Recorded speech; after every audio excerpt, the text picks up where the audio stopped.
falling for that billigan fuck you. Know me, I'm out of here, yeah. Hell.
Listen, at some point coming up, I might take like a month off of like fucking shows and podcasts and everything. We might just like fucking play video games.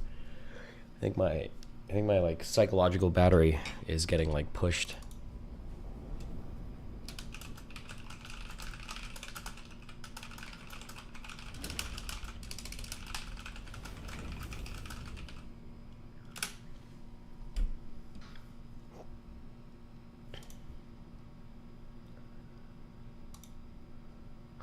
You didn't have fun last night? I've been sick.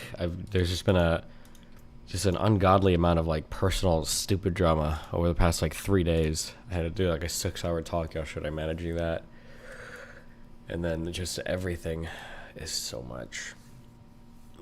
Did you beat Triangle Strategy yet? No, I think I'm pretty close though. I chose one of the paths. I think it was Benedict's path.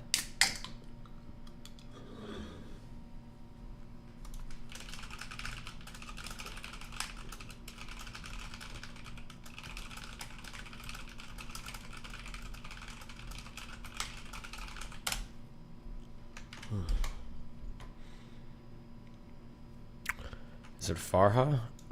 No, it's just don't worry about it. You're gonna restart D4 when season 1 starts. I don't know, should I?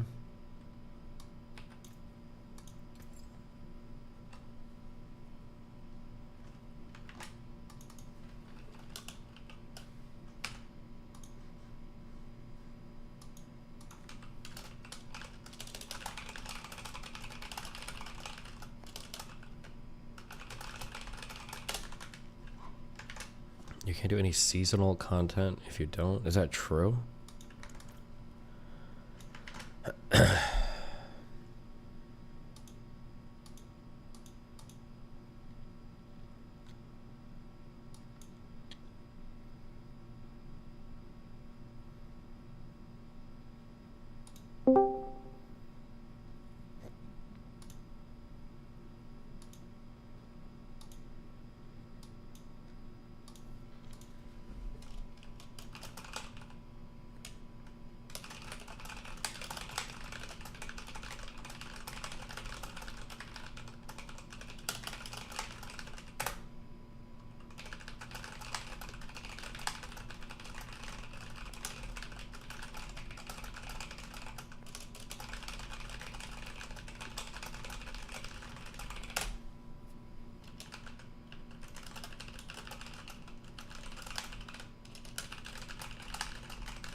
Thoughts about Lauren's performances on Fresh and Fit?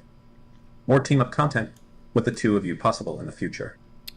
I think she did pretty good last night. I think most of her lines were pretty funny. Yeah.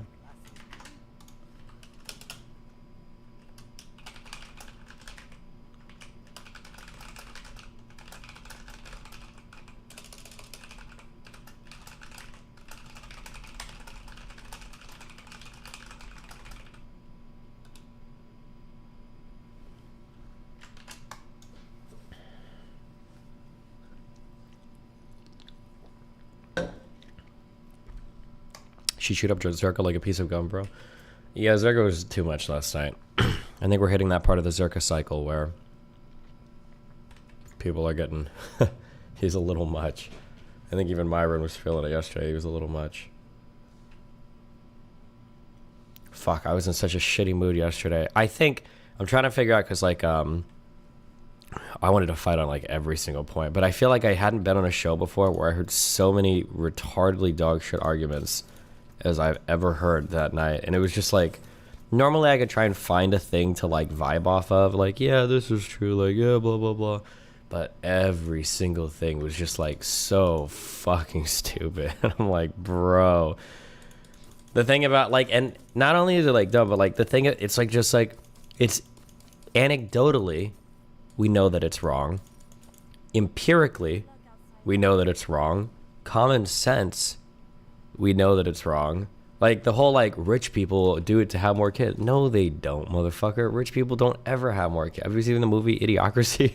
Like, not to, like, I'm not basing my world on a movie, but, like, all the stats, all the data, everybody you know who's got, like, 3 or 4. If somebody tells you, oh, that guy's got, like, 6 different kids with 4 different women, are you thinking, like, man, homie must be a millionaire. 6 different kids with 4 different women? That guy must be loaded. Or if a woman's like, I got 8 kids and 4 baby daddies, damn, she must be in a millionaire family. She must be loaded. Like, nah, come on, bro. Whatever, dude. It's so wacky. Actually wacky.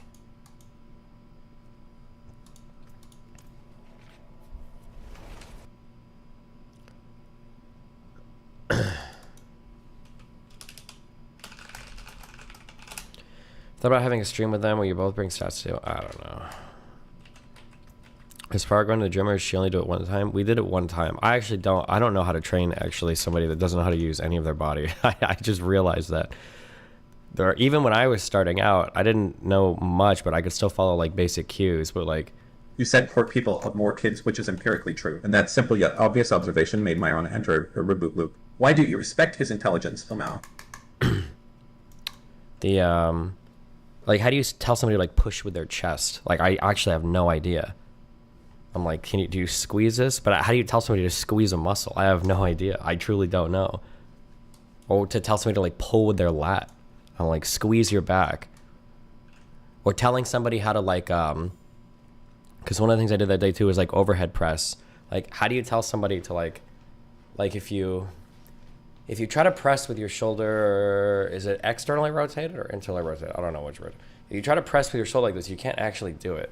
Or like if you come up like this, like you can't actually get your arm up. So how do you tell Destiny, somebody? It's time to cut Jerka off. How do you tell somebody how to put their shoulder? Like, your shoulder doesn't work that way, you know? Like, what the fuck? Yeah, I don't know. Sneako's brain fully gone. I'm out of love for Sneako. I feel like it's just like, I'm just so tired. Maybe I think it's just because my battery is like drained on like so many other things going on in my life right now that like I need like a week or two to just regain my mental. All this ego shit, like every single thing he said is just like so fucking retarded. And it's not even the problem, even with like what Sneako says, isn't that he's retarded. It's that he's like fake as fuck and performative too. Like anybody that like, how many times do you want to keep saying like your leftist ideology? And it's like, bro, can you like take out the fucking solid state drive? Can we like turn the programming off for like one sentence? I feel like somebody wrote you a 24-line Python script to deliver every single piece of thing that you could possibly say in this conversation. How long until Fresh and Fit get their shit nuked? Can I at least get like the race realism stuff is becoming part of their brand? Can I at least get like the fucking Chat GPT version of Sneako instead of like the the high school's first programming project? The smugness with the yeah, I think it's that. It's the combination of like being smug and being an absolute. I don't want to say bot. Maybe like TI-83 calculator, because bot implies some level of like ideological sophistication at least. Like a bot would know like more than like 3 lines.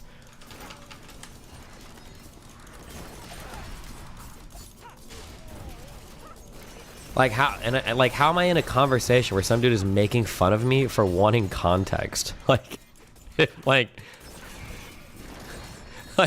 when he made that context comment, dude. If I was in a room with Sneeko, Hitler, and Stalin, and somebody gave me a gun with 2 bullets, I would shoot myself in the head twice. That's how fucking retarded that statement was. I couldn't believe it. And then he was laughing about it. I'm like, wait, what the fuck? Why would you make fun of me for wanting context on a statement? Jesus Christ.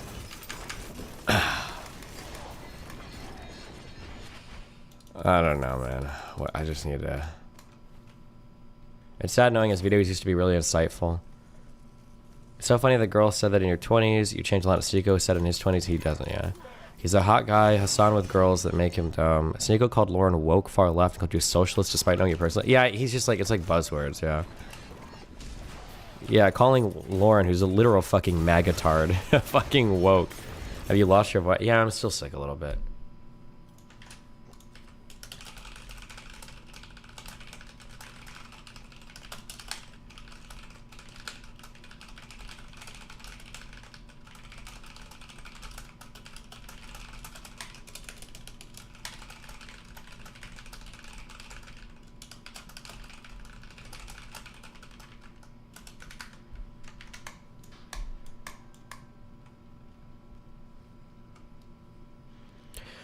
What changed your mind on engaging with Nick?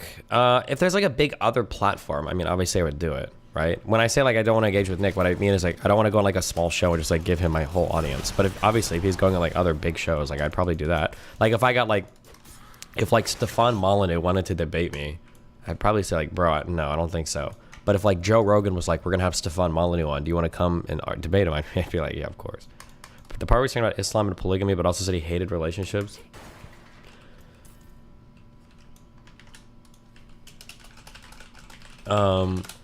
Yeah, I don't know. And then also like that feeling of like everybody on the panel hating women. I'm like when everybody's like laughing and they're like, why would I want my woman to have any interest in common with me? And I'm like, what the fuck? What is this clown world shit?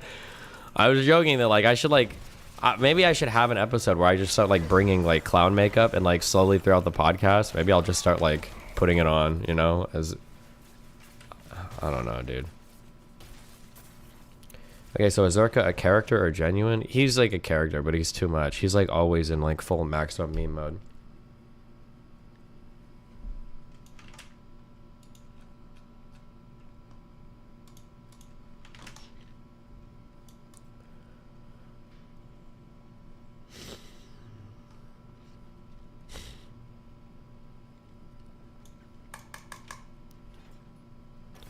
I felt like if there was... Wait, hold on. Good one. I don't think this, like...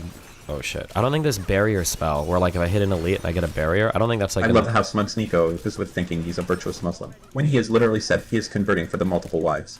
It's actually embarrassing. Yeah, true.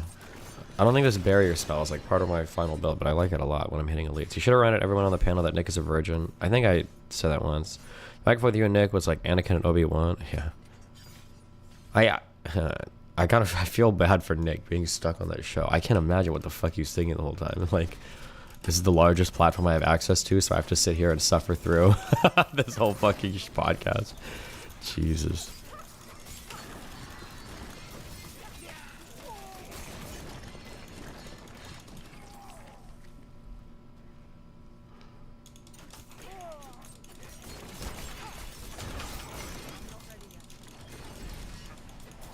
Destiny, when he did the life and death of suffering. Why has the anti-Semitism gotten so insane with the FNF sphere lately? It's getting absolutely disgusting. Sneeko introduced everybody to like the crazy fucking conspiracy wackos, to Fuentes and to Dawson, and I think they've just like ran with it. It plays into red pill ideology like hardcore though. Nick is like so much less. Nick is so much less of like a sophisticated speaker than I thought. I start to realize it more as I like his rhetorical vocabulary is very, very, very limited. I've noticed. One thing I've thought of doing, I feel like, do you think there must be like Khan Academy courses on history, right? I feel like we should just like do like, even like probably the 1900s to today would help so much. Damn, dude. I joked with Nick that like, although it would have been fun to bring up like Gulf War shit again, I don't understand how they talk about these topics so much and their knowledge on it is so bad. Like, I'm working on like my peripheral knowledge of like the Gulf War and shit. Like, I don't actually know when the fucking Kurds were gassed. Apparently it was in '86 in the Iran-Iraq war. I just assumed it happened right before the first Gulf War, which I guess is kind of true. It happened before the first Gulf War. But like, there are just some basic facts where it's like, fuck, if I knew this, like, why is Israel talking about getting rid of, why does Israel not like Saddam Hussein? I actually didn't know the answer to that. But it's like, oh, during the first Gulf War, Saddam Hussein was literally firing off Scud missiles into Israel in the hopes that he could get like other Muslim majority countries to pull out of the coalition that was like coming to fuck them over for invading Kuwait. And I'm like, oh, okay, well, you know, in that case, it kind of makes sense why Israel would fucking hate Saddam Hussein. It actually is perfectly reasonable at that point. If the dude was just like shooting missiles into the country to try to get like Saudi Arabia and shit to fuck out of like the, it's like, yeah, fuck. But I don't know every fucking random fact about every fucking random war and shit. I'm like, all right, fuck me, dude.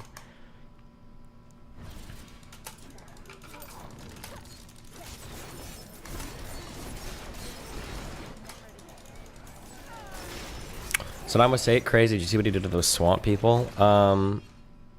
Wait, are you talking about the Kurdish people, or?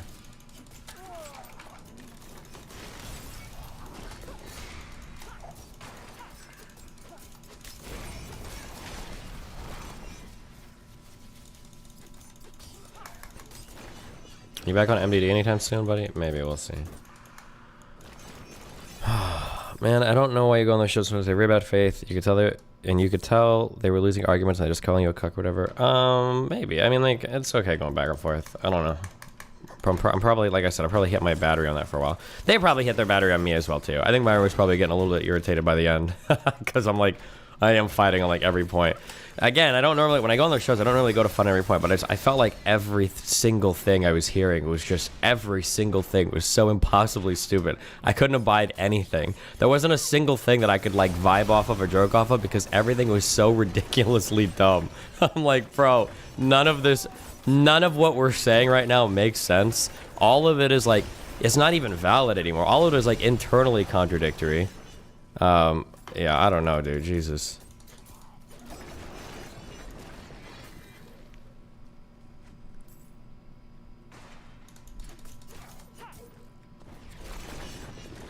Don't they bring you on to fight? Yeah, but part of the strength I have on these shows is that it's like a good time. It's like funny when I'm there too. Like I usually vibe pretty well with everybody. I tried to get in that one thing at the end for the red pillars in chat. Like, well, you say you feel bad. Well, men feel bad. Blah blah blah. I don't even know if I fully believe that, but I needed the brownie points with you. I needed to see the rare W Cuxtony in the chat to make me feel good about myself. You know. I mean, it's kind of true, I guess.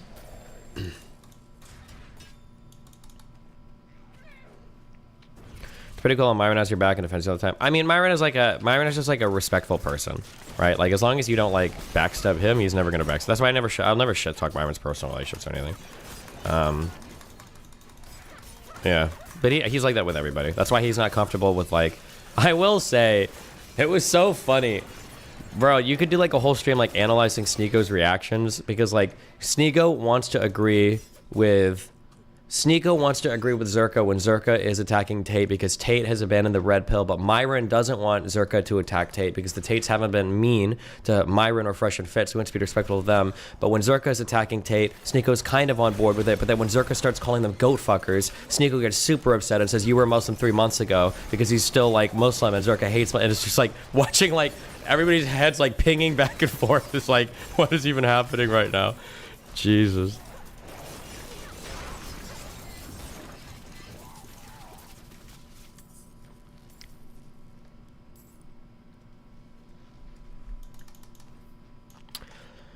Do you feel like doing this broad conspiracy comments is a good idea? Because it feels like it's right for people like Nick to talk about the topic. I think they're probably good. If for nothing else, because usually you can brush up, especially with people like Nick, you can brush up on like basic history. There's not like, I don't think there's too much crazy shit that he brought up that was like totally outside of what's knowable. Hi, Yo, what's what's up? up? Hey, how you doing, buddy? Pretty good. How are you? Pretty good. I was wondering, in terms of rhetorical strategy, is it maybe time to like fucking give up on hypotheticals? It feels like every time you bring one up, especially on these chaotic shows, everyone just falls apart. Everyone's brain breaks. Yeah, and I don't, the dude. I conversation truly comes to a don't grinding know. halt. I don't know if I need to just like start busting out. I kind of want to just like bust out the slurs. I really just want to go fucking ape shit on like when people like it is truly the hallmark of an 85 IQ. That's not an exaggeration. I'm an 85 IQ person to not be able to comprehend a hypothetical. When I say that like if you know doing this is like I mean imagine if somebody were to do this and like is that the same thing? And it's like no, you dumb ignorant ass motherfucking subhuman retarded low IQ sped bus riding was dropped in their head too many times as a kid fetal alcohol syndrome induced motherfucker. Like why do I don't know why people instantly say that. That's like the response to any hypothetical. Are you trying to say this is the same as that? Oh my god. I know it makes me want to smash my monitors too when I watch it too. And the frustrating thing is I sometimes watch the chat while you do these arguments and the people on the other side will also immediately like I don't even know if it's not getting it or like retreating to not getting it, right? Because I think the problem is kind of like these hypotheticals are structurally just a little bit more complex, and the structurally more complex it is, the more outs you kind of give the person to like do mental gymnastics to get out of the argument, even though they maybe know that they're wrong. Does that make sense? I don't even know. I'm not even sure sometimes if the hypothetical values are that complex. Like Yeah. I think a lot of it is just like it's echo chamber stuff. Like when I brought that up. I don't think people realize how tenuous it is. Very, very, very difficult to study happiness. That's a really hard thing to measure. A lot of social psychologists talk about the difficulty of like actually measuring happiness. And these motherfuckers will say, can you study this? I don't know if I trust your research, blah, blah. And then like 5 seconds later, be like, well, since the 1970s, research on women's happiness shows very clearly that women's, it's like, bro, you're in the softest part of the softest science. Like, and you're going to cite this to me like rigid fucking fact? Like, what the fuck? I just think like outwards when making the argument, it slows down your momentum so much because nobody engages with it. I just don't know if like sometimes you get nice dunks with it, right? But I just don't know if it's worth it. Or if there's like better rhetorical strategies. Maybe you need to like formulate them out more clearly or something because clearly I think the reality is there's probably some scenarios. There might be just some unwinnable scenarios and you just have to say, what is the name of that like Mia and Kali fucking Star Wars or Star Trek fucking test? You know what I'm talking about? I have no idea. You ever watch any of the movies or TV shows? Star Trek? No. There's some fucking test where like the goal is to like you're supposed to man your ship while you're getting blown up and there's like no way to win, but you're supposed to mitigate damage as much as possible and ensure the safety of your crew or some shit. There's probably just some shows that I have to accept are like that. Like I don't know if I ever win a debate when I have like Sneeko, Zerka, and Fuentes, and then Myron and Fresh aren't really against me, and then an audience is poised against me. Like that's probably never a debate you're ever winning, you know? Yeah, I don't know. I feel like in some of these you can just try to go for like the TikTok clips too, right? Like maybe. I mean, I think I might have had like a couple of those. I don't know. Because I feel like the point, like explaining the like meanings of life and shit. I don't know. When I hear people like Nick explain, like, "Oh, the meaning is family. Who cares about gay ass hobbies?" And it's like, bro, you've got like 4 or 5 men on this podcast who are only here because they're renowned for the pursuit of their careers. Like, how are you gonna sit here and tell me none of you give a fuck about this? Like, you're 24, 25. You don't have a fucking family because you're too busy pursuing what you love to do. You know? Yeah, it's I don't know. I just think strategy wise. It's especially if there's like more than 2 people involved, it gets so fucking bogged down by that. Or you have to like formulate them out really, really carefully before and make sure that there's like no holes in it that people can like. Or I think one time you did it really well with Sneeko, where you made a I don't remember what this was, but you made a comparison or like a hypothetical, and then he did the like, oh, you think this is like this, and then you just immediately went in on like, Oh, do you know what a comparison is? Do you know what? Yeah, what it's just equating like so is? stupid. Fuck, I'm getting like I have to disengage from Sneeko too because I'm just getting more and more triggered by him. Like he actually like his whole lifestyle and everything, especially like as his smugness increases while his confidence decreases, and then he imitates any man in the room. I don't know if you've noticed this, but what was that? There's a name. Do you watched House, right? You must have. You're my community, Yeah. right? Do you remember the person with the disease where they imitate whoever's in the room with them? Oh yeah. Sneeko does that with any other man in the Yeah, room. I don't yeah. know if you noticed that. Yeah, hardcore. He did it with Tate. Initially, he did it with Patrice O'Neal. He did it with Tate. Now he does it with like Zerka and stuff. And to have like that level of self-assuredness and confidence when it's wholly unwarranted. And then it's also irritating because like I'm actually so fucking glad that Lauren did this, even though I told her to fucking chill. I hate that my personal life gets dragged through and brought up so much, and I can't bring up any of their personal lives because of how much shit I know. And Lauren actually doesn't know as much as I do, and she's like unintentionally asking like the most damning questions of Sneeko and fucking blowing his shit up so much. And I'm like, thank you, Jesus Christ, thank you. Oh God, yeah. It's rough out there. Well, hey, Yeah, you're what's doing up? great. Thanks. Proud of you. Yeah, no, I just need to. There's been so much shit the past like week of like dumb shit in my personal life too, so I'll just like fucking coast the next week, play some Diablo, chill out. Do you ever want to join our Koibu campaign for like a one shot? For a one shot, maybe I'll think about it. We have like a running show where we just have guests on for one shots. Oh, cute. Well, who else on your show? So far, we've had, do you know who Tirzu is? Or no, who are your main people on your show? It's Mr. Mooten, Nick, and then YouTuber from this community, Potato McWhiskey. He makes like Civ videos, and then me, and then Koibu DMs. Oh, cute. Okay. Maybe I'll show up and just kill Mr. Moon and leave. I'm just kidding. Have my disguised toast moment. Well, I'll think about it, okay? Okay, have fun. Alright, love you. Alright. Dude, I had such a depressing fucking dream. It was the first time in my life where I started to feel my mortality. I was hanging out at a park with a bunch of friends, and it was like a bunch of Zoomers that I guess were fans of mine. And then me and Dan were there, and they were like, oh, we should go like hang out on like the swings. Like they wanted to go play at like a park. And I was like, Dan, let's do it. This sounds like fun. And Dan is like, I have a bad heart condition now and a lot of arthritis, and you're gonna get that soon because you're almost as old as me. And then we just sat there and watched everybody else do stuff, and I actually felt so depressed. And I was like, this is the rest of my life. I don't know why, it was so fucking random. I think it's just because I went to bed sick.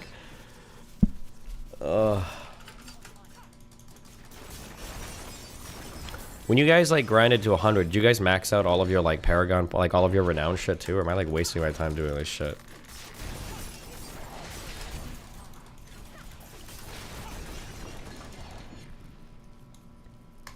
Was it Fuentes telling you you're gonna die? Oh no, nice one. I want Zerka to take on Lauren's demand for an IQ test. I don't know. Probably because Zerka is. I don't know what Zerka's IQ would be. I'm trying to think if it would be a little. I think it'd be higher than 100. But honest to God, I don't think you could measure it. I don't think you could sit still and actually do the test. That dude's dopamine receptors have to be fucking fried. With as much fucking cocaine as that guy does, I can't imagine his life when he's sober. It's got to be like the worst existence in the world. Holy shit.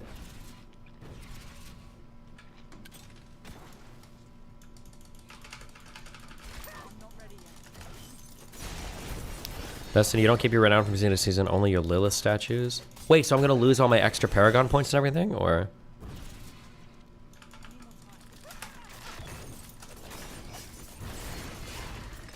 Have you seen him take anything yet? Bro, the guy left to do coke in the bathroom like 3 times in the show. What do you mean?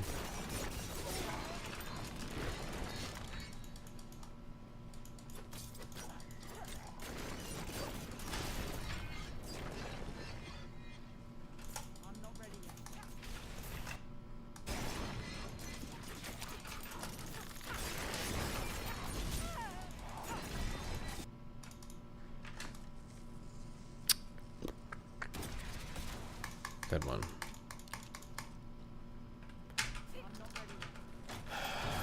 Do you have, what if he was just a P rate? Listen, I'm pretty sure he admits he does coke, okay? It's not like I'm leaking anything here. Is cocaine expensive in Miami? I feel like cocaine is a really expensive drug, considering the time you're high to the cost of the drug. Am I wrong on that? I think cocaine is one of the more expensive drugs. Powder cocaine, at least. Probably not crack cocaine. I think. Actually, I don't know. I don't know how long you're high on crack cocaine for, actually. I have no idea. Maybe crack cocaine is expensive, too. No, I think, isn't it generally true that, like, when you inhale things through your nose, the high is quicker, but it doesn't last quite as long? Because some of it gets, like, wasted? Am I making that up? I researched this at one point in time.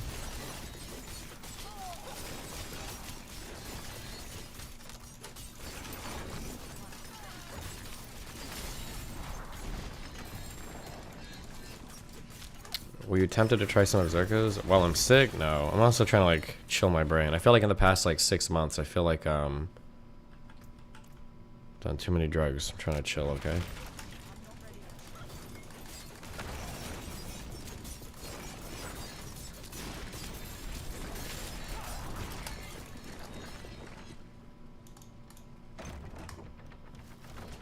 Anecdotally, yes, MDMA oral lasts way longer than nasal. Oh, I read that differently.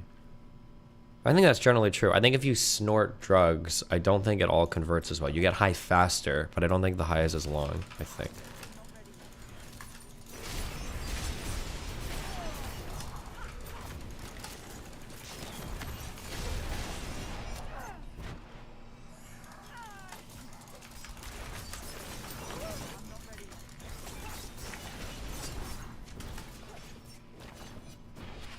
As far how Friday stopping around, maybe? I don't even know, dude.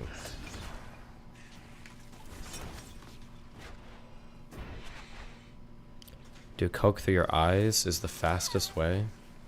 Are your eyes faster than your ass?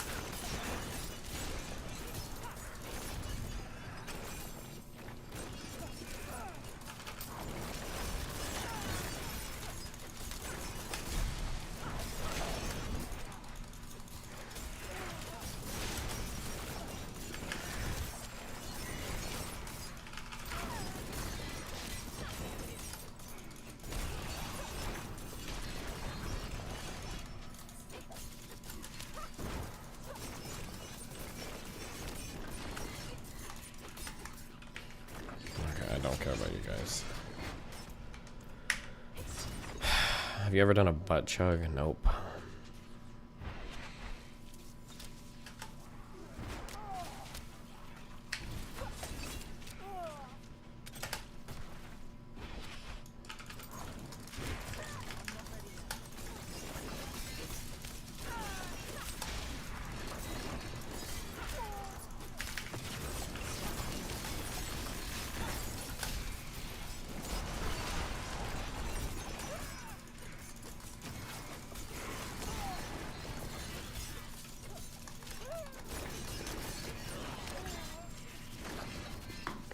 Well, it's on Pakistan. I just wish Israel would stop bullying all the poor citizens of Pakistan, you know? I'll let them in. Bro, I almost lost my mind after the conversation with that lady. Holy shit.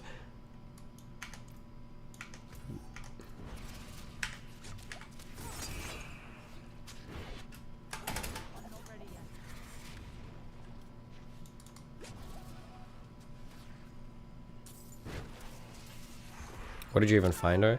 She emailed me and said she got kicked off Fresh and Fit. And then I watched her clip on Fresh and Fit. And it was like an okay clip. She seemed like pretty coherent. I was like, oh, okay, maybe this will be interesting. And it was, yeah. I should have vetted a little harder, I guess.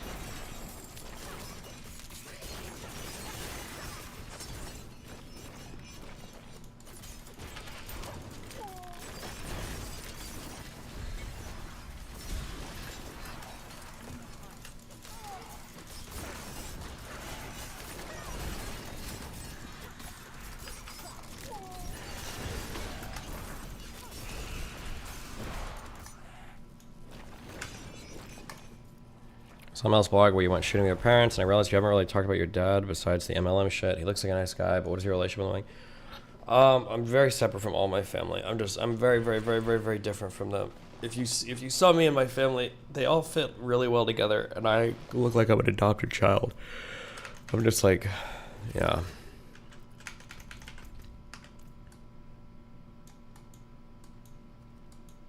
Am I never allowed to do this stupid fucking quest? Is it just like impossible? Is it always gonna be broken, or maybe I can do it during Helltide?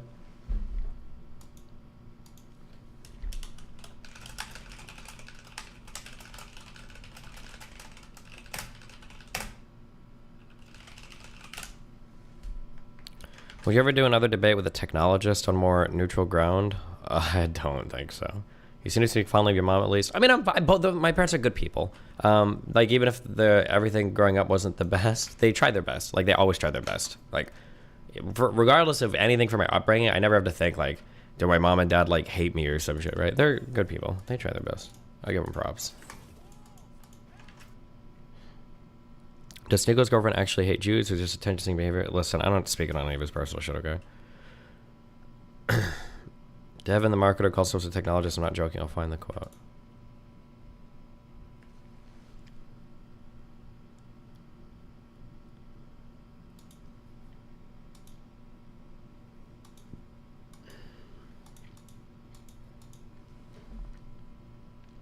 Did you always feel that way about your parents, or was there a phase when you hated them? Doesn't every teenager go through a phase where you hate your parents? Isn't that, that's got to be pretty normal. Straight men, is it kind of hot action when a girl is crazy, gets mad at you for random things, emotional, unpredictable, etc.? Not even a little bit. Real talk, it's actually not. I think when people romanticize like crazy girls, I think that like for relationships, what you're really talking about are like quirky girls. Like a crazy girl is like a Ramona Flowers, but like a girl that's actually like breaking your shit. I guess maybe if you've never been with a girl like that before, it seems like it could be fun. But to actually have somebody that is like doing shit like that is immediately not fun. Like it is an immediate like 100 to 0 attraction. Oh god, that was another thing that was it Zerka that brought it up and everybody said I didn't even fight on this because I was so exhausted from all the dumb shit being said. When people say things that make me wonder if they have know anything. When Zerko's like, it's incredibly attractive. If you're a hot girl and you're trying to get a guy, all you have to do is be incredibly clingy, and it's the biggest turn on for a guy in the world to be incredibly clingy as a hot girl. I'm like, bro, what is this fucking autistic advice? This is the stupidest shit I've ever heard in my life. What do you want, motherfucker? I have a question. Yeah, I was wondering. Stop. Do the thing. Your mic is doing the thing. Okay. Make it redo the thing. Yeah.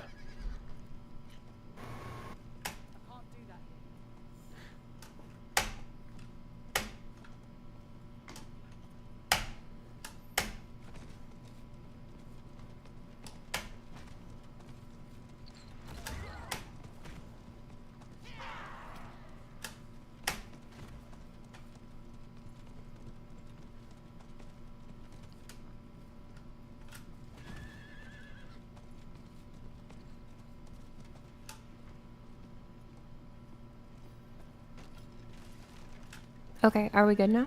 Yeah, what's up? Wait. Yeah, I was just wondering, what are your views on spirituality more broadly? Because I feel like sometimes when I see you in those like red pill arguments, you get put in a position where you're forced to, or you're put in a position where you have to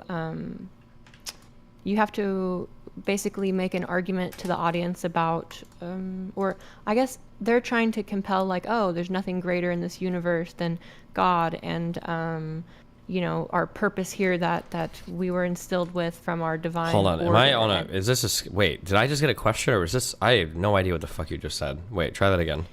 Yeah, okay, so I'm curious what your views on spirituality are. Like, do you view there as like a transcendent experience? Do you have transcendent experiences? Do you get transcendent experiences no, from I'm anything that hardcore aren't atheist. psychoactive? Yeah, but do you feel that when I even do from an drugs, I don't atheist- feel like God or anything. I just feel like my brain is melting a little bit, but I don't like But- ever feel. Yeah, go ahead. But do you see from an atheist frame, you can still get like so connected to like the universe itself that you can get a spiritual experience from it? What do you mean when you say spiritual? I guess I feel like it's a semantic argument. Like, I mean, okay, I agree, but in general, when we think about spiritual experiences, it's typically the perception of time and consciousness have shifted. There's a sense of spiritual awe or reverence of this overwhelming beauty of everything, this oneness with the universe. Oftentimes, spiritual experiences induce trance-like states. There's I mean, like if senses you of want to enlightenment, altered states of consciousness. Yeah, if you define spirituality like that, I guess sure, but like I don't think that's how most people define spirituality. I think spirituality implies something bigger than than all of us that's kind of like working in the background, like guiding things. If you're saying, do I feel Yeah, like a yeah. connectedness to people when I do drugs, and are there like experiences like, oh wow, like humanity and the universe are really cool, and I feel like enlightened, blah blah blah. Like, yeah, sure, but I don't think most people mean that when they say spirituality. They are implying some other force working in the universe. But yeah, I guess I do feel that thing. I guess, sure. I think that, well, you know, you had that situation where someone's like, who cares about your achievements or accomplishments or whatever you do?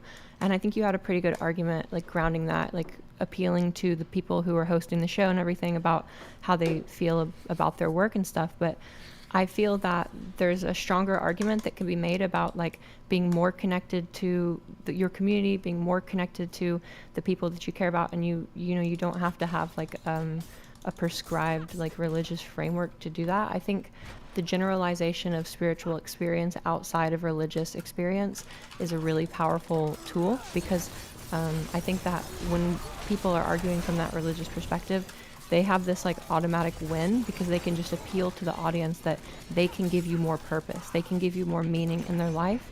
And I think that there's better arguments or more compelling ways to take the meaning which you really clearly showed by like appealing to Myron and so forth, and like how they feel about their show, but then being able to extend that a lot further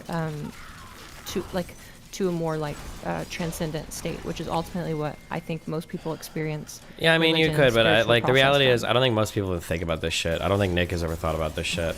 Like, you know, if I had a one-on-one conversation with somebody that wasn't gonna try to like snarkily cut me off with his fucking virgin mouth like the entire fucking time, probably the strongest argument that I would make to a religious person to appeal to that is we would try to analyze like what is the teleology of things like sports or hobbies, and how do these things comport to like human function, right? The reality is there are probably some forms of hobbies that we can pursue, like athletics or like music, where we've been given gifts by God, and you have the opportunity to explore those gifts to the fullest. That there is an idea of like a perfect flautist, or there is an idea of like a perfect football player, that we can take part in these events. So the purpose of these events is to celebrate like the virtues that some humans have. The virtues could be hard work, it could be teamwork, it could be athleticism, it could be physical prowess, and that these are gifts given to us by God. These are virtues that we can pursue, and the events themselves can be honorific in that they show honor to these virtues that we're given that we pursue.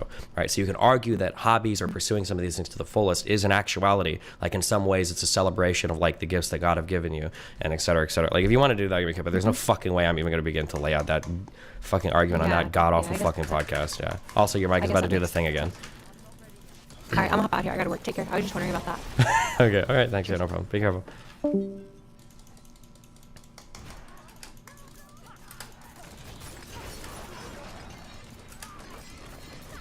What? I don't understand what our mic is doing, or what could possibly be happening. Did you see this shit? Hey, Destiny. I make cops for everyone. I've been watching your recent videos. I have some input. Care to talk? Day 4 being a white woman. You know what? No, I'm good.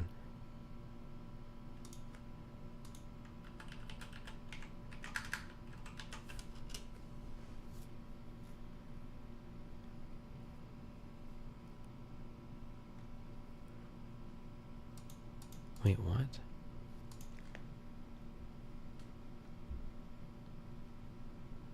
No.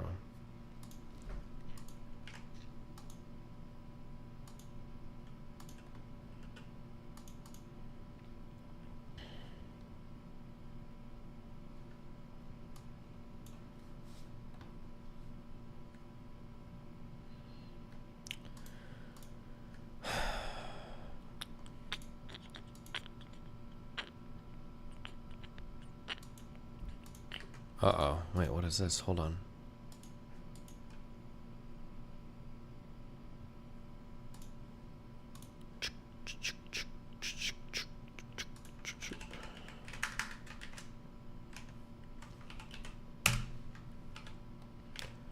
Spammers trying to destroy Rumble's reputation by creating a fake narrative of bots with white gloves. Our legal team takes some of the biggest companies, most control. If you think you're immune, you're in for a surprise.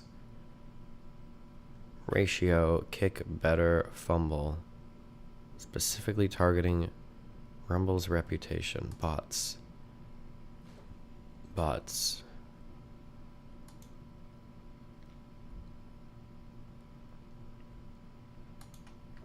Okay.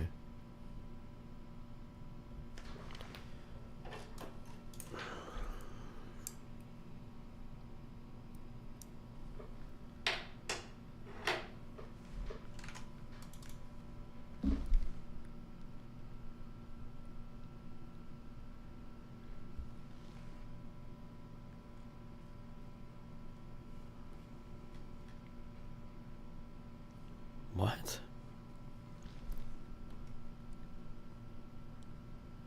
It's so cringe that he spams his link to his book at the end of every single one of his tweets. Holy shit. Oh my god.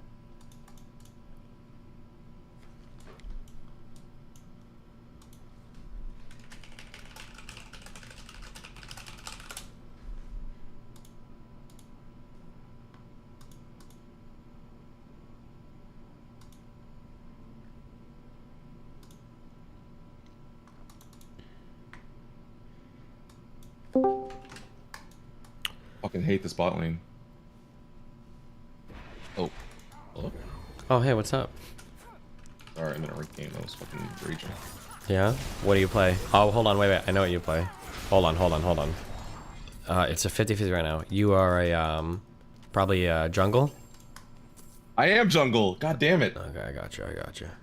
Yeah, sorry. So yeah, I was waiting. I was gonna get some more advice from you. I got some good advice from you like a month ago about this job I was doing. I was switching from nights to days or whatever. Oh. Okay. Not super good, but now I'm running to the issue where my family kind of grew up poor, and they just keep now they're like borrowing a lot of money from me, and I don't know. Big mistake. Yeah. Don't So let I them don't money know to how family. to. Yeah. Yeah. What's a good way to not do that without feeling terrible about myself? You have to not cut your going back? entire family out of your life.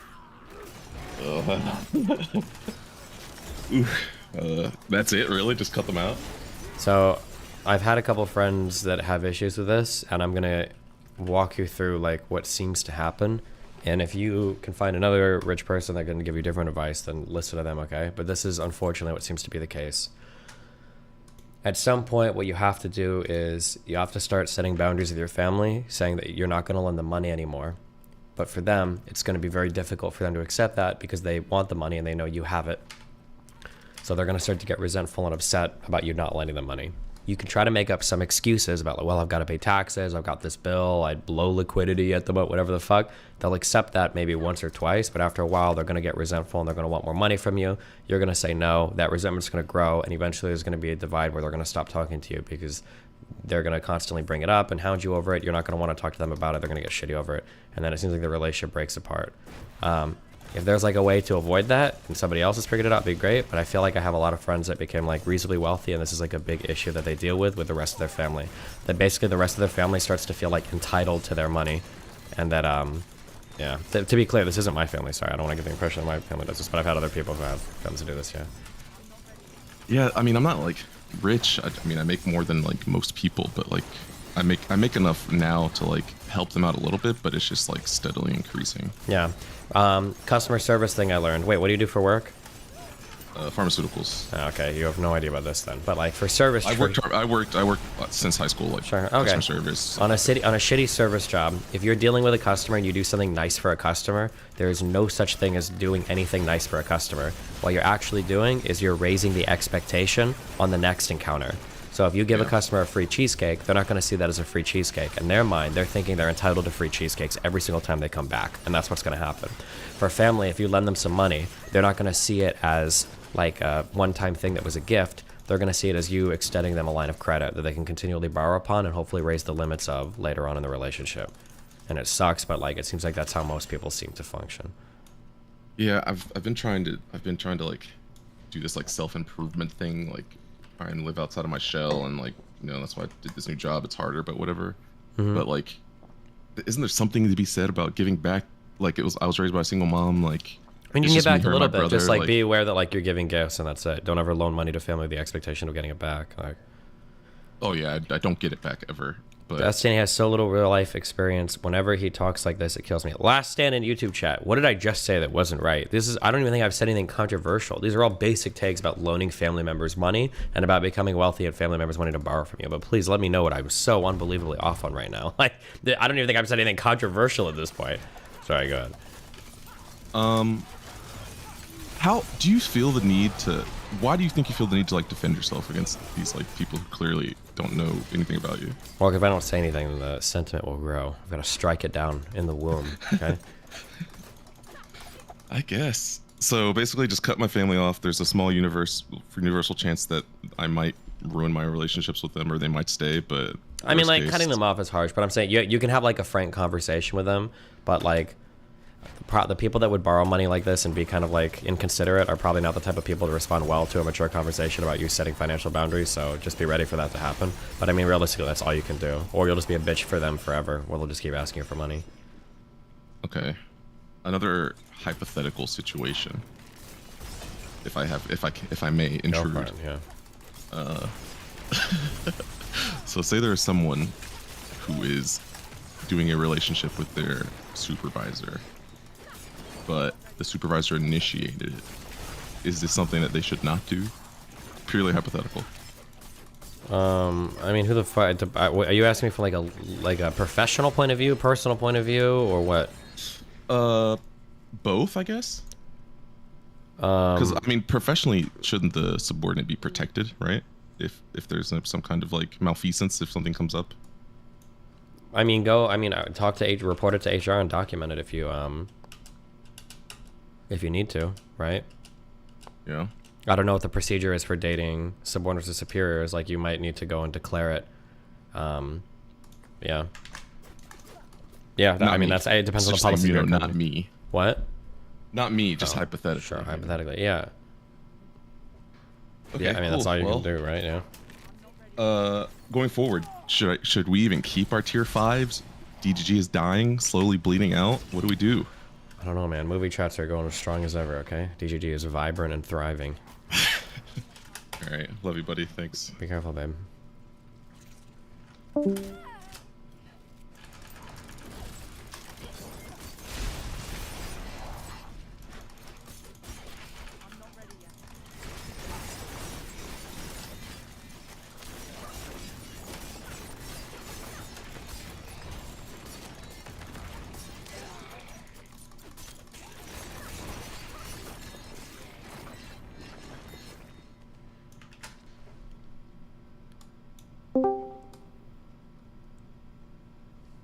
Hello. Hello. What's up, buddy? What's going on? Let me mute your thing real quick. All right. I would like to talk about the Lizard Lady airplane situation. Did you hear about that? The lizard lady. I heard about the. You mean the lady who was like, that man is not real or something? Yeah. Yeah, I saw it. Some type of illegal substance. Shrooms, acid. Are you asking me if I thought she took some type of illegal substance? Yeah, I've only done edibles, so I have very limited experience with drugs. I don't think so. I would because like generally you don't like hallucinate that hard on like LSD or MDMA or on mushrooms. You're not gonna like see things that aren't there. That's not really what happens. But maybe it could have fucked her state of mind up so hard. She also could have had like untreated or undiagnosed like schizophrenia or something maybe too. But I don't know. Can you imagine a worse place to be to have a bad trip than a fucking airplane? Yes. You can? What would be a worse place to be to have a bad trip than an airplane? An airplane that's already taken off. The airplane was in the air, I think. Wait, are you no shot? Was it? I thought that they were still grounded. And I'm pretty sure they were flying. They were flying, and she was sitting next to someone who she thought was a lizard. I think she was escorted off the plane. That's what I thought. Oh, it wasn't. Okay, I'm wrong. No, I'm but wrong. that's At least okay. she had the, Yeah. at least she had the panic attack before the plane was in the air. Because that's crazy. Maybe it was that Twilight Zone episode that creeped me out with the monster on the wing. But I can't imagine a worse place to have a bad experience than on an airplane in the air. Yeah, seems like it'd be pretty bad. Yeah. All right, what is your exit strategy for your meta stock? Bro, I don't know. That stock is just like printing me money right now. It's killing me money. I have a pretty big short on it, and Well, fuck it's you. making me mad that you're making so much money and I'm losing so much money. So I was just curious on your exit strategy. Like, when do you plan to dip? You looking for long-term capital gains, or? I'm already at my long-term capital gains, but this stock is just like, oh my god, it's at 315. Jesus, what did I get in at? Like 170? Yeah, I think I have like a 10% short on it now. I mean, it's probably going to drop. I mean, it depends on what the terms of like for shorts. Are they called contracts, or is that only for puts? Or puts and calls, or whatever the fuck. No, it's not a contract. I can axe it out at any time.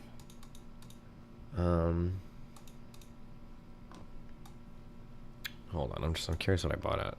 Fucking Vanguard is lagging. I don't care. Yeah, I don't know. This stock has been insane for me, so I'm just kind of holding on. But why? What's up? Someone finally linked the shit eater in chat. I'll take a look at that. I've been asking that for a while. The consumer shit eater guy. Yeah. I'd like to talk about a lot of different things. Kick me out whenever you want. But do you remember the game Phantasy Star? You mentioned a while ago that you played Phantasy I did, but Star. I'm not going to be able to tell you which, because there was like fucking 10 Phantasy Stars, right? The very first one for the Sega Master System. Mm-hmm. When I that might game have played launched, that one. Yeah, go on. it was $80. I don't know Yeah. if people remember this. It was $80 in like 1989. And now video games are still like $60 to $70. Yeah, I feel Like, like video adjusted games- for inflation. I want to say that like wasn't it like the PS1, Nintendo 64? I think these are some of the most expensive consoles of all time. I think. Yeah, I think Sega CD is probably the most expensive. I think it was $399 when it launched way back then. Yeah, and now that's like the But- same cost as the PS5, right? Like with inflation and shit. Like it's insane. Yeah, it's a crazy concept of how cheap video games are today, considering what they used to cost back in the day. And it's kind of crazy that the prices have increased. Sure, I get that they have more customers now and they're able to sell at a larger volume, but it's really crazy to me that they're still only $60 and people complain when they raise it up to 70. It's almost like they don't understand how inflation works. Maybe I don't understand. I don't understand like entitled consumer brains at all. I just don't get it. Yeah, like you'll play a game and complain about the price, and then you'll play that game for like 400 hours, and it's like video games are probably some of the lowest cost to like enjoyment ratio that you'll get out of anything in society. And the fact that like people get so hell bent over like a $10 increase in price, even like $100 standard for video games would be more than acceptable. Like Call of Duty being $100, like people will complain about like if it was $100, people would lose their fucking mind. But if you go and you look, like the average COD player has like hundreds and hundreds and hundreds of hours in like in any of these Call of Duty games, and it's like if you play a game for 400 hours and you spent $100 on it, what is this, like 25 cents an hour for entertainment? Like where are you ever getting anything in society that's even remotely close to that value? Right? Look at how much you spend on like movies. Look at how much you spend in fucking arcades. Look at how much you spend in like a meal, like anything else, right? Like, yeah. Yeah, it's pretty wild. And a game like Elden Ring, which is universally praised and give you like 100 hours, being $60 is just insane. And on that, I'll piggyback.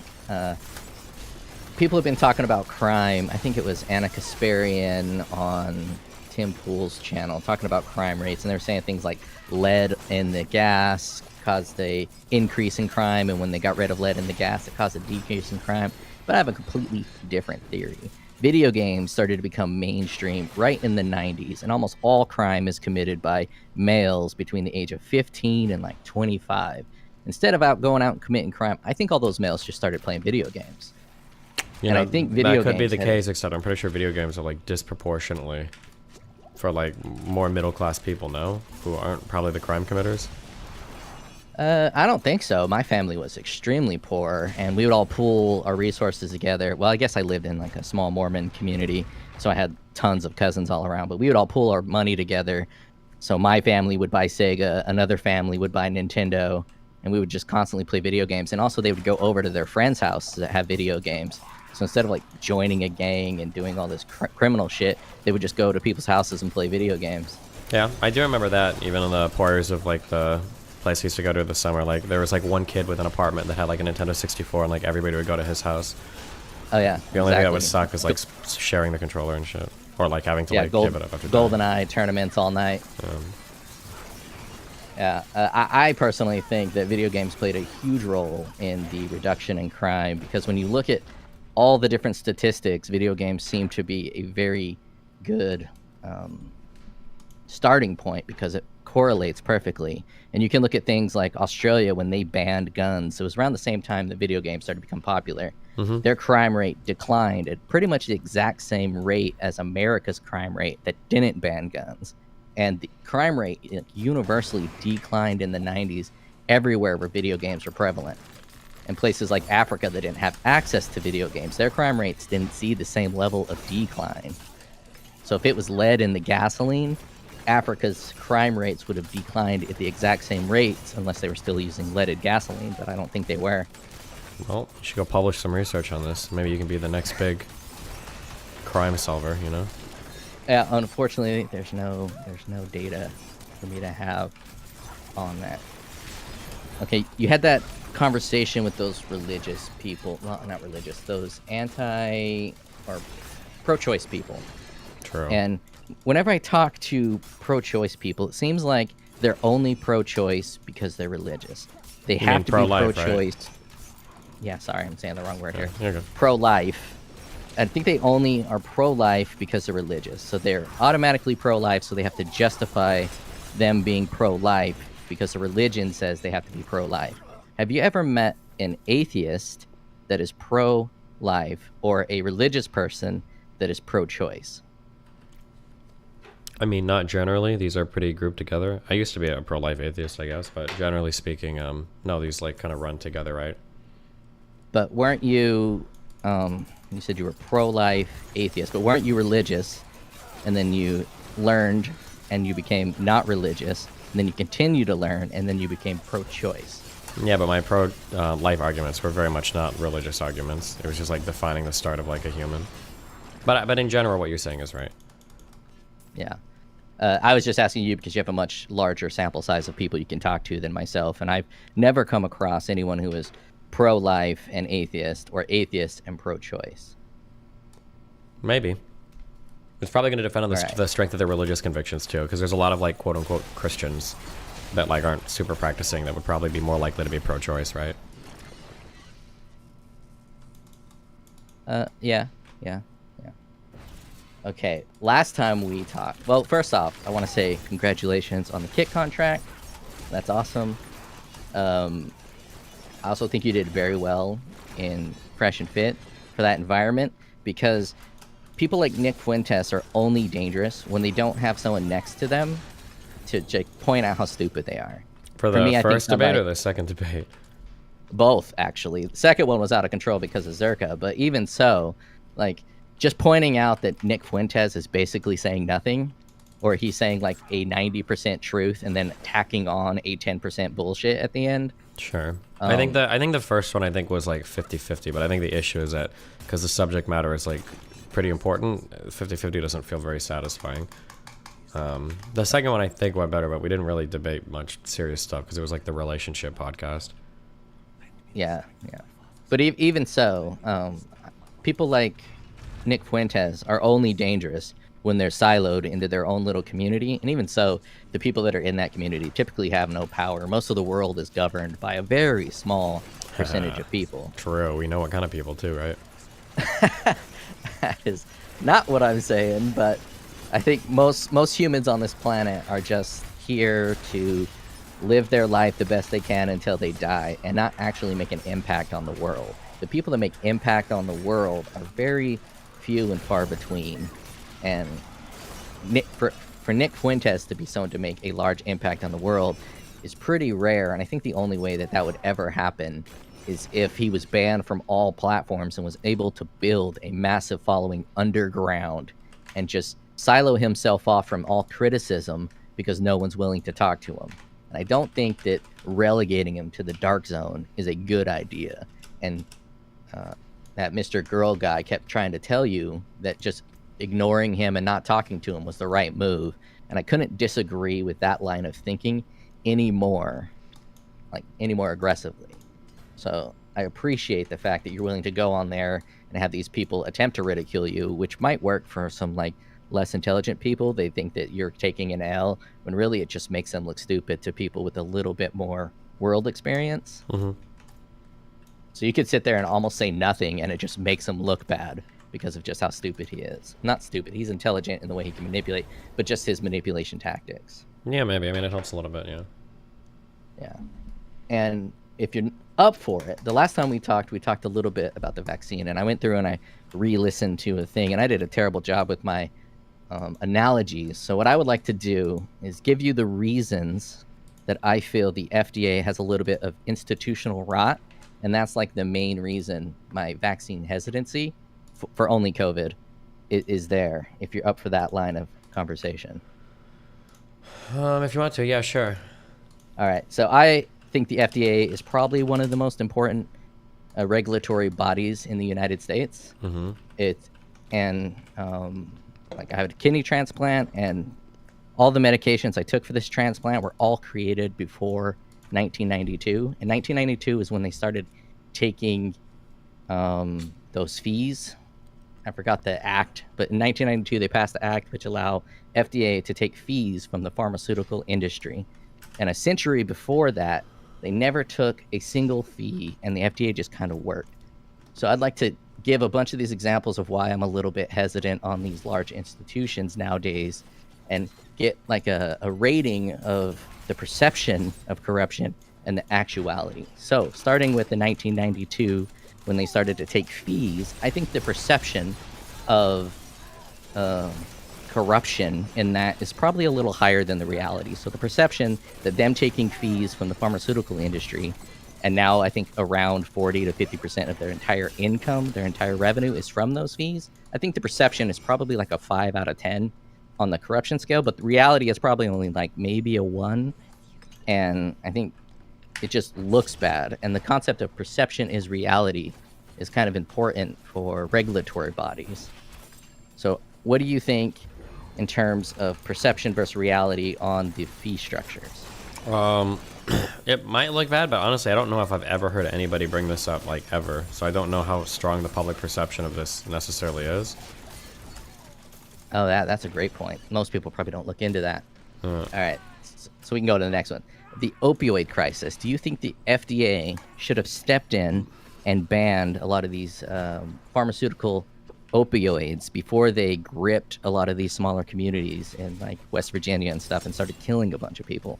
Or do you think it was the right move for the FDA, whose job is technically to regulate the pharmaceutical industry? Do you think it was okay for them to just kind of hang back and let that happen? Is it the FDA's job to worry about like how doctors are prescribing drugs? Is that the FDA's job, or is this like the AMA? I know the AMA isn't like FDA in conjunction with the CDC and all of those. So the CDC has a bunch of statistics on what kind of drugs are being prescribed and how many people are having medical issues with those drugs and how many people are dying. And they were able to see that these opioids that they were prescribing were getting overly prescribed and killing people. And they kind of just sat back and let it happen until eventually I think one of the companies got sued out the wazoo for their overprescribing of the drug. To truly give a good answer to this, I would have to know what the FDA's exact responsibilities are in regards to this. Because I don't know if the FDA, like let's say a new drug comes out, it's proven to be safe and effective for treating small dick disorder or something, right? And let's say doctors start overprescribing it because it also helps you like get better eyesight, and then people start like having huge problems with their eyesight. Like, does the FDA step in and solve that, or is it an issue with like prescriptions? I don't know if that's like the FDA's job. I don't know. I'm not saying like I don't know. Like I don't think it is. I truly don't know if that's like in the purview of what the FDA is supposed to be regulating. I imagine someone within the government, it doesn't have to be the FDA per se, is responsible for they should be responsible for monitoring that kind of thing. And the after monitoring is actually one of the problems that kind of exists. They'll approve a drug, and if you approve a drug for consumption throughout all the people in the United States, you kind of have to follow that drug's performance. You know what I mean? Yeah, but are we talking about the drug's performance, or are we talking about people prescribing the drug?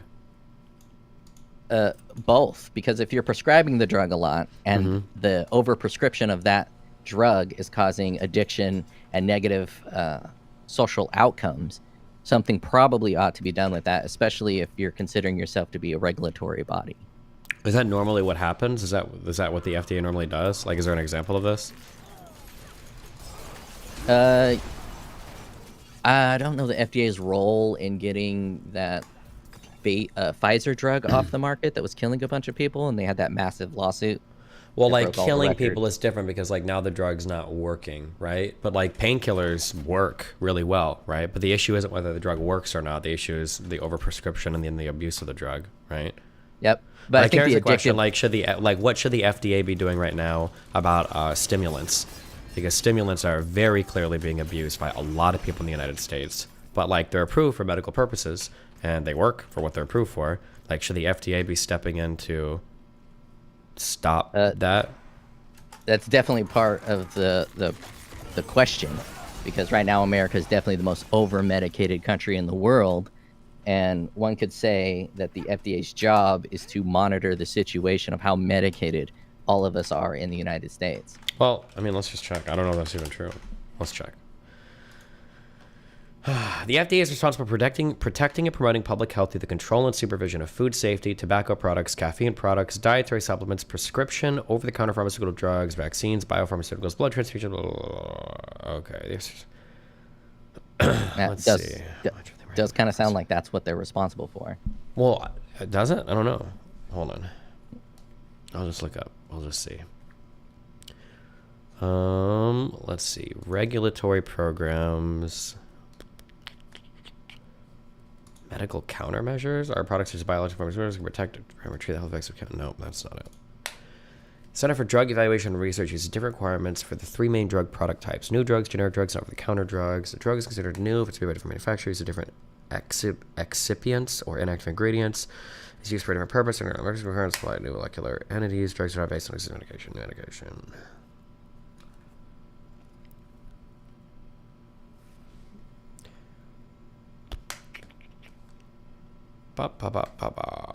Okay, the advertising and promotion. It is Office of Prescription Drug Reviews and regulates prescription drug advertising and promotion through surveillance and post-market safety surveillance. After any approval, it's supposed to review and report to the FDA. Every single patient adverse drug experience it learns of, they must report unexpected, serious, and fatal within 15 days.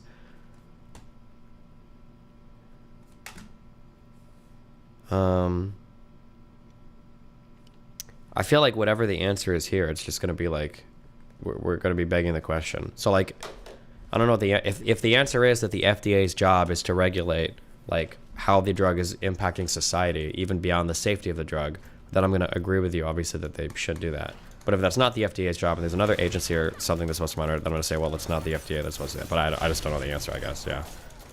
Yeah. And do you think that the opioid crisis and the percentage of people that are on medications has a negative makes the FDA or the CDC or the NIH, do you think that reflects negatively upon them? So I think one of the most important things about the FDA is its trust metrics within society. That people trust the FDA to be doing the right thing, to be a neutral participant of regulatory agent, a neutral regulatory agency.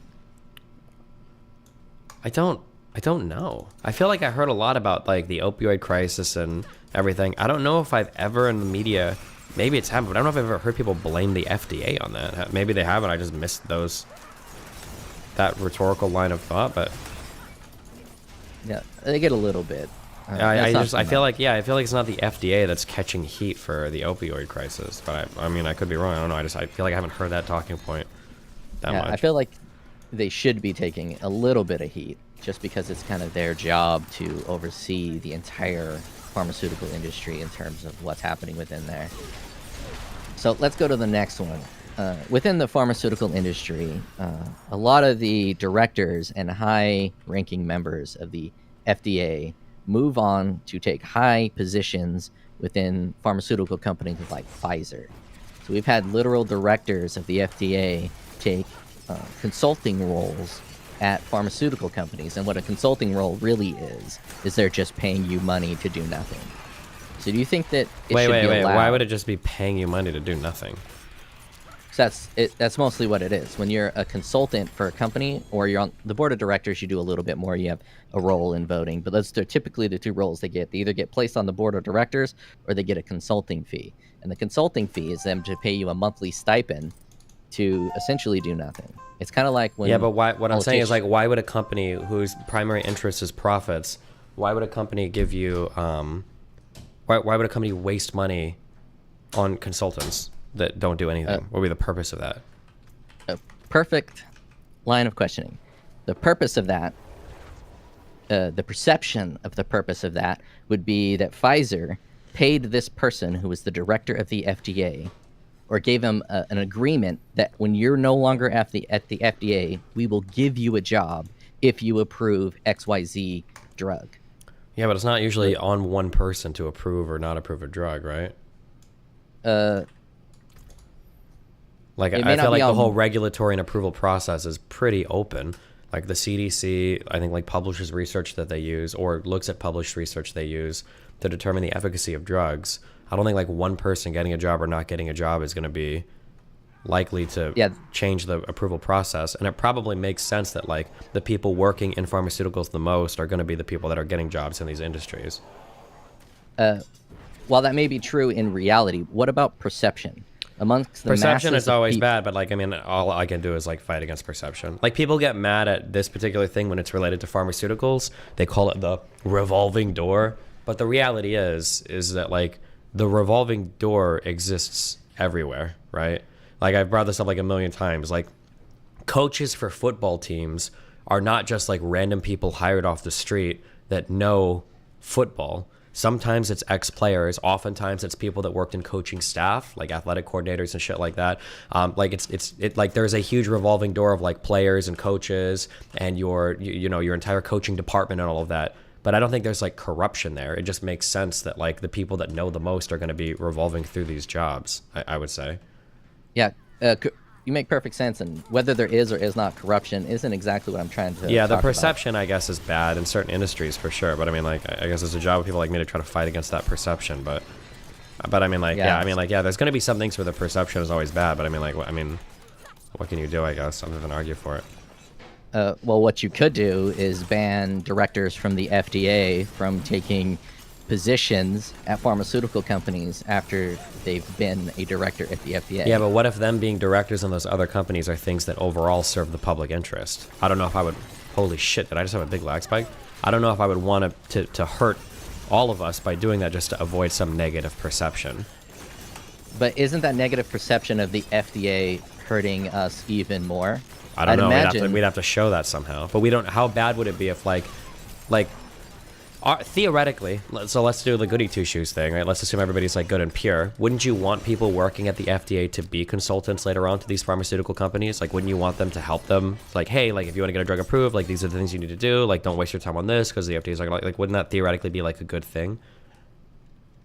I don't think that it could ever be a good thing in the eyes of the masses, the eyes of the people, because no one is going to give them such good graces to where a director at the FDA can then get onto the board of directors of Pfizer and not be able to give Pfizer inside information on the approval processes of the FDA, which they all probably have, to allow them to cater their studies and cater their data for approval versus actual safety. So I don't. Well, we're think the assuming now public- that like catering to their approval is not actual safety. Like it can be, right? I can't fight you completely on the perception argument. Like that's the job of people like me is to fight against bad perception, right? If I think that it's not warranted. But like sometimes people get mad over silly things that I think are good things. Here's a really good example. I remember this. I think when I was in high school, I think that they changed. This might have been like a Michelle Obama thing. No, because I wasn't in high school then. Maybe it was when I was in college. They tried to change how much sugar or how much like low quality food or whatever existed in high schools. It might have been sugar contents. They started to put restrictions around certain fast foods, saying that like if you want to be able to sell food in a high school, like you can't have these foods that have like too much sugar. So I think it was sugar. I could be wrong, but it was something like that. And then what happened is all of the fast food companies started to change up the ingredients of their food so that when they shipped it to the high schools, they could sell the food in the high schools again. And everybody, I remember at the time, everybody looked at that and they were like, wow, how fucking stupid. Like, they tried to change the types of foods that would be in high schools, and now look, all of these companies, you know, changed the ingredients in their foods, and now all of the pizza and all that shit is like right back in high school. Like, good job, you did nothing. But the reality is, well, no, you did do something. You changed the requirements, and companies like bent to meet those requirements, and now the food in those schools, it might still be fast food, but it's healthier than it was before, or at least it's not as bad as it was before, you know? So, like, having somebody there to show you, like, hey, like, you know, this regulatory process, if you want to pass the FDA's approval, you're going to have to prove that this drug doesn't do this, and it's important to, like, measure this, and blah, blah, blah. I don't think that that's necessarily a bad thing. It's not like gaming the process. It's kind of like when people talk about, like, FISA warrants or whatever. Like, the approval ratings on these are very, very, very, very, very high. It's like 98% or something. And people are like, oh, well, FISA warrants are just rubber stamps. Basically, those courts will approve fucking anything that comes through the door. But the reality is what's more likely happening is prosecutors and investigators and judges are all working very closely together, knowing that, like, if you're going to bring me a FISA warrant, it has to, like, match this and this and this and this. Don't waste my time otherwise. So they make sure that what they bring is, like, of high quality before they get there, right? That would be, like, an argument for that. Okay, sorry, go ahead. Yep. But don't you think the presence of those FISA warrants allowed people like Trump to bolster their claims because they're trying to blame it all on the FISA warrant, and it works pretty well against people that are, I'm not going to say stupid, but they're looking for a reason to believe what they believe. Sure, but I'm not about to like destroy our entire system because some people have bad perceptions of it. Like, it's not like, it sounds like we're making an argument for basically like just ejecting everything because we think that the perception is bad. I think you're going to do more harm dramatically altering and changing everything just because there's bad perception. Like, for instance, there was probably bad perception around a lot of the vaccine passport shit and the vaccine quote-unquote mandates in the areas that did it. I'm sure there's a lot of bad perception there, but we probably saved more lives than lost due to those mandates. So I'd say that was a bad perception, but probably better than just having nobody get vaccinated and, you know, running around society and increasing the death rate and everything else. Yeah, that's a good thing to lead into the next one. In terms of people getting vaccinated, I view vaccinations as being very important, but on a voluntary basis. I don't think parents, the sane parents, I don't think it's a large group of people that are like, I don't want to give my kid the polio vaccine because of XYZ. And that's because when the polio vaccine was created, it was literally saving millions and millions of kids because polio, I think, was like 30% lethal or something crazy like that. So when they created that vaccine, everyone wanted to get the vaccine. But it's a little bit different nowadays, where when they create a vaccine, they kind of have to try to force people or coerce people to take that vaccine. And I think a big part of that is a lack of trust in institutions. I think a lot of these tiny little things that I'm mentioning are helping to build that lack of trust in institutions. Yeah, but you're not trying to rebuild like trust. You're just trying to destroy the institutions. You're saying that like, well, people don't really trust these as much, so maybe we should just like get rid of it completely. And now we're going to be better again, and people will trust the government because the government's not doing anything. Like, I don't find that to be a very compelling argument. As I said at the start, I think the FDA is one of the most important institutions within the government. So I don't want to destroy the FDA.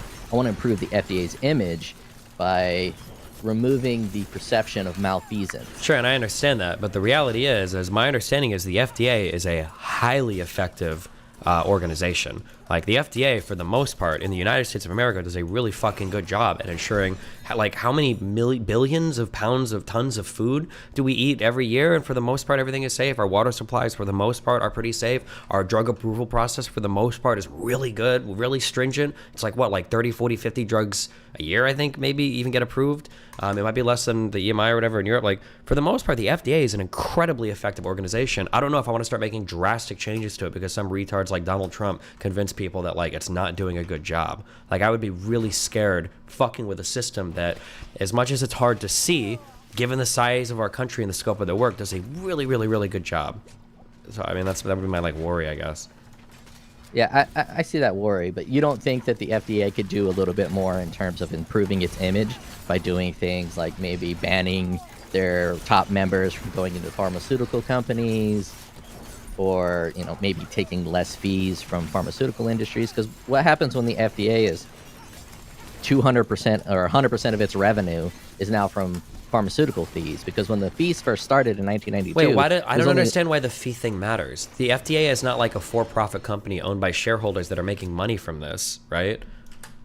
Like the FDA, Exactly. the FDA is always going to get funded by the government. But what's wrong with having some of the funding come from some of the pharmaceutical companies? Like, don't we like taxing organizations for their use or whatever? Like, to pay back towards whatever, like, because pharmaceutical companies are going to make a fuck ton of money off of whatever drug gets approved. Why are we upset about them paying into the process for approval? One, for the perception that it seems like there's a relationship, a financial relationship between the FDA and the pharmaceutical companies. And two, the FDA should be funded by the taxpayer dollar solely and not be reliant upon the pharmaceutical companies for additional income. Well, but are they really reliant? They're 40 to 50% of their income comes from it. Yeah, If you got rid of that. but if you got rid of it completely, it would still be fully funded by the government. I don't think it's reliant, and I think it's probably pretty common. Like, so not to dox myself, but a few weeks ago, do you think that I was? Do you think the government gave me an ID in the state of Florida because I pay ID fees to Florida State? Because I'm the one that pays that directly, and they make money off of me paying for my ID. Do you think Florida State is incentivized to give or print fake identification cards for people because they get money from the people buying the IDs? Or what Yeah, about but like those from immigrants? When I did like immigration for Molina, we had to pay a ton of money to go through that process. Do you think the federal government is printing fake green cards because they rely on the money that they make from immigrants paying for green cards to get immigrated? Like, I feel like it's pretty standard practice for funding things in the government. Yeah, it is a pretty standard practice for funding things in the government, but your ID and those immigration things weren't involved with people's medications and people's lives. Well, So I mean, arguably, they kind of are, right? Like, driver's licenses are pretty important. Whether or not I'm allowed to operate a fucking 1 to 2 ton death machine on the road and drive around, or get approved to like work a job in the United States, or like identification and whatnot is, or get on an airplane. Like, identification is a pretty important thing. The 9/11 hijackers needed valid IDs to get on the planes to zoom them into buildings and shit, right?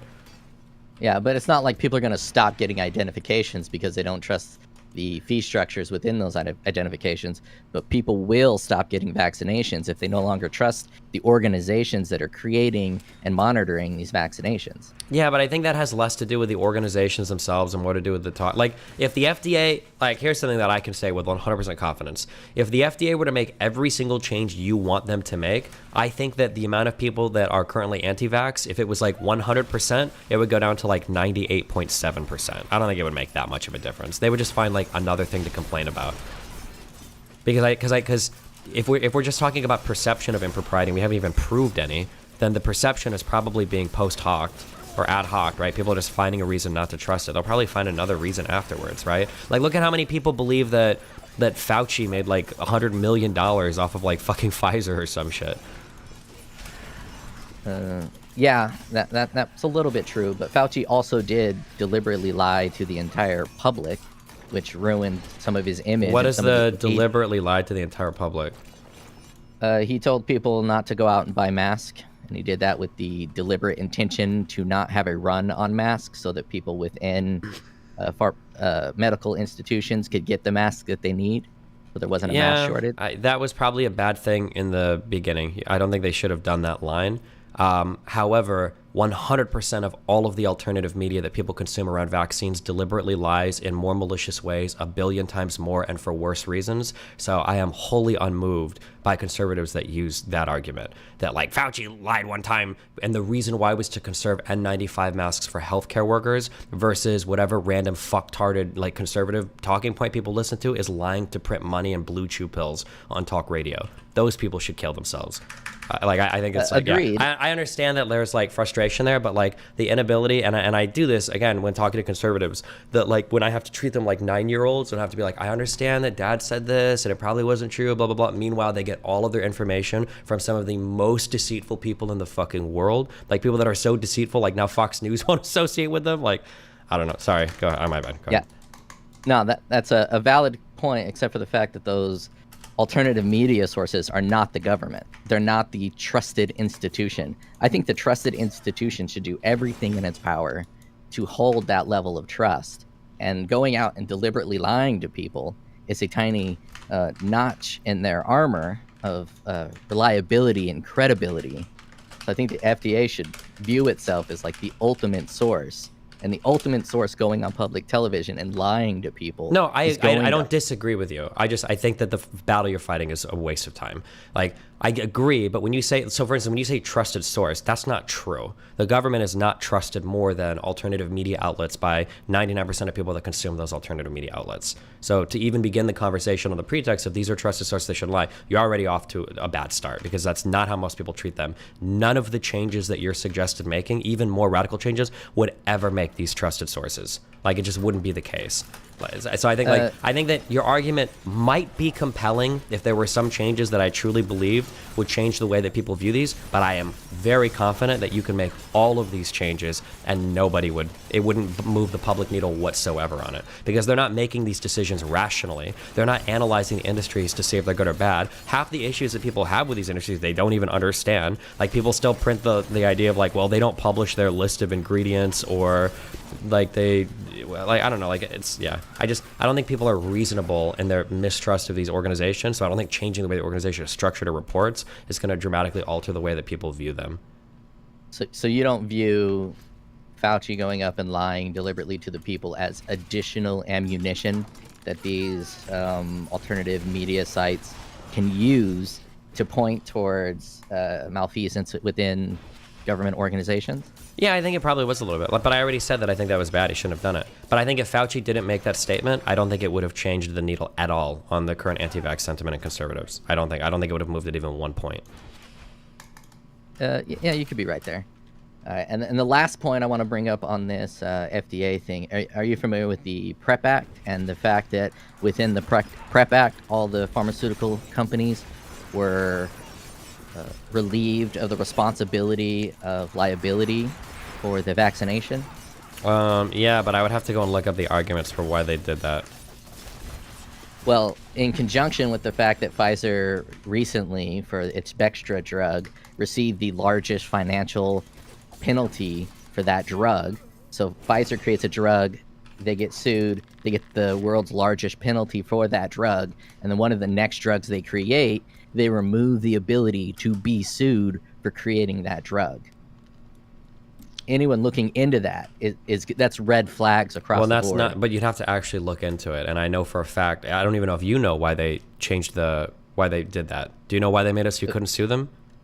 I can only assume it was for speed and part of the getting the vaccine out as quickly as possible, but I have no idea. Sure, yeah, I don't know either. But like, there's oftentimes a thing that looks so obviously like it's so obviously horrible in the way that they're doing it, like prima facie fucking the worst thing in the world. And then when you look into it, it's actually like, it makes the most sense in the world. A really good example of this, I argued with a bunch of people on this like 5 years ago, was California changed it so that if you infect somebody knowingly with HIV, they reduced that, I believe it was a felony or it was like a class A misdemeanor, they reduced it to like a misdemeanor crime or a lower misdemeanor.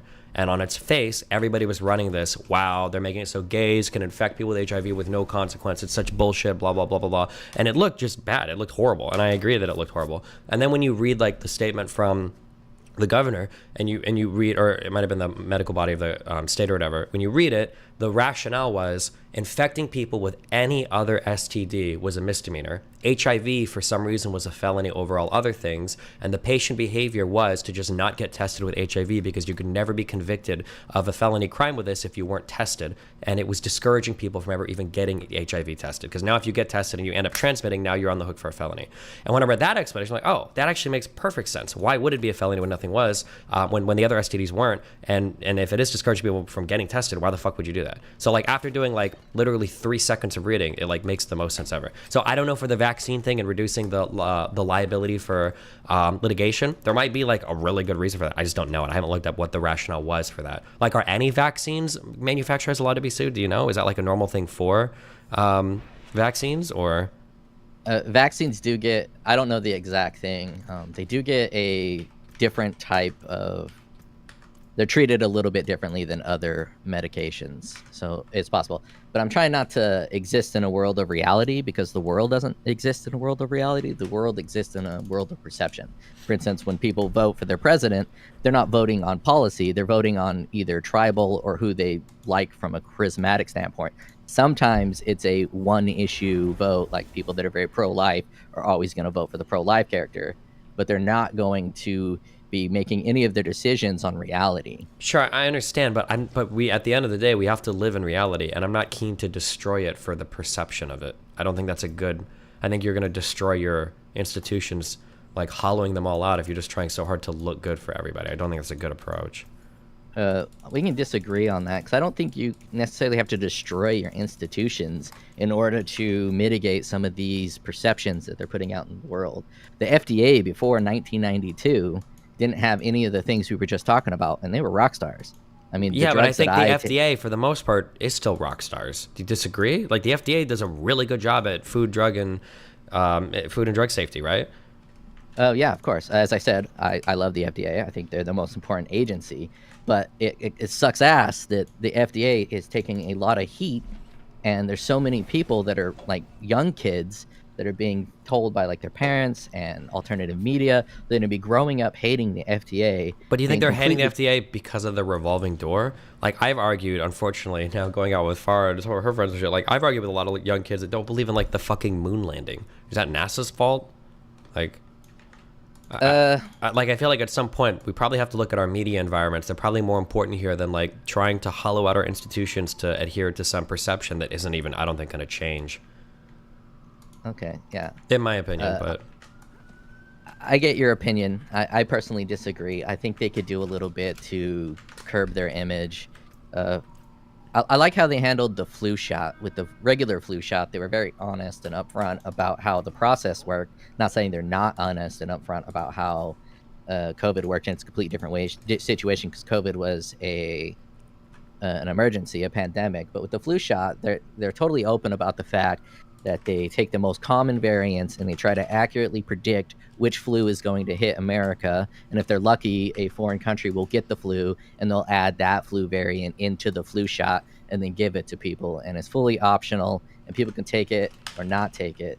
And I think if this proceeds as the way it's proceeding and the FDA keeps getting a worse and worse and worse image, eventually a very serious illness, far worse than COVID, is going to hit.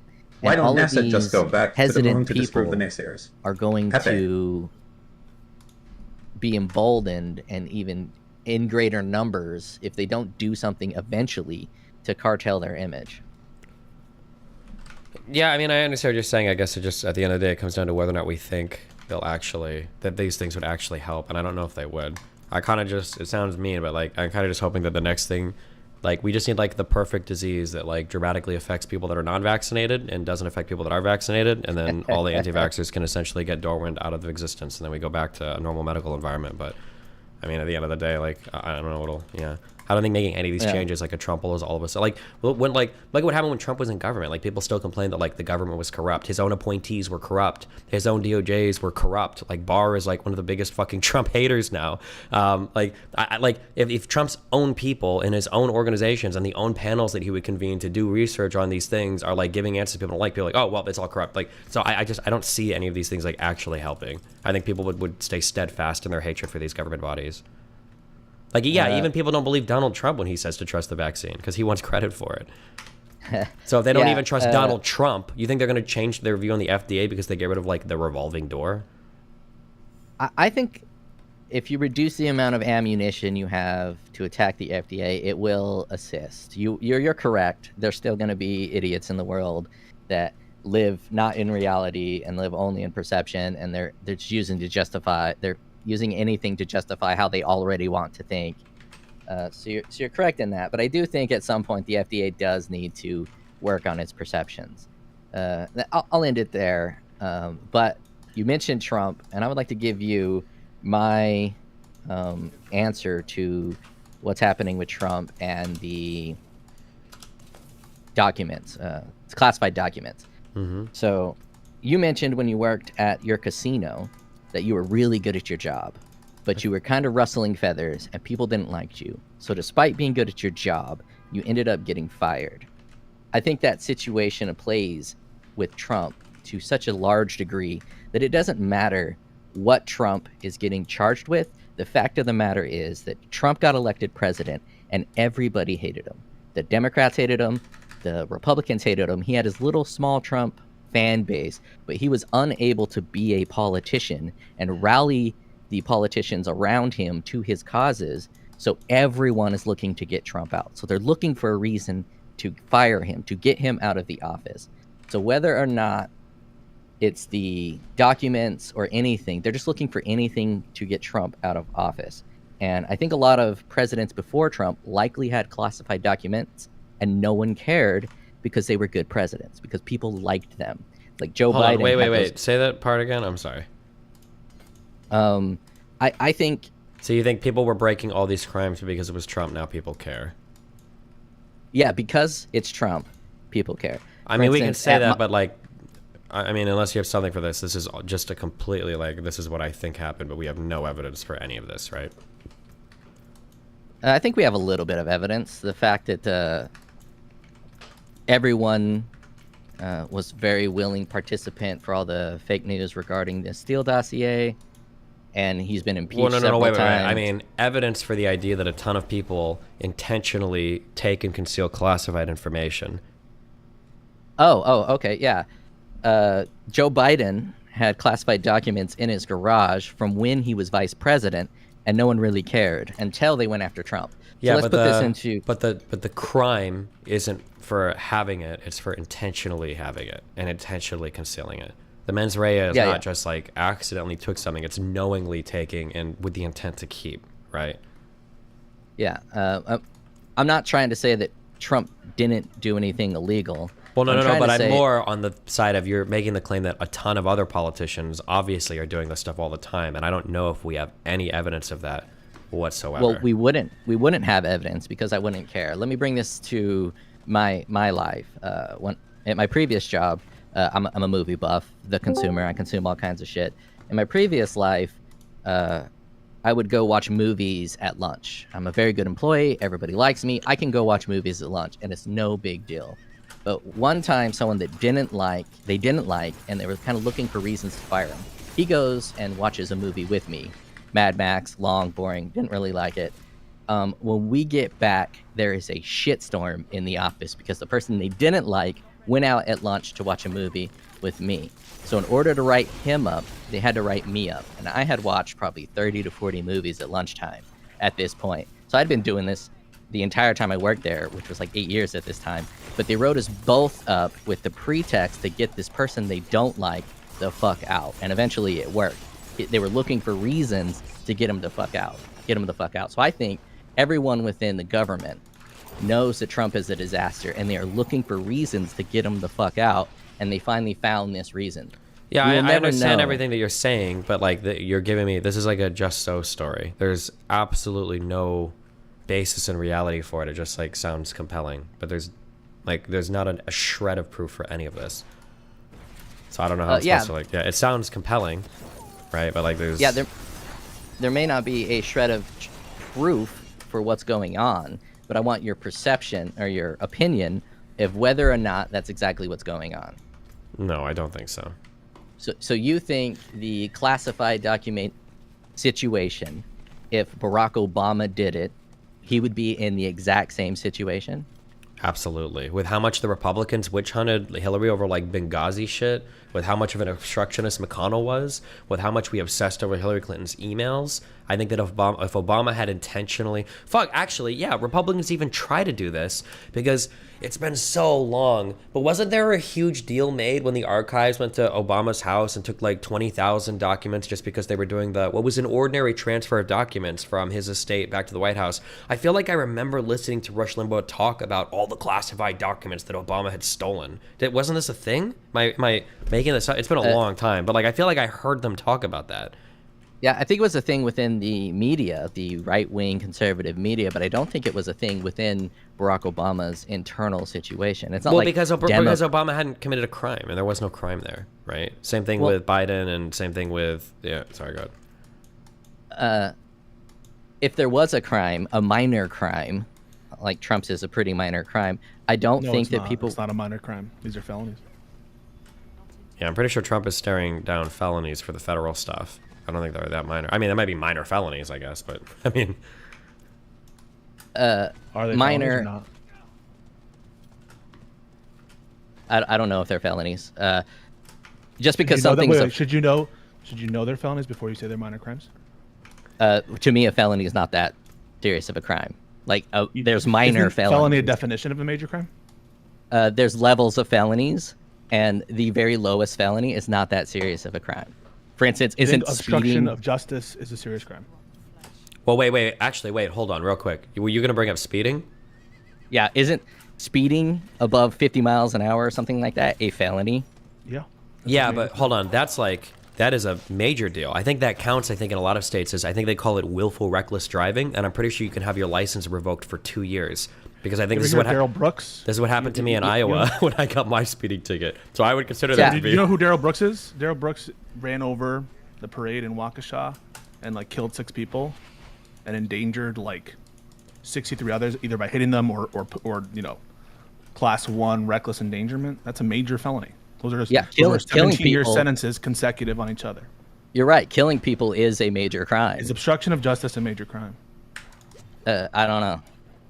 What? It depends on the obstruction of justice. I obstruct justice every day. Is it treated as a major crime? Are you aware what the penalty is for these crimes?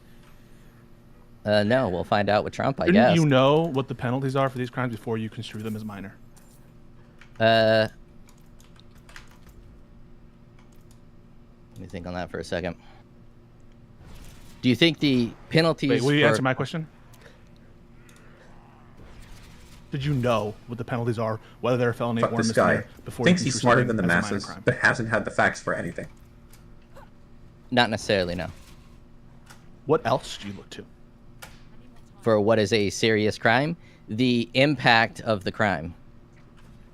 For instance, you were talking about the people who ran someone over and literally killed people. The impact of that crime was that guy killing people. So obviously, that's a serious crime.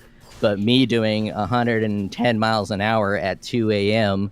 on a empty freeway, I'm committing a felony, but no one dies, and So it's not a if- serious situation. If someone destroys a bunch of evidence in when there's criminal proceeding happening or investigation going on for something very serious, let's say, you think that that's not serious? The obstruction itself isn't serious because Well, of the serious impact, is- because of your priors and intuition about the impact. Serious is all weighted upon a degree. You're saying, is it not serious? If I say yes, it's serious, then it puts destroying documents at the same level of something like murder. Well, So is is this a categorical approach? I mean, I thought we were taking a categorical look at these particular crimes and asking, is the crime, without any knowledge of the facts and circumstances, is the crime serious? Right? I can say that murder is a serious crime without knowing the details of the murder. I can say that reckless endangerment is a serious crime without knowing the details of the reckless endangerment. And I can give you a bunch of hypotheticals about someone obstructing a murder investigation, about someone obstructing terrorism investigation, where you're going to say, of course, that that's a very serious crime as applied. But I think it's serious whenever you're obstructing justice. Okay, well, I can use that Don't exact you? same logic and say doing heroin is a felony. Is doing heroin a serious crime? Yeah, so if doing heroin is a felony, the law regards it as a serious crime. That So said, John I'm Zerka not telling doing you. coke 3 times I'm not during a telling you. podcast created 3 felonies while on this podcast. You're telling me that's a serious I'm crime not- because it's a felony? First of all, I don't know that private consumption of cocaine with just the amount to get oneself high is by itself a felony. So I'm not. It sure is what- by you're- itself a felony. I'm not. What jurisdiction you're talking about? Every jurisdiction. It's a federal For these crime streams to be to do 10/10, cocaine. put YouTube chat on the screen. To possess and use cocaine Is a federal in any crime. quantity is a felony. Yes, it is. Okay, I don't know that. And I'm it's, not, I don't and it's specialize not in a serious crime. that. You can Just have because intuition- something is a felony doesn't make it serious. I understand that a lot of things are classified as felonies that normal people aren't going to construe as serious crimes. But we're talking about crimes that have huge prison sentences that are very serious, I think, in the intuitive sense that you're appealing to. We're talking about how is our criminal justice system going to operate if we let people just destroy evidence, try to again, I'm not saying that this is necessarily as applied to Trump, but the crime of obstruction of justice would allow people to, if you got rid of it, destroy evidence, try to intimidate witnesses. Yeah, kind of and in the same vein, the crime of obstruction of justice can be extremely minor. There's a degree. Who has been charged? Is it a major crime? Again, you're all crimes can be considered major depending on the scale at which you're measuring it. If you're comparing it to other crimes, no, it's not that serious. How many people have been charged for what Trump is being charged for and served a jail sentence? Obstruction of justice? Yeah. How many politicians have Politicians? done Wait, are you obstruct- saying politicians or individuals? So now my universe Either, of people either, is either. people have been charged and gone to jail and served prison sentences for obstruction of justice. You denying And that? you're saying the people that have... You deny that? No, I don't deny that. I did deny the Should serious... they? Should they? Is it so? I mean, why is it not serious for? If you want to just go to the facts here, why is it not serious for the former ex-president? I'm sorry, the former president, to ignore, by all accounts, a grand jury subpoena purposely? Because him ignoring that grand jury subpoena had no impact. There was nothing that happened from him ignoring it. It's Trump being a fucking incompetent idiot. It's not That's like not how we. Come on. You could attempt to shoot someone and nothing happens because you miss or whatever. We don't. yeah, and shooting, the results attempting of- to shoot someone is a different not a crime major- than actually. It's a different crime than actually It's a shooting. major crime. If you attempt to shoot someone, if you attempt to shoot someone and you miss and you don't shoot them, you're getting a significantly lower sentence than if you shoot someone and kill them. Actually, if you're aware about the model penal code and a lot of standards, and not every state has adopted this, and there are states that downgrade attempts versus completed acts, but there are many states that grade them exactly the same. I would need to see that because I don't believe that for Model a penal code. goddamn second. You're telling me that if someone shoots at somebody, they're going to get the same sentence as if they shoot at somebody and murder them. Attempted murder. A lot of states will downgrade and will not give certain options for attempts, but the standard in the model penal code is to charge, which has been adopted by many states, and there are differences always, has been to charge attempts, even felonies done in the commission where death happens in felony murder rule, to charge those the same as their highest level murder of intentional murder. Regardless, I mean, these are serious, at least as the law defines them, in terms of their sentences, about what could happen to Trump if he's convicted on all these counts. In terms of, you might think that it's no big deal to that classified information, national defense information, that stuff doesn't matter. But at least you could acknowledge that the law construes them as serious crimes. And your point about cocaine, like imagine you were to go in China, where like heroin, the punishment for doing heroin or cocaine was death. Would you say that there are serious crimes in those places? No. No. The punishment doesn't dictate how serious the action is.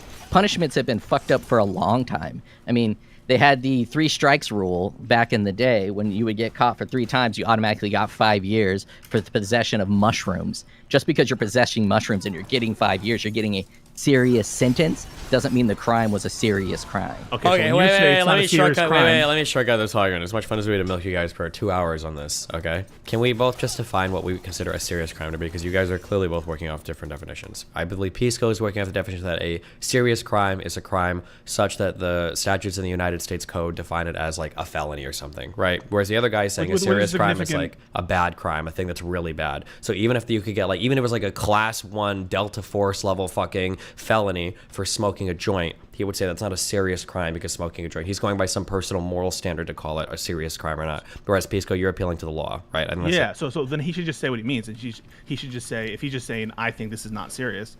that's Well, what he let means. me bring yeah. Let me bring it back to the point. But do you think this is a serious, what Trump did was a big deal? No. Well, fuck. In terms of the actions of every president in the United States and what their code of conduct is, yes, it's a serious deal. But in terms of actual morality of the situation, it's not that serious of a deal. It's not like Trump was holding these classified documents with bad intentions. He was doing it because he's a fucking moron and a contrarian, and he was just like, no, I'm not going to give you these fucking documents. He's a child throwing a temper tantrum with these documents. So in terms of its seriousness, it doesn't really apply because he's not doing it with an intention of having a massive situation going on. He's doing it just because His he's fucking intention Trump. is to defy the law. His intention is to defy the current executive. His intention is to not return things that don't belong to him. Right? I mean, Yeah. like if you steal stuff, right, he essentially stole things. Those things don't belong to him. And you're like, oh, it's not a big deal because he just wanted to look at it, right? Imagine if someone said that to you, like, oh, they stole my painting. I just wanted to look at it. I wasn't gonna do anything bad, right? Or they stole your, I don't know, a computer or hard drive you had. Well, I just wanted it. I just wanted it to brag about it. Okay. The intention. I don't like where you're going with the line of questioning. It doesn't seem like you're in good faith communicating with me. So let's bring it How back. am I not in good faith? Because, dude, you're saying that it's a serious crime simply because it's a felony, and there's multiple levels of felonies, and some felonies Well, I aren't mean, that serious of a crime. Let's talk about the facts. And Let's really talk about the facts. If Trump had desired to give these documents and just hang them on the walls of Mar-a-Lago, would you say it's a serious crime? it depends on Trump's intentions. Let's look at some facts this way. Well, we Do you answer that think- one. I just gave you some example of his intent. No. He wants to hang them No. up. It's No. not serious. So he has a bunch of things that are like attack plans of DOD, and he's hanging them all in public places. Let's say on Mar-a-Lago, and you Were would say, these attack plans from the DOD? accept my hypothetical as your. Okay. Don't dispute it and be like these are not actual attack plans because I believe Trump did it. It was just news clippings or whatever. We're not involved in that. Assume that these documents are what they purport to be, which is the highest level of classification, national defense information relating to literally attack plans among other sensitive information. And he just wants to hang them up on the walls of Mar-a-Lago. In that situation, he doesn't want to give them over to the Russian ambassador, but he does want to hang them up just so people can see him. Like, look, I was the president. I did have access. Would you say that's serious? Yeah, that's pretty serious. And it engage my hypothetical. If Trump is only holding these documents to be able to create a media storm over his name, to rally his presence, and to bolster his base, do you think that's a serious crime? Absolutely, 100%. Do you think it's as wait, serious? Can I throw in a real life example? What about the guys on the Thug Shaker Discord? Because the intention there wasn't to cause any harm at all to the United States. The guy just, like you said, he was like Trump. He just really wanted to show off to his friends and show like how cool he was. Do you think that was serious? Are you familiar with the Thug Shaker shit? No, I'm not familiar Yes, you with are. any of You're this. not? You haven't heard about this? No, I haven't.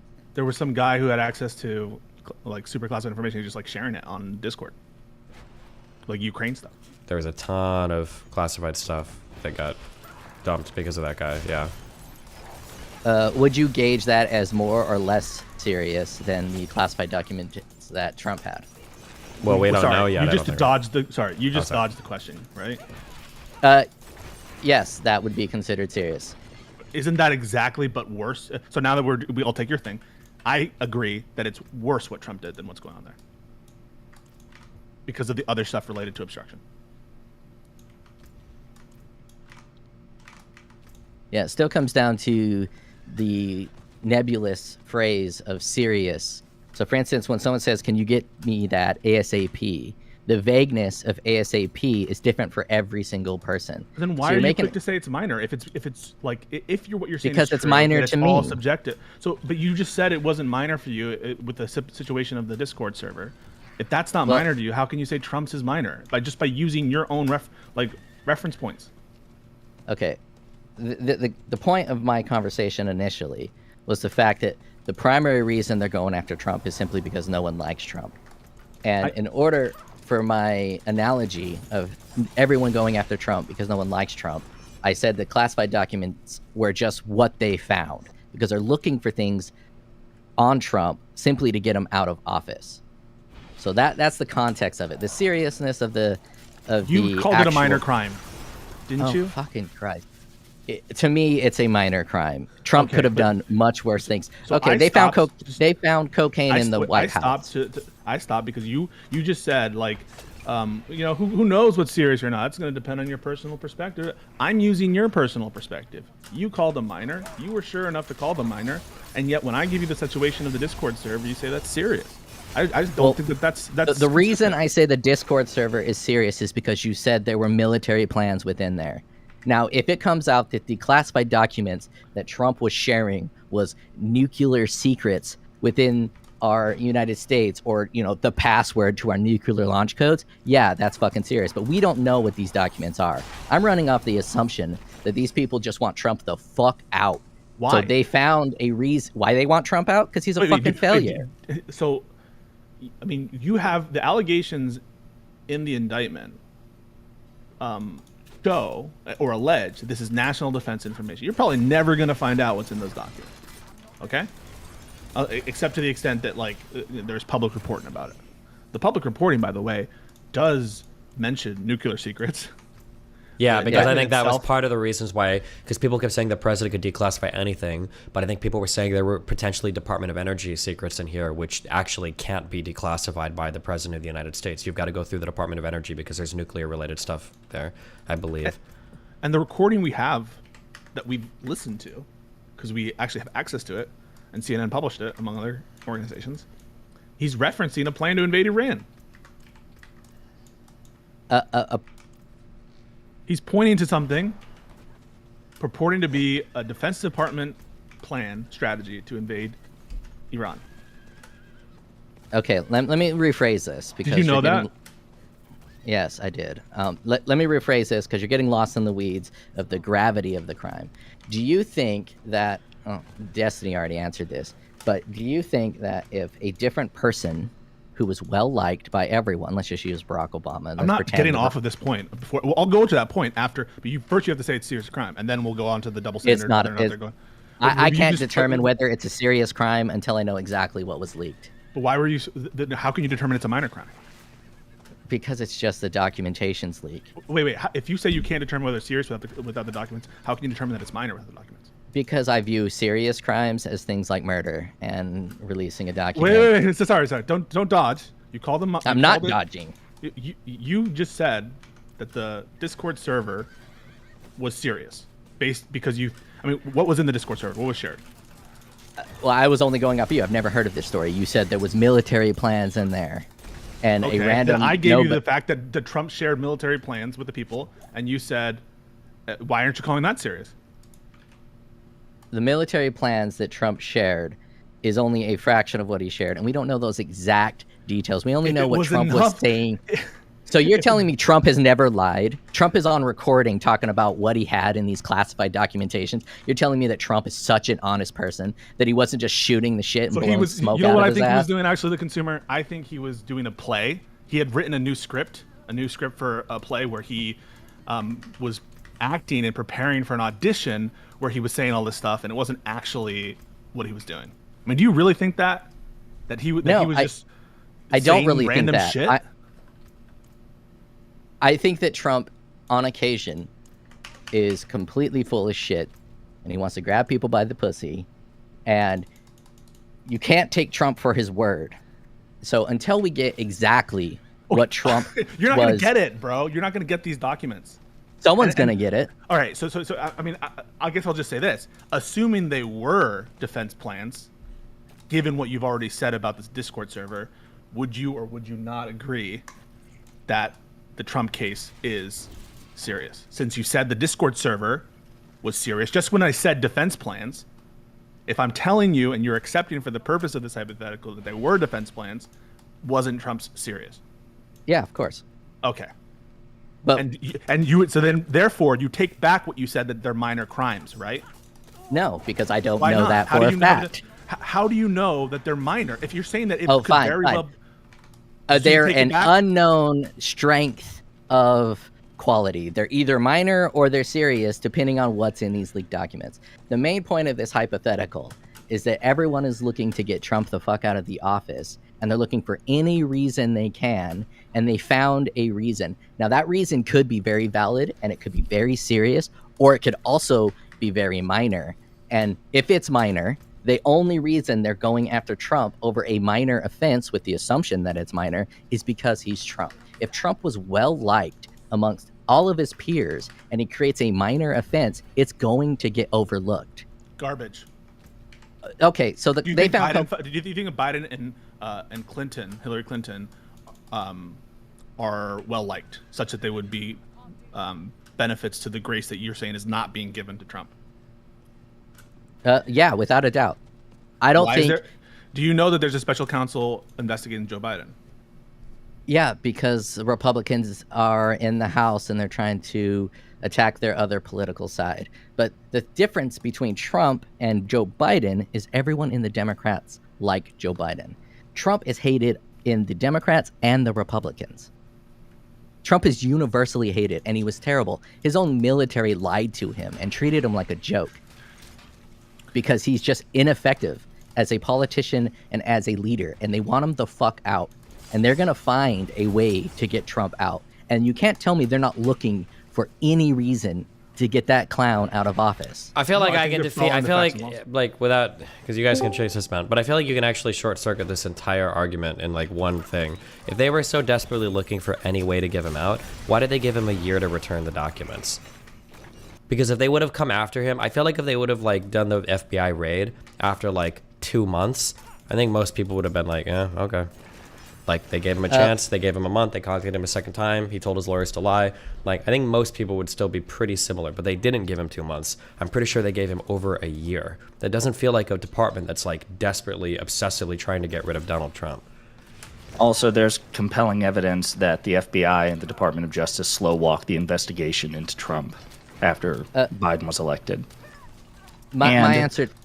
And the special my counsel answer to investigating that- Biden, hang on, and the special counsel investigating Biden was appointed by Biden's own Department of Justice. It has nothing to do with congressional Republicans. Doodles. Yeah. My answer to that would be the unprecedented nature of this situation. They don't really know how to handle it. And going after the president is a big fucking deal. So they're giving him time because I don't think the FBI wants any of this smoke.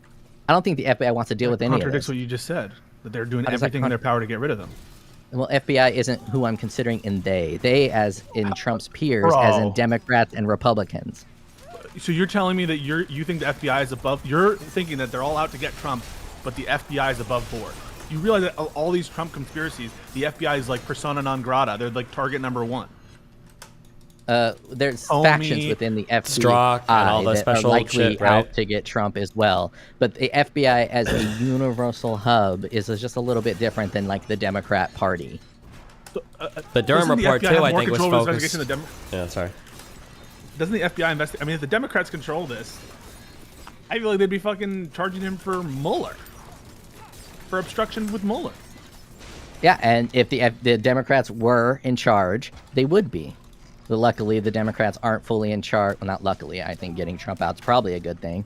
But they're not fully in charge. So they're working with... It reminds me of like the Nick Fuentes stuff where there's always a reason why when the power fails or the conspiracy fails, there's always a convenient explanation for why in this case it fails. I think you're just misunderstanding what I'm trying to say.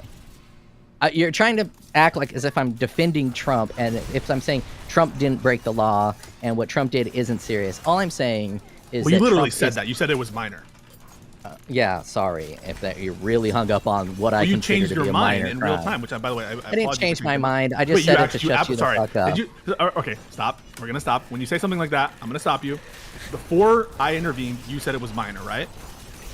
Oh my god. Yes, to me it's still minor. Then, it's not. Trump didn't kill anybody. So when you said it may or may not be minor, because we don't know the facts of the information. Were you lying to me when you said it may or may not be minor? And no, I'm not gonna. Wait. Not gonna. Did you change your mind or not? This semantic bullshit doesn't matter. Not semantic. I want to know what. Yes, it is.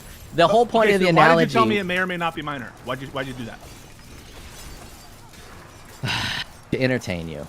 The point I was trying to say. That's bullshit, dude. Are you telling me that you lied about? Or did you do a deliberate, intentional lie about your position? No, it's. Did you just lie? No, I didn't lie. It's then not why important.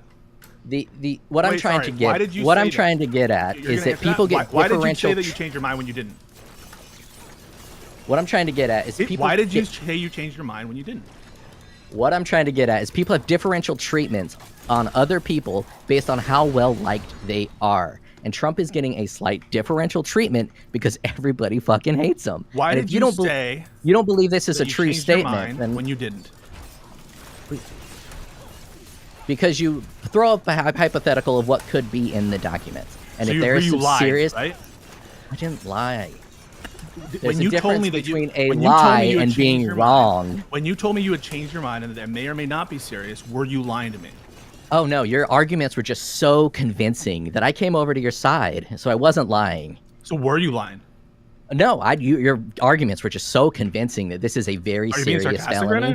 now? Of course, I'm being sarcastic. Okay, so did you lie to me or not? Will you have the balls to say yes or no? No, I would never lie to you. Wait, who are you?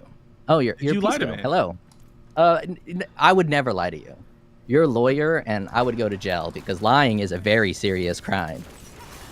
Why won't you just like answer that? Like, what is your position? My position. Is it serious or not? Thank you. No, let's ignore the position of serious. No, my no, position. no. I'm not going to go with someone who's going to lie about their My position. position is I have absolutely no clue the legal precedent for the seriousness of this crime. But my perception of the seriousness of this crime as a leaking documents, is that it's minor. Did you say later on that it may or may not be minor when we walked down that entire path? I most definitely did. It may or may not be minor. Okay, I still hold so that then you don't know position. it's. Is it your position still that it's minor? My position is I don't know the seriousness of the crime, but it seems minor. And regardless of the seriousness of the crime, they're going to bolster it up to the maximum because everybody hates Trump.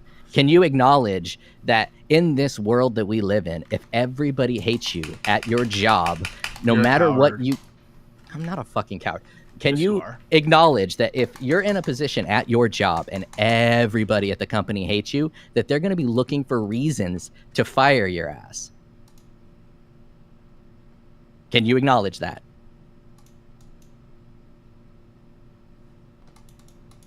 I think he died. Did you lie? Why won't you acknowledge? You want me to acknowledge what you're saying. And I already answered that. I said, no, I didn't fucking lie. But then why did you tell me you changed your position? Because I don't know the seriousness, and I was talking to Destiny, who is less pedantic than you, and we were having a good faith argument, and now you're just, I don't know what the fuck you're doing. But can you acknowledge that everybody in the government hates Donald Trump? Well, not everyone. He has a small No, I base. don't acknowledge that. You don't think that Mitch McConnell was anti-Trump? I didn't say that. You said, do you acknowledge that everyone in the government hates Trump? And I Oh said, my no, God, I don't you acknowledge that. semantic little prick. Okay, do you acknowledge that the majority of people in the government likely despise Trump and want him out? Are you talking about like head positions? Yeah. Yeah, there's a Democrat in office. Yeah, so the majority of referencing people... the executive state? Okay, so one, the majority of people dislike Trump and want him out of office. Because the majority of people dislike Trump and want him out of the office, do you think that Trump is getting a differential treatment because No, I of don't. how many people dislike him? So you think... I don't have any reason. Sorry, I'm going to say I don't have any reason to believe they're treating him differently. In fact, okay. all the evidence that I have shows that they're treating him better, not worse than an average person. Okay, so the evidence that I have is primarily a world experience from being old and living in this world a long time. When How old are people you? don't, I'm in my 40s. When people don't like you, and you're at a job doing your job, and people don't like you, they will find reasons to get you the fuck out of the job. It's happened to Destiny. It's happened to like 4 people that I know, and it's happening to Trump. Now, the seriousness of Trump's crime wasn't really my point of the conversation. It could be super serious that he leaked these documents, or it could be minor, but it doesn't really matter. What I'm trying to say is that everyone wants Trump the fuck out, so Trump is going to be treated differently. Can I? And I'm just not say- saying. Can I say real quick? Pisco, I don't know if you would agree with this or not. I think that I think you might have somewhat of an argument if we were just talking about the New York charges. Do you think that's fair, Pisco? That maybe there might be more meat to that argument there, or no? No comment. Oh yeah, never mind. I think that if we were just talking about this, because those are charges where we're past the statute of limitations, but not technically, because maybe we can argue it was done to commit another crime, and we can argue about the seriousness of those. I think if we were just talking about the New York stuff, I think you might have a stronger argument. But the federal stuff it's a lot harder to say that there's a lot of unfair or undue aggression being shown towards Trump here, I think. In terms of proving that unfair aggression, that wasn't so much my point. Do you think that if the majority of people dislike you, that you're going to get the same treatment as if the majority of people liked you. I think that not necessarily. I think it could be worse, but we have to show that, right? You have to show that. And, Yeah. and in this case, like, are you telling me at McDonald's to get fired? Yeah, probably. It's a lot easier. Like what I would show for my though? for instance, for like my casino job, I would say that like ultimately the reason I got fired and all of my write-ups leading to me getting fired were really goofy. And we can go back and we look at the documented paper trail for why I got fired. I think that I got on the bad side of a lot of, well, no, I think I got on the bad side of one, my major manager, and that marked me for deletion. But even if that's true, let's say that it was the case that later on, while I was quote unquote marked for deletion, let's say I would have gotten into an altercation with a customer, a black customer, called them the N-word, right? I couldn't wheel out these same arguments to go, well, I got on the bad side of my manager, they were looking for a reason to fire me, blah, blah, blah. That all might be true, but the actual reason I got fired was completely and totally valid, if that was the case, right? And then you go, he's like, isn't it more likely that you did it for other reasons and you just are finding something? Yeah. Like, No, you can, no, this no. argument, you know what it means when it says an argument proves too much? No. But let me means, like, talk if on you were to Destiny's point real quick. Now, Destiny, imagine you weren't a good employee. You were a piece of shit, and just like Trump, a piece of shit, not good at your job, and they were looking for reasons to fire you, and then you called someone the N-word. Do you think that the reaction, now the penalty is obviously going to be the same because you literally did that, and for Trump, I think the penalty will be the same. But do you think that the ferocity of the action would be equal? Maybe not. But again, like everything you're saying, I think you're doing a mistake where like you're showing a propensity for something and confusing that for the thing itself. I think that's the issue. Like, let's say that a man and a woman get into an altercation, and then let's say that somebody gets injured. And we're trying to figure out like who got injured, and you just keep saying like, well, the man has higher testosterone. Isn't it more likely that he did it? It's like, yeah, but that doesn't actually determine who did it. Well, yeah, but he's got really high testosterone. Like, he probably did it, right? It's like, well, I mean, maybe, but we don't know. We would actually try to find out the fact of the matter, right? Like, did he actually do it or did he not? You keep saying that there's a chance that Trump could be treated unfairly, which I guess I could agree. There is a chance. And you keep saying, like, well, wouldn't people want to? And I'm like, yeah, I guess they could want to. And then you're confusing that for, like, then they did. But we have to show that. And all the actions so far seem to be starkly to the contrary, given how many different organizations contacted him and his attorneys and gave him multiple chances, and the length of time between the initial investigation, the subpoena, the raid, and everything else. So it seems to be that even though there might have been a propensity for something, the thing itself did not materialize. And you just want to talk about the propensity for it without looking at the thing itself, is what it feels like. Oh, no, I'm more talking about universal truths within the world. A universal truth. You're hearing what Destiny's saying? You can apply this to anything. If you could say something like this, isn't it more likely that I fully agree. Isn't it You more can stop your likely- point. I isn't it fully more agree. likely- I heard what isn't it- Destiny this is said, not and for I your- agree. It's for everyone else, so they can see how stupid this is and how stupid you are. Isn't it more likely that a government that is entrenched with elements of the military-industrial complex is going to fake a terrorist attack to provoke a war? Isn't it more likely than if they didn't have that? And so, and as an argument to say that 9/11 was staged or it was part of a plot to start a war, you could use that and apply that same logic and argument to almost anything. Okay, let's use that. Let's run down that line of thinking. Do you think that the military-industrial complex had any role in us going to war in Iraq after 9/11 towers fell?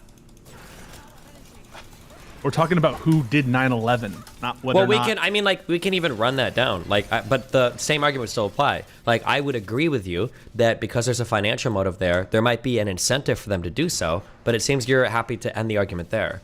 Well, what I would say is there might be an incentive for them to do so, but then let's see if they actually did it. Like, that's the important part. We wouldn't just assume that because there's an incentive there, it necessarily happened. That'd be kind of And goofy. I'm not really making that assumption. All I'm trying to say is that because everybody hates Trump, he's in a position to have everyone looking at him, trying to find reasons to get him the fuck out. And they found a reason. Yeah, but it was a valid to- reason. you- So you- the that thing job- is, even if they liked Trump, we might still be in the same exact spot. Yeah, that's definitely possible. No, not possible. And- Likely. Like if Obama or Hillary had done anything like this, intentionally concealed documents, didn't cooperate with investigators, told their attorneys to lie about what was being shown. Like I think we would be in a pretty similar or identical spot. I don't think so.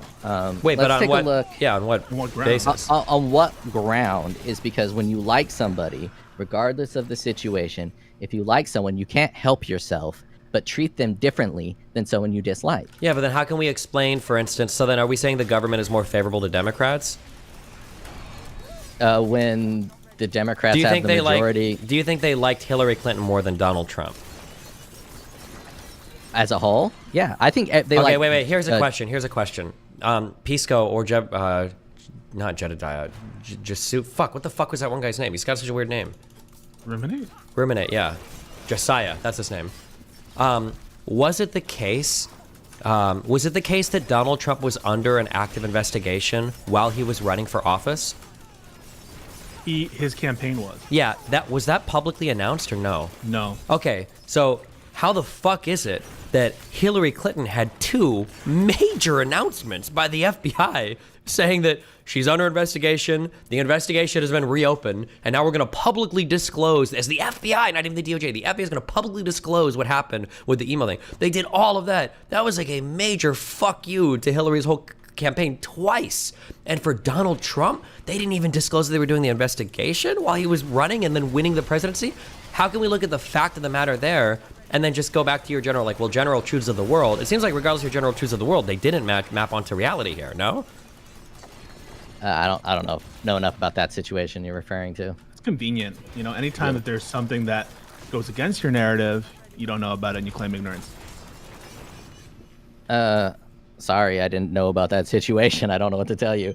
Well, it's one of the most prominent examples in about the double standards that people are going to bring up. The first comparison that is asked about is to the Hillary Clinton investigation. It's not like some obscure thing.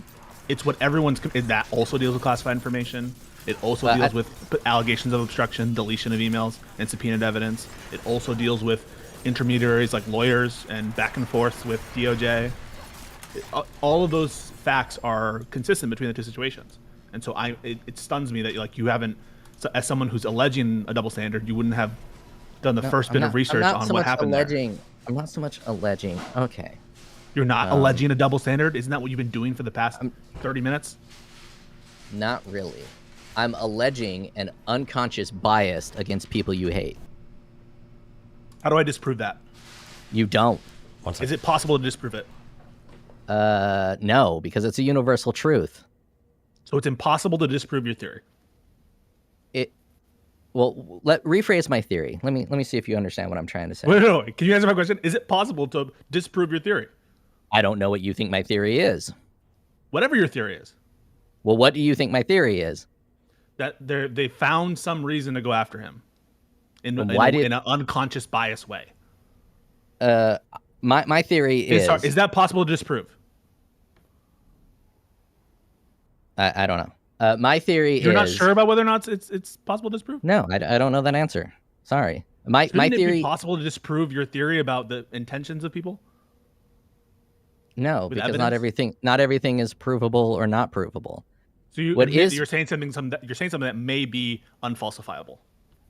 Yes, I am saying something that may be unfalsifiable. All right. Go ahead. So, a truth in this world is that people that are liked get treated differently than people that are disliked. This is like a universal truth. And when you like someone, you give them differential treatment. And it even happens in courtrooms. I'm sure as a lawyer, you know this. If someone's a jackass to the judge is going to charge them differently. Joe Biden. They treat them better. I mean, you say that, right? But I've already brought up the Darrell Brooks situation for purposes of defining what's a serious and not serious crime. But I'm thinking back to that trial because I've been looking at clips at it about it. And there, the judge, you can tell Darrell Brooks is constantly interrupting. He's representing himself pro se. Just give me a second. All right, I'll talk while you're on your phone. It is a universal truth that people treat people differently. And it's a criminal offense to do cocaine. And Hunter Biden did cocaine. But because Hunter Biden is a part of a rich family, he gets different treatment. And not just Hunter Biden. Any rich celebrity can break multiple laws and get different sentencing than a poor person who breaks those laws. And that's because they're in different social stratums within society. And this differential treatment is the same for how much you like somebody. Now, did Trump break the law? Probably. What Trump broke the law? Is he going to go to jail? Probably. If someone else was in Trump's situation, would it be identical? Probably not.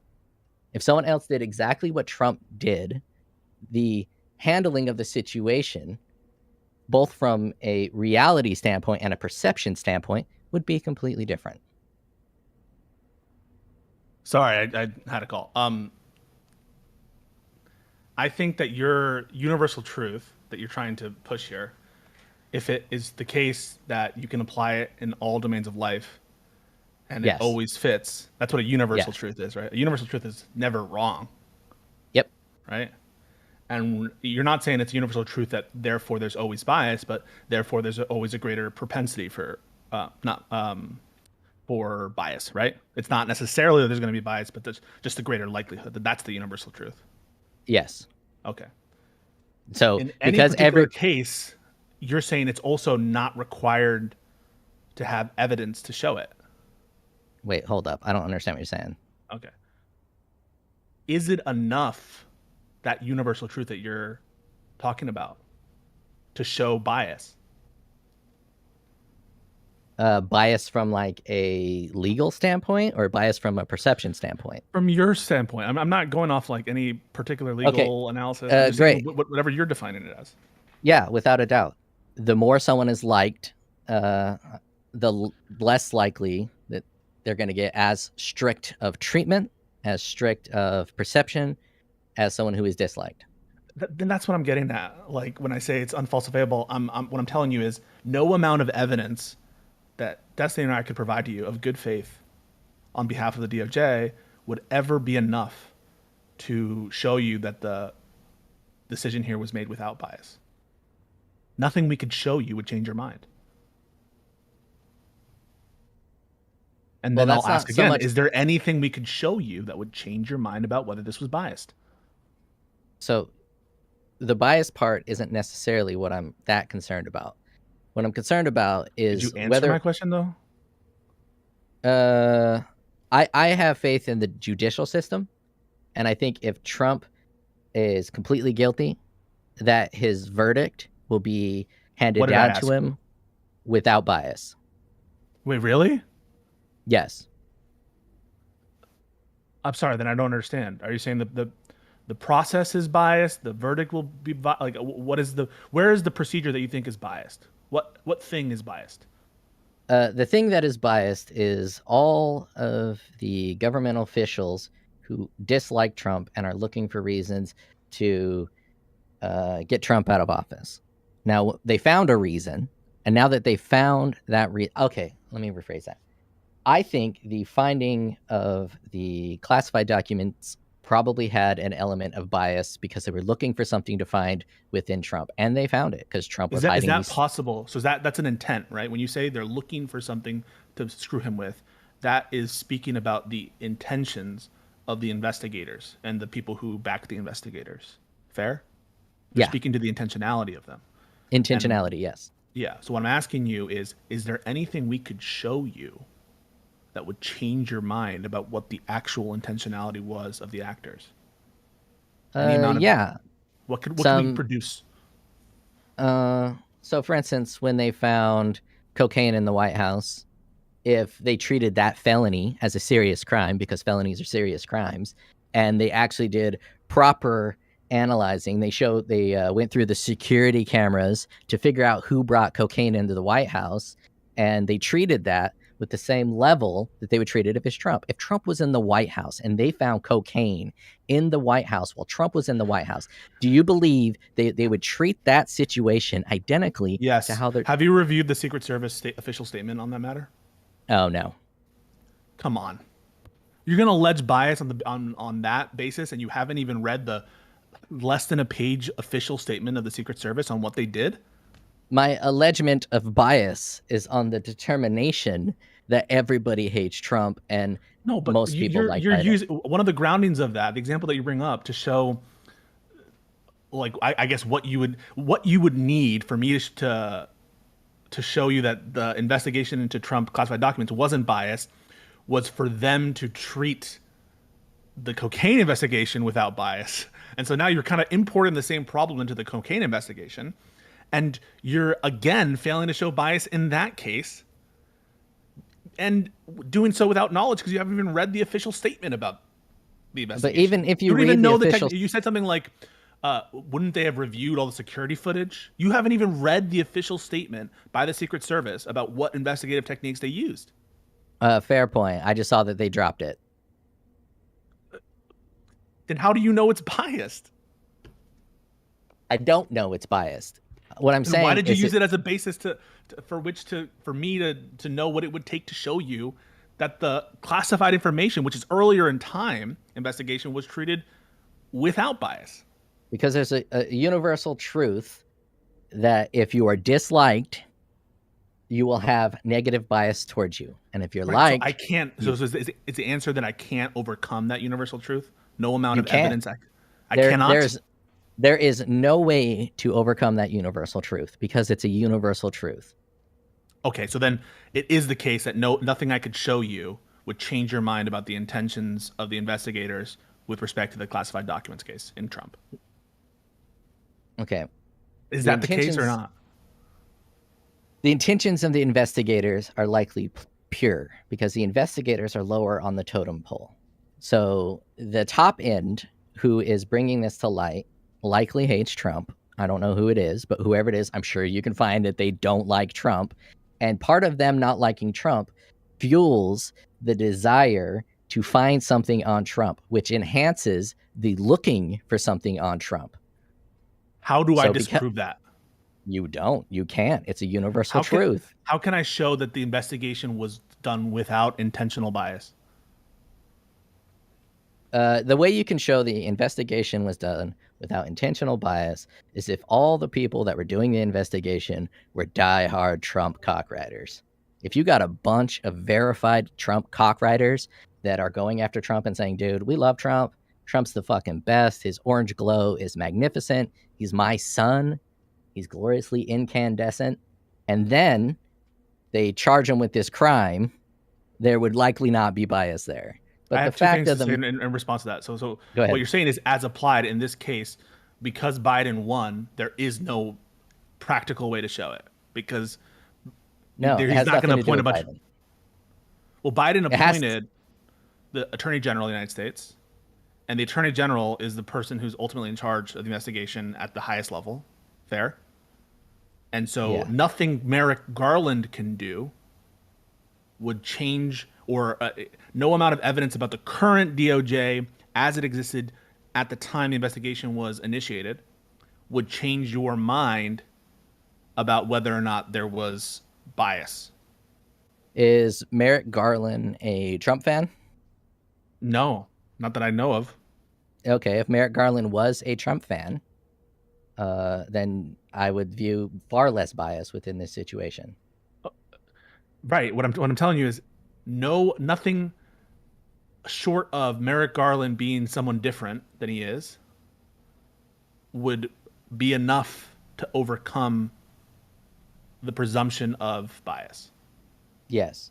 Okay, I think that's an insane standard. And then the second point I wanted to say to that is, I'm not trying to set a standard. What do you think about like Bill Barr and his investigations? And the fact that when he was in office, there's a ton of stuff that Trump people accuse him of: slow walking the Hunter Biden investigation, allowing the Mueller investigation to continue, allowing the Inspector General to release certain reports, not helping out, messing with the voting irregularity investigations, all in a way that Trump didn't like. And Trump said they were biased against him, his own people that he appointed, handpicked. Not to mention, by the way, that a lot of the prominent people when this investigation was started were handpicked by Trump as well. All right. The FBI director, for example. Let me try to bring this outside of the political realm. Let's say you have a manager who all the employees hate. This manager is Trump. And Trump, as the boss, is telling all his employees to do a certain thing, but all his employees hate him. Are they going to do that thing as good as they would as if they liked the boss? I don't know. In any particular case, it could be different. I do know they're not. You don't know that. There could be other factors. I do know that. I've been alive for 40 plus years. I know for a fact if the person in charge is disliked, his subordinates are not going to perform the same as if he was liked. So then what you're saying is it's literally unfalsifiable, because when That Trump is was in exactly office, what I'm saying. that is exactly what you're saying? Yes. I said Okay, yes several times, you saying it's Okay, unfalsifiable. then this conversation isn't worth having, because you're coming up to Destiny and saying, don't you agree to Name drop. What? I was name drop. Sorry, go ahead. Oh, okay. You're going up to Destiny and you're asking him to have this take on something that you are not open to having your mind changed on because it's unfalsifiable. Yeah. I'm asking Destiny if he thinks that the greater dislike of Trump played a role in everything that's going on. Wait, have we not moved at all in this conversation? Oh, of course not. So let me ask you, Pisco. Yeah. Do you think the fact that the military, every agency within the government is largely disliking of Trump, do you think that had any role in everything that's happened within his presidency? In everything that's... Can you, like, Everything. tailor your questions a little better? No, this whole thing is supposed to be broad and not hyper-specific. You're asking me, given the premise that... Wait, the Capstone dungeon is level 70. Why does this guy in chat keep saying it's level 60? Don't I think that that affects how they treat him? Yes. Just on a general broad level as opposed On a general broad level. Listen, I do think and accept that there have been actions taken by members of the administrative state and members of his cabinet and all of the things that absolutely have to do with their dislike and animosity of Trump. Also what he does, and sometimes with good reason. Like, if I'm Trump does... not putting intent on this. It's all for good reason. Yeah, they but have a priority to get rid of Trump because nobody likes him. May I like enter just like a thing, because I don't know how we're still on this thing. This is what I feel like is the thing. Okay, what you're bringing up, consumer, what you're bringing up is the equivalent to what I talk about in relationships called a red flag. An age difference between two people, a significant age difference, is a red flag. But a red flag isn't necessarily a bad thing. It just could be a bad thing, and oftentimes is. So a red flag demands further investigation. So for instance, like a 30-year-old guy and a 20-year-old girl, that's a red flag. So a red flag means you should investigate. But you wouldn't say this is bad because of the red flag. You would say there is a red flag, so we should look into it. But you seem to be saying, I know, but you're saying there's this universal truth about red flags. Therefore, Donald Trump is being treated unfairly. But when we can see all the facts in front of us, that doesn't seem to be the case. That's the issue that we're having, is we have the access to the facts. It's not like we've got like a random indictment we don't know anything about. Like, so that's why your argument seems to fall on its face. I get what you're saying. So red flags. If a 40-year-old man is dating a 20-year-old woman, there's a red flag. People are more prone to look into that situation, right? Sure. If it's a 20-year-old and a 20-year-old, they're less likely to look in that situation. So because Trump is a red flag, all the agencies are more likely to look into what Trump is doing. Okay. If Trump was well-liked and beloved across Republicans and Democrats, the odds of them looking into his shit to try to find classified documentations goes down. Okay, like that might be the case, but again, like here's a question. What would it take to disprove what you're saying? Like, what evidence would you have to see to say that, like, okay, well, there probably wasn't any unfair treatment here?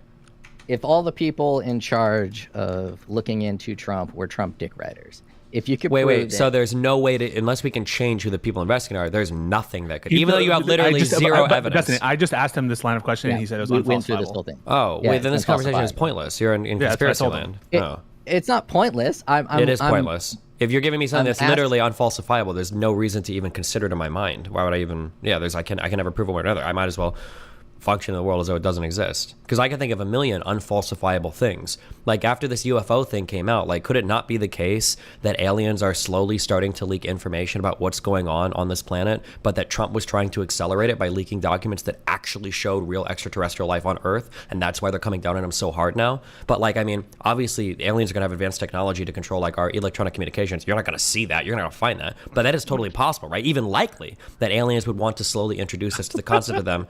You're laughing, Pisco, but like this is like this. I think I could very easily really construct good, a totally valid line of reasoning for like, yeah, this is and I think at the end you would even have to be forced to You're concede doing such a good job. that it's like Yeah, perfectly valid. But then like it's not falsifiable. It's like why even consider it? Like what, I mean, But there's no like there's no red flag. There's no universal truth within what you're saying. wait. it's not There's no universal truth in what you're saying though. There's exactly a universal truth in what I'm saying. When you're disliked, you're more likely to be investigated. You're more likely to suffer harsher penalties. We can probably think of examples where what you're calling a universal truth is actually super counterintuitive. In fact, here's something that I heard a lot. I don't know if this is universally true, but something that I heard a lot. I remember there's a kid in my high school whose dad was one of the teachers. A complaint that I heard from him and a couple other students like this is when your parents are the teachers, because the teacher's trying so hard to avoid the appearance of impropriety, they actually treat their children much harsher in class than other children. So that might be an example where like, oh my God, like teacher's pet, it's his kid, it's going to be so easy for him. And actually, no, it's harder because the teacher's this coming down so much harder on the kid because they've got higher expectations and blah, blah, blah. So that would be an example of it not only being not a universal truth, but being completely counterintuitive to what the actual result is. Well, no, then the universal truth would be the fact that teachers are stricter on their students because on their own kids when they're students. That would be the universal truth. Why deal with this? Why not like? What if there's like evidence that it could go one way, it could go the other way? Is the universal truth now that it's like 50-50? So, Pisco, you're really focused on the more details of the investigation into Trump, as in, is Trump guilty? Is this bad? And I'm more focused or is it? No. You raise a good question. Is it biased? Is an important question to deal with and to figure out. Because if there's plausible there has never in the history of this country been an indictment of a former president, or a search warrant executed on the property belonging to the former president. Those are completely unprecedented acts. Agreed, consumer? Yeah. To say nothing of the fact that you now have two indictments and potentially, plausibly, two more on the way from two other different jurisdictions. That also is unprecedented to have. And even for regular defendants, it's not typical to have like. What am I fucking supposed to do with this fucking guy? Outstanding indictments all around you, in the run when it's a lead up to a presidential election. Like all of this is extremely unprecedented. Agreed? Yeah. So, it is not a trivial question. It's an important question about whether or not there's bias in the start of the investigation, during the investigation, during prosecution. Everything should be above board. And if there comes out like a leaked email that says we have to find something because he wasn't indicted or the impeachment wasn't he was exonerated in the impeachment process, we need to find another way to get him out of the political picture. If that email came up, I think Destiny and I would like be condemning the DOJ persons who did it and possibly the whole indictment, even though it could be true that he committed this crime. Just the mere fact that the intention behind the investigation was political, I think would detract from the indictment itself. And so it is an important question whether there's bias. But what you're saying is it's a foregone conclusion. Why even bother looking into whether there's bias? That's not what I'm saying. So Isn't it what I'm trying to get at is, do you think that everything you just said is exacerbated by the hatred that people feel towards Trump? What, the unprecedented nature of the proceedings against him? Is that exacerbated by the hatred of him?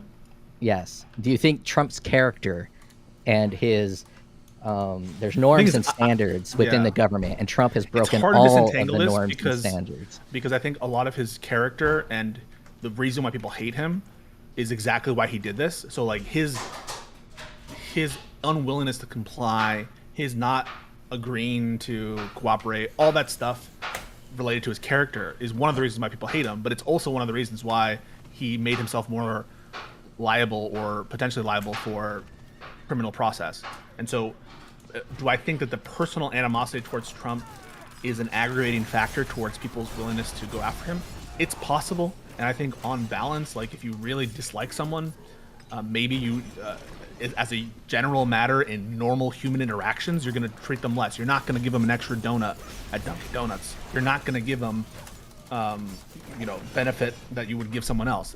I remember when I was a bartender, if someone you think that's spending enough money to be a tier 5, that Destiny will respect your arguments as universal faster, truth. Right? If someone was very nice to me, maybe I would be more appreciative of that. And if they, I don't know, if they got the order wrong, I would make sure to get that order like fixed right away. What you're saying is you're trying to apply that quote universal truth or predominating tendency of humans and apply it to every single domain, but in any specific case, I think it's important to look at the facts. And even more importantly, we're applying that in the face of like highly contrary evidence. Like, at the risk of sounding like a simp, but I don't give a fuck. Like, there was probably a legitimate argument to be made for nothing about Hillary's email investigation ever being publicized. She was incredibly cooperative. She gave them access to all of her devices, all the shit that they had on file, everything they could. The FBI said as much, that her and her entire team were super cooperative, which is the exact opposite of Donald Trump. But despite that level of cooperation, Comey still came out with 2 killer announcements related to her campaign. So it seems like, if anything, that should have been, if there was ever a time to exercise some favorable discretion towards the Clintons, that would have been it. And we saw the exact opposite treatment. Well, see, you're jumping to a different point, but you don't know the exact situations behind that. So releasing the information before Hillary got elected seems better than after. If Comey would have released those documents 2 days after Hillary got elected, that's going to look far worse than doing it before. Whoa. Number one, the investigation was done and there were no charges. They didn't have to release anything. Ever. Number one. And number two, what you're describing is exactly what happened to Donald Trump.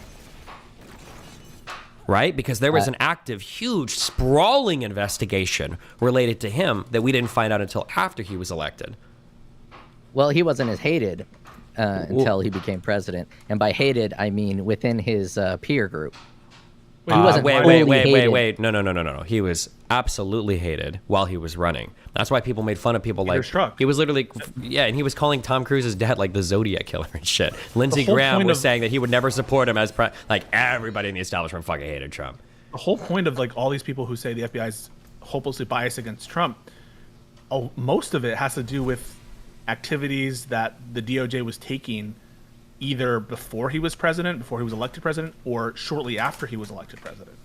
I'm not trying to say that the FBI is hopelessly biased against Trump. The DOJ generally, you know? Stephen, I'm not saying the DOJ generally. My wife left I'm me. My parents said as a that in person disgrace and stripped my family like name. a rotted I'm now apple. living on the And you're streets going to with treat 20 a rotted perfect apple family differently and just wanted to get than a you back. non-rotted apple. Please, Stephen. You've acknowledged my point just a few sentences ago.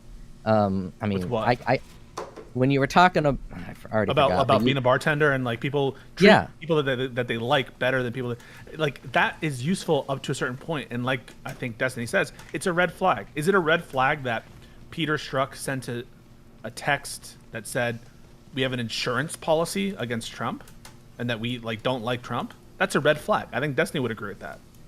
Yeah. So all I'm trying to say doesn't show that the investigation was biased.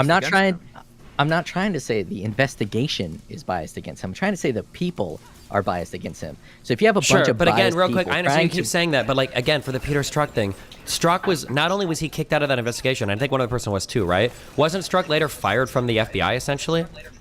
Like again, all the evidence is pointing in the total opposite direction, and that was for him not actually technically. No, it's JSTL who's fucking out of shit lying like a fucking retard. Not only do I don't believe that Strzok actually did anything wrong, right? I think it was just the appearance of impropriety was so strong that he not only got booted from that investigation, he got later fired from the FBI. And I don't know if it was ever proven that he actually did anything wrong. Not even illegal, but anything wrong at all. Other than he didn't like Donald Trump, which probably wasn't that uncommon of a position. So I mean, let's take a look at, go ahead. Let's take a thought experiment through what you're talking about. If there's someone you dislike and you're trying to get them out of office, you're going to look for everything. If there's someone you do like, you're going to look for nothing. So when you find something that looks suspicious from the person who has a red flag, you're going to want to dot your I's and cross your dicks on that thing so that it's perfect. So I'm not saying. Yeah, I understand, but there's been invest- people that don't like a lot of people. What about that? How many hours did Hillary Clinton sit in front and testify by Benghazi? For how many years did we hear about buttery emails? Like there have been people investigating. Compare the hatred of Trump to the hatred of Hillary. Why did Wait, hold on, wait. I'm sorry. I have to say, de facto, Hillary Clinton has absolutely endured more hatred in this country than Donald Trump. It's not even fucking close. Okay. Not from her own base. Not even close. Hillary If you Clinton is one believe of the bro. I listened to Rush Limbaugh since I was 8 years old. Hillary Clinton is Rush actually Limbaugh is not in Hillary's base. No, not in Hillary's base, but like I don't think Donald Trump was Trump's necessarily. base loves him. Yeah, Trump enjoys some of the strongest support of any Republican candidate. His base was killing it in the untouchable. polls. His approval, I'm pretty sure his approval of Republicans even out of office wasn't it like 92%? It was insane. Trump's base loves him way more than Democrats love Clinton. Not within his peer group. What? He's a populist, so the people love him. But Mitch McConnell does not like Trump, and all of the mainstream conservatives do not like Trump. He's an outlier. No. He is now the mainstream conservative. Trumpism is the Trump is only the overwhelming- mainstream conservative because of populism, because the people want Trump. Bro, do you understand that all the Republican members, at least in the House, the vast majority of Republican members in the House are humongous Trump supporters? Because he's a Republican, not because he's Trump. They would prefer anyone over Trump. They literally would prefer They anyone help over him. Trump. They Because he's a assist him. Republican. Do you think they would have helped who were the Republicans going for instead of Trump? Jeb Bush. Do you think that Trump and Jeb Bush would get the same interdepartmental treatment in the Republican Party? It's hard. One of the reasons why it's hard to answer your question is because of something that Pisco said earlier, that Trump might not get the same treatment, but a lot of the reasons why people don't like him are kind of the reasons why he maybe did exactly this. Right? That's the confusing part. Like, let's say there's a guy who comes in and he's got a criminal record of like 7 homicides. It's a fucking serial killer. And then all of a sudden, somebody disappears and then there's a whole bunch of bloodstains found around a certain room. And people are looking at that guy and they're like, I think you killed him. And he's like, okay, obviously you guys are biased against me. You don't like me just because I happen to it was like when Martin Shkreli and I were arguing and Martin was like, am I really the kind of guy that would scam people on like a crypto thing? And it's like, bro, you just came out of federal prison for essentially a similar thing. Yeah, of course you are. So, but you're trying to point like, well, look at that bias that like shows impropriety. It's like, I mean, kind of, but the same type of bias is also, it's probably a fair one to have. So like, yeah, there's a lot of people that don't like Trump for a lot of reasons, but like this would be exactly one of the reasons why you wouldn't like him, right? I'm not really saying the bias has led to impropriety. Well, I'm saying the bias has led to more visibility, which found impropriety. Like you said, you've admitted that's unfalsifiable. We can't even say anything in response to that. Destiny brought up a killer. So Ted Bundy was a charismatic, charming man, and that helped him avoid the police because he was a charming and charismatic man.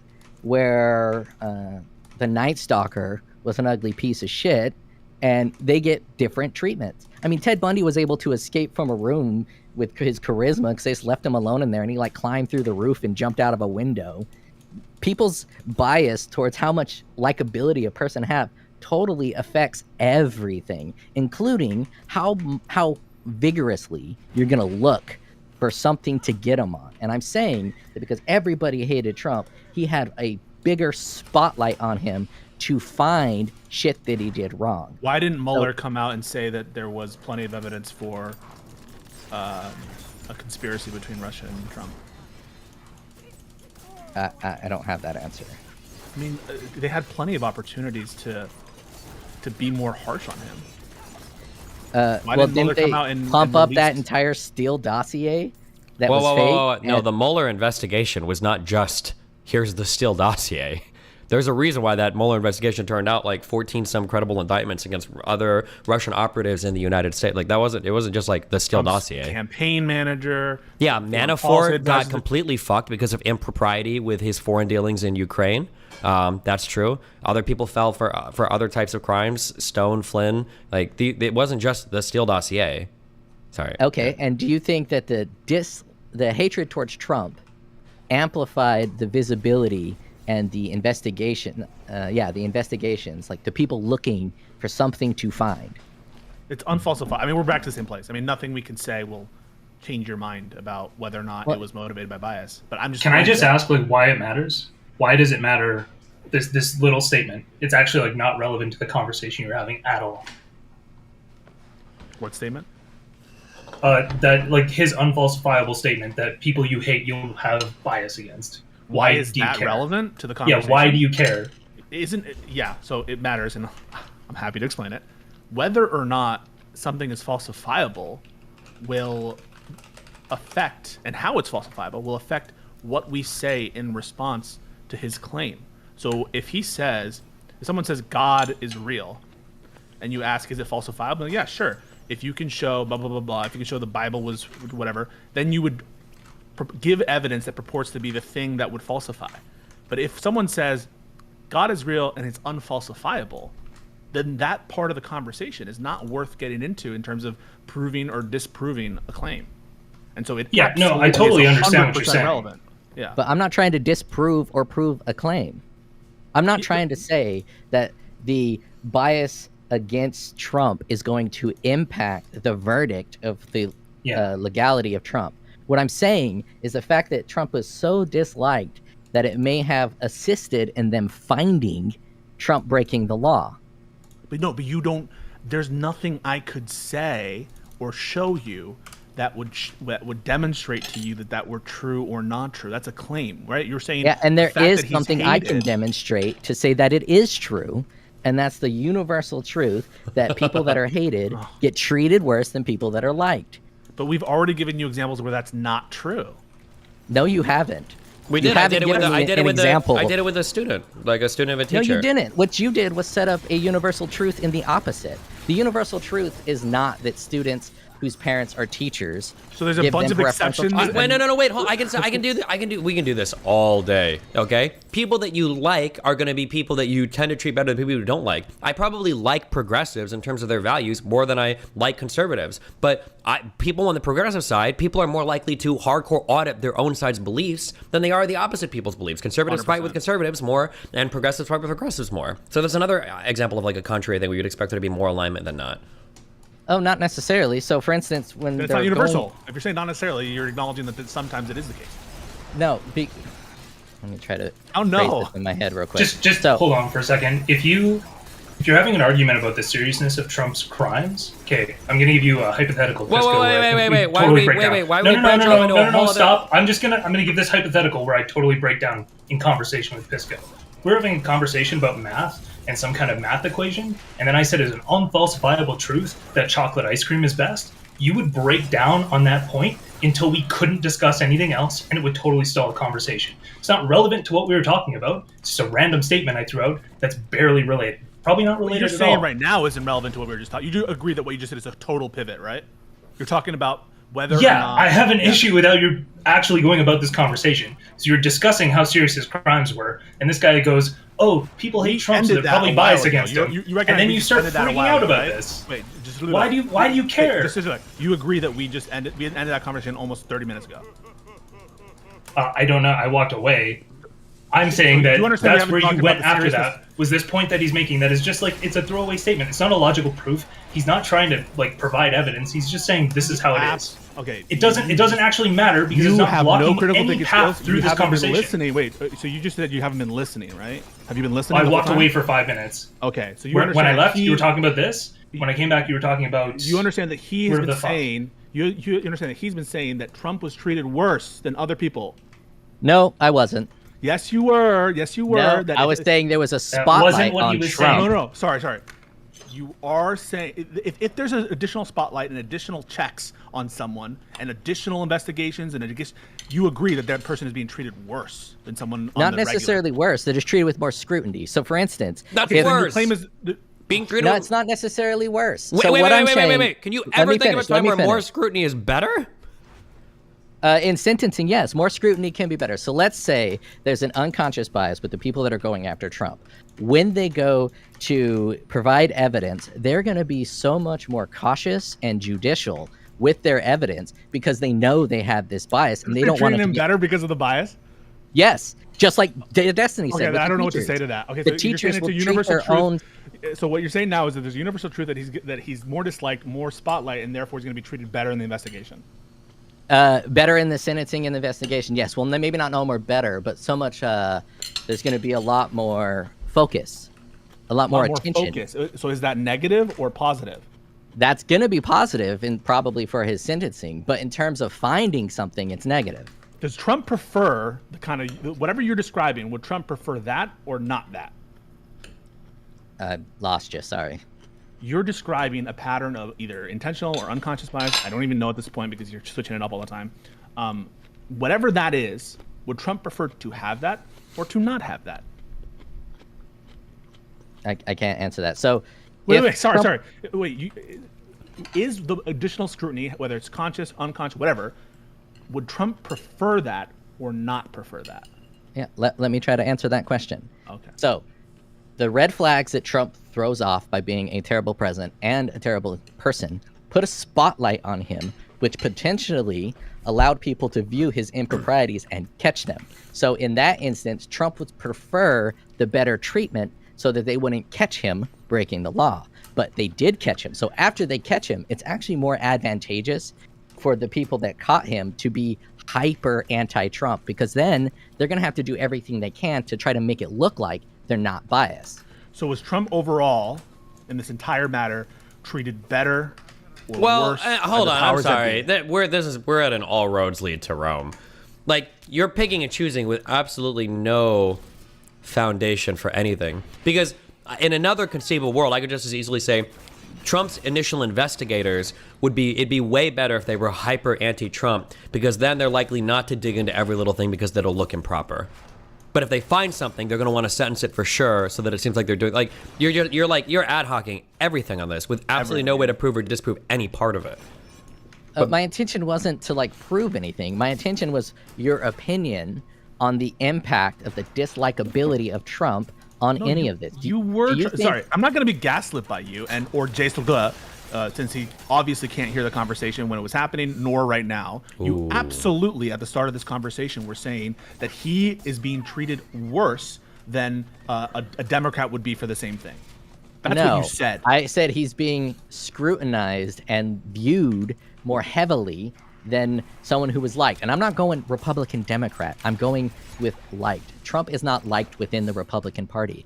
I don't think that Ted Cruz would be getting the exact same focus that Trump is getting.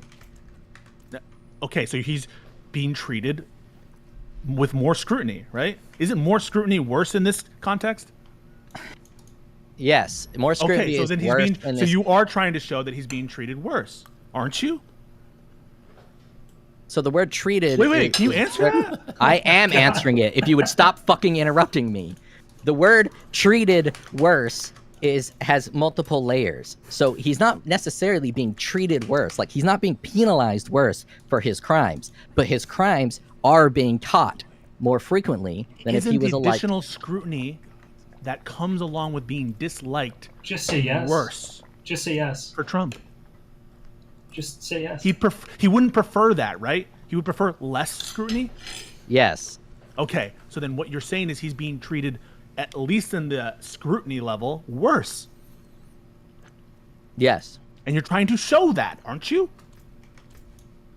I'm not necessarily trying to show it. I'm trying to prove it as a universal truth. Because can I ask what percentage you think the bias factored in versus him actually committing the crimes? Like, what percentage did that contribute to the bias against him? Consumer. You need to shut the fuck up, because you came in here saying that he wasn't trying to show anything. You're so fucking retarded. You were trying to say that he wasn't trying to show anything. And so I don't know why the hell you're piping up now when he showed you. I said that it's not relevant because he's saying it's a slight bias and unconscious bias. No. So if it contributes 2% to the problem, then why are you focusing on it the whole time? Which is what you do every time you're in a fucking conversation. You dial in on the tiniest minutiae details and you blow up the whole conversation. Come on. You came in saying he wasn't trying to show anything, and now when he's conclusively debunked, saying he wasn't trying to show something relevant. Now you're like, is it? I said he wasn't trying to show something relevant. Can you do? But I thought he wasn't trying to show anything. Go ahead. Wait, I thought he wasn't trying to show anything. Go ahead. Asking about the percentage. Straw man voice. Why are you trying to asking him about a more particular percentage? I thought he wasn't trying to show anything. It's a zero-sum game. I just told you that wasn't to what I said. answer his question. It's a zero-sum I thought game. that you said, how can you? He wasn't trying to show that there was bias. You're an idiot. You weren't even like listening to him. You were just autistically going off one thread, and you were limiting the conversation. I thought that's what you were saying. Okay. You guys, chill out. I'm trying to be good faith, and I'm just trying to give the idea that part of the whole thing is the fact that Trump is so disliked. That's all I'm trying to say. Is it's a universal truth that people that are hated and disliked get treated differently. So it's a zero-sum game in the fact that the hatred for Trump could have very well been the only reason they found anything. If they didn't hate Trump... Could have? You weren't trying to say it was any more likely or less likely?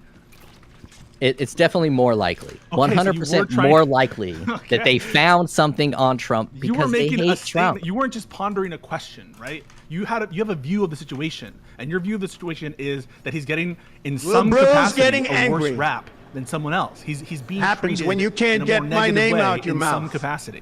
Never That's your forget, view of the situation. mega. And to pretend now that like I was just trying to ponder on you were trying to apply a universal truth to a situation. Okay, let me try to see this. Have you ever disliked someone, but then treated them exactly the same, despite you're just making the same disliking? argument. Can you just do the percentage thing? Can you just do this percentage thing? I tried to do the percentage thing. It's a zero-sum game, either 100% or 0%. Wait, that's not what zero. Wait, I don't think that's what zero sum means, but That's not what zero sum is. But what I mean is, it's either a true or false. It's a flag. Either it's true that the extra attention given to Trump because of the hatred towards Trump led to them finding and caring about these classified documents, or it's false that the hatred of Trump Okay, and led you're to them saying finding it's these true, right? No, I'm saying the potential for it to be true because he's hated exists. If Trump was liked and they But found no these one's going to disagree documents, with that. No one will disagree that it's possible. I bet you would. You think that I'm going to say that it's impossible? It's I literally think you're going to impossible? say that it's impossible. Yes. It's impossible that bias was behind anything? Yeah, I think you would Don't argue you think that I point. would say something like, there's no evidence of that? There can't be evidence of that. It's not something, as There you said, can be evidence of unfalsifiable. bias. No, bias is... come on, bro. Little bro. As Destiny's example said, when a teacher has their own kid as their student, they do everything they can to remove the perception of bias. Yeah, so if you because had an biased email- people don't want to seem biased. Okay, so if you had an email from like the teacher saying, I'm treating my kid worse so that he has a better outcome and so that I can justify giving him a better grade at the end, wouldn't that show bias? Yeah, but no one's Okay, going so to you write that can- email. You can show, bro.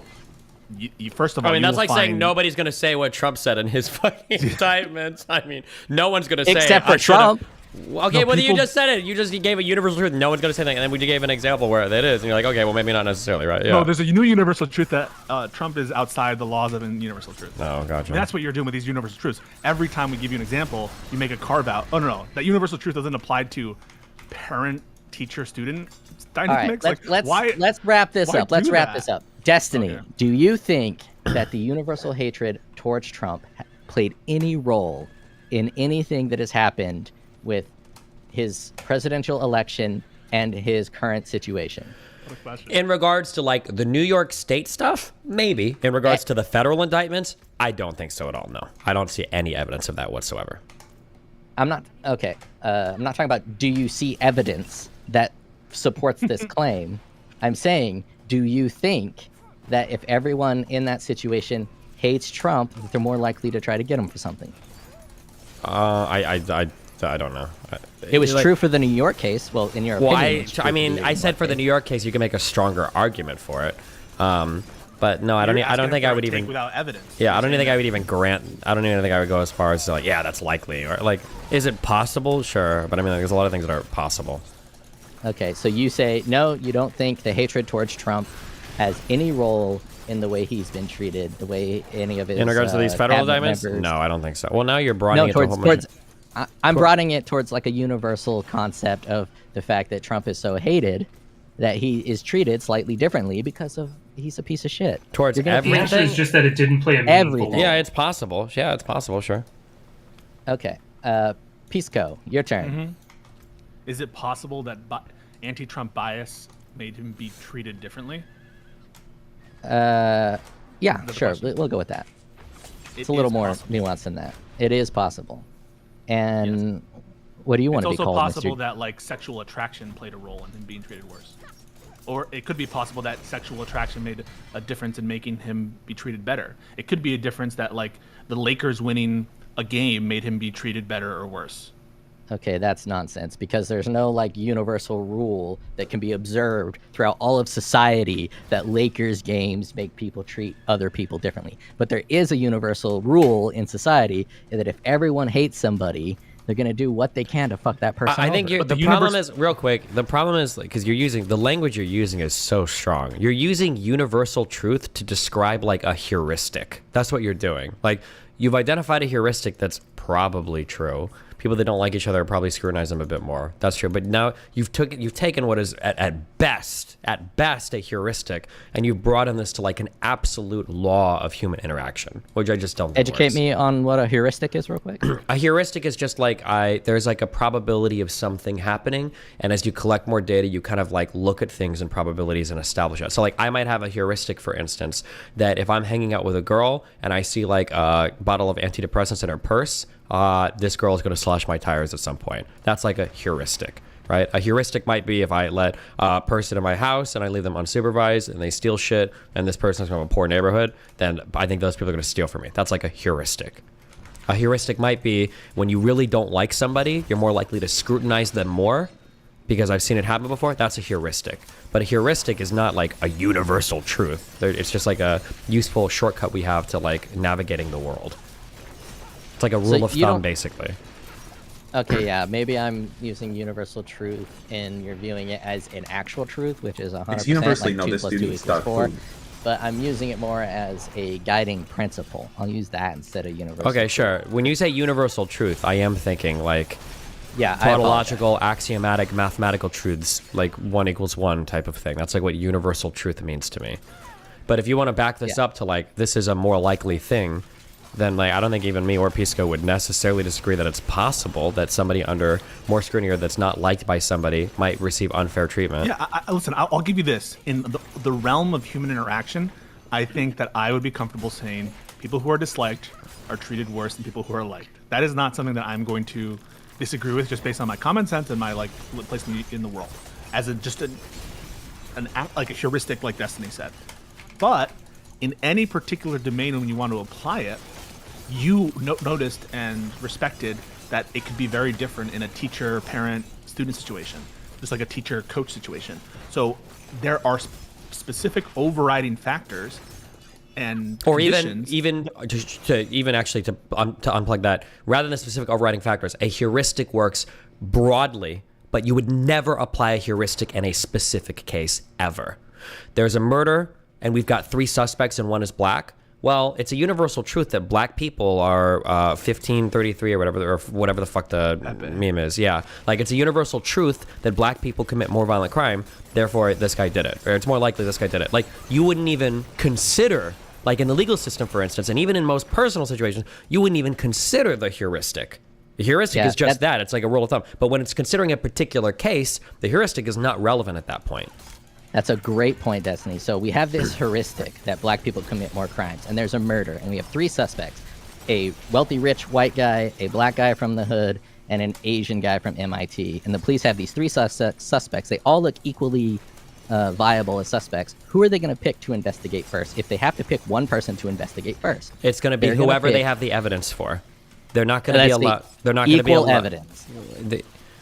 Then it would be equal evidence. Then we would say that if they were to use that heuristic, we would have a problem with that, right? They would 100% use the heuristic. And then you have a chance of your entire investigation getting tossed, depending on how you go about that. So, as I said before, I have no qualms with the justice system. I don't think the justice system is going to treat Trump negatively. I think they're going to go by the book. They're going to use all the evidence. I like the justice system. I think it works very well. The investigation is part of the justice system, though. I mean, you're saying that you're trying to separate it and like... The heuristics help identify the crime. So what I'm trying to get at, do you think it's possible that in the past, with all the presidents, that other presidents have done the exact same thing that Trump has before getting caught, and it just wasn't a big deal. No, I don't So think the reason I don't think you can point to a this single example of presidents doing what Trump did. Okay, the reason this is a big deal is that they asked for those documents back.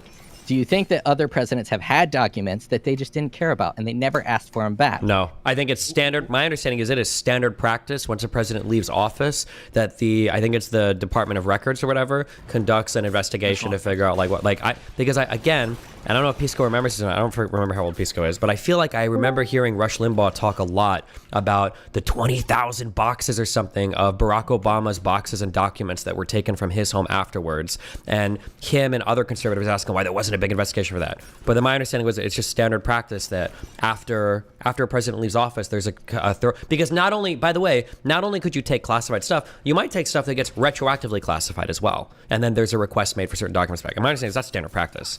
It is standard practice. Wait a minute. Hang on. Whoa, It is. Wait a minute. Classified documentation after he was out of the office. He kept that in his house. No. Whoa. Hold on. When I'm talking about requesting back, what I mean is there's an investigation done on like all the records that are taken, and then there's like a thorough review done of like what did you take into these boxes, what are we missing, blah blah blah. For Biden, my understanding it was one piece of paper in a folder in his closet. There was no knowledge that thing was even there. Yeah, and they likely didn't care that it was there. Well, no, they did care that it was there. Know. They would have cared. They didn't know. The only reason they cared is because they went after Trump for the same thing. No. Okay, wait. There's a facts of the matter, right? Trump took boxes and boxes of stuff, just like Barack Obama did, and then afterwards it was determined that there was stuff missing that they needed, and Barack Obama returned it, and Donald Trump didn't. So the same procedure was followed, but Donald Trump didn't cooperate. Yeah, so Joe Biden took these documents, and I don't know the exact he did. Why do you keep details saying behind it. document? Why do you keep saying multiple? Why do you keep saying took? We have no idea how that document even ended up there. Excellent. Okay. He has this document in his thing, and because they didn't need it, it never got called upon, and no one cared. You're saying if they needed it, they would have done it. So you don't believe that the negative stereotype towards Trump played any role in them looking for these documents. Reported it. Oh, that doesn't matter. Okay, Josiah, real quick, what did you want to... It doesn't matter because those documents were with Biden for multiple years after he was out of office. But the National Archives didn't know that those documents were missing. They're not omniscient. See, Stephen's right. It is standard practice. At the end of Trump's presidency, it was even before Biden was inaugurated, the White House and the National Archives began the discussion of the transfer of government documents from the Trump administration to the National Archives. That discussion continued after Biden was inaugurated. That the two things that tripped Trump were two high-profile documents that the National Archives knew existed, but they didn't have, which was the Kim Jong-un letter and Barack Obama's letter to Trump. That's what triggered this whole fucking thing. And then during the course of the conversation, you find out that Trump had 20 boxes worth of documents initially. That was what was suspected. So the National Archives learned about this organically throughout the process of working with Trump's team. That's the difference. The other thing that during the course of this conversation was really frustrating is you say that there is bias working against Trump, and that's what merited or caused the additional scrutiny. That's not what I said. It's that Trump's fuck-ups are so high profile. He's being investigated for January 6th and the retention of documents. It didn't require additional digging. Like the Department of Justice and the National Archives didn't have to like go over things with a fine-tooth comb to pursue. These were like high-profile situations that occurred. That's the thing. Like you're making it sound like Trump was so disliked that was the predicate for the investigations. You have no evidence of That's that. why I was saying, just I don't know if you'd agree or not. I don't know if I would make this argument, but you could probably make a stronger version of this argument in regards to like the New York State stuff, right? Yes, 100%. Yeah, because that did require like, okay, well, technically we're past statute of limitations, but if we claim that this is like in the commission of another crime, which it kind of was, and blah, blah, blah, like you could make the argument there that an additional level of scrutiny was maybe. But even that, Stephen, if you want to make the case, that's also tied to a high-profile thing. No, I agree. Hush payments I'm just saying that if you were to ever going to Stormy make the Daniels. argument, you might be able to make it on the New York stuff, but the federal stuff is like, that's really hard. Yeah. Yeah, this guy's making it seem like Trump is this criminal mastermind who like hid everything, and the Department of Justice had to bend Trump over is a criminal mastermind. I'm saying Trump is a fucking buffoon. I never once Then what tried does to him being promote. disliked have to do with anything? Because they don't have to go looking very hard to find Trump's high-profile fuck-ups. That's or a what really, they do a really, have to really, go really good looking. example of this is you could argue, for instance, that Fuentes might have a higher level of scrutiny placed on him. That's completely and totally possible. And then maybe that's the reason why he got banned, for instance, from an airline. That's totally possible. But then when you look and see why he was actually no-fly listed, it's because he got into a fight with a flight attendant. So I don't think any level of higher scrutiny was the reason why that happened. I think it was just 100% because of his behavior. And I think for Donald Trump, you could say the exact same thing.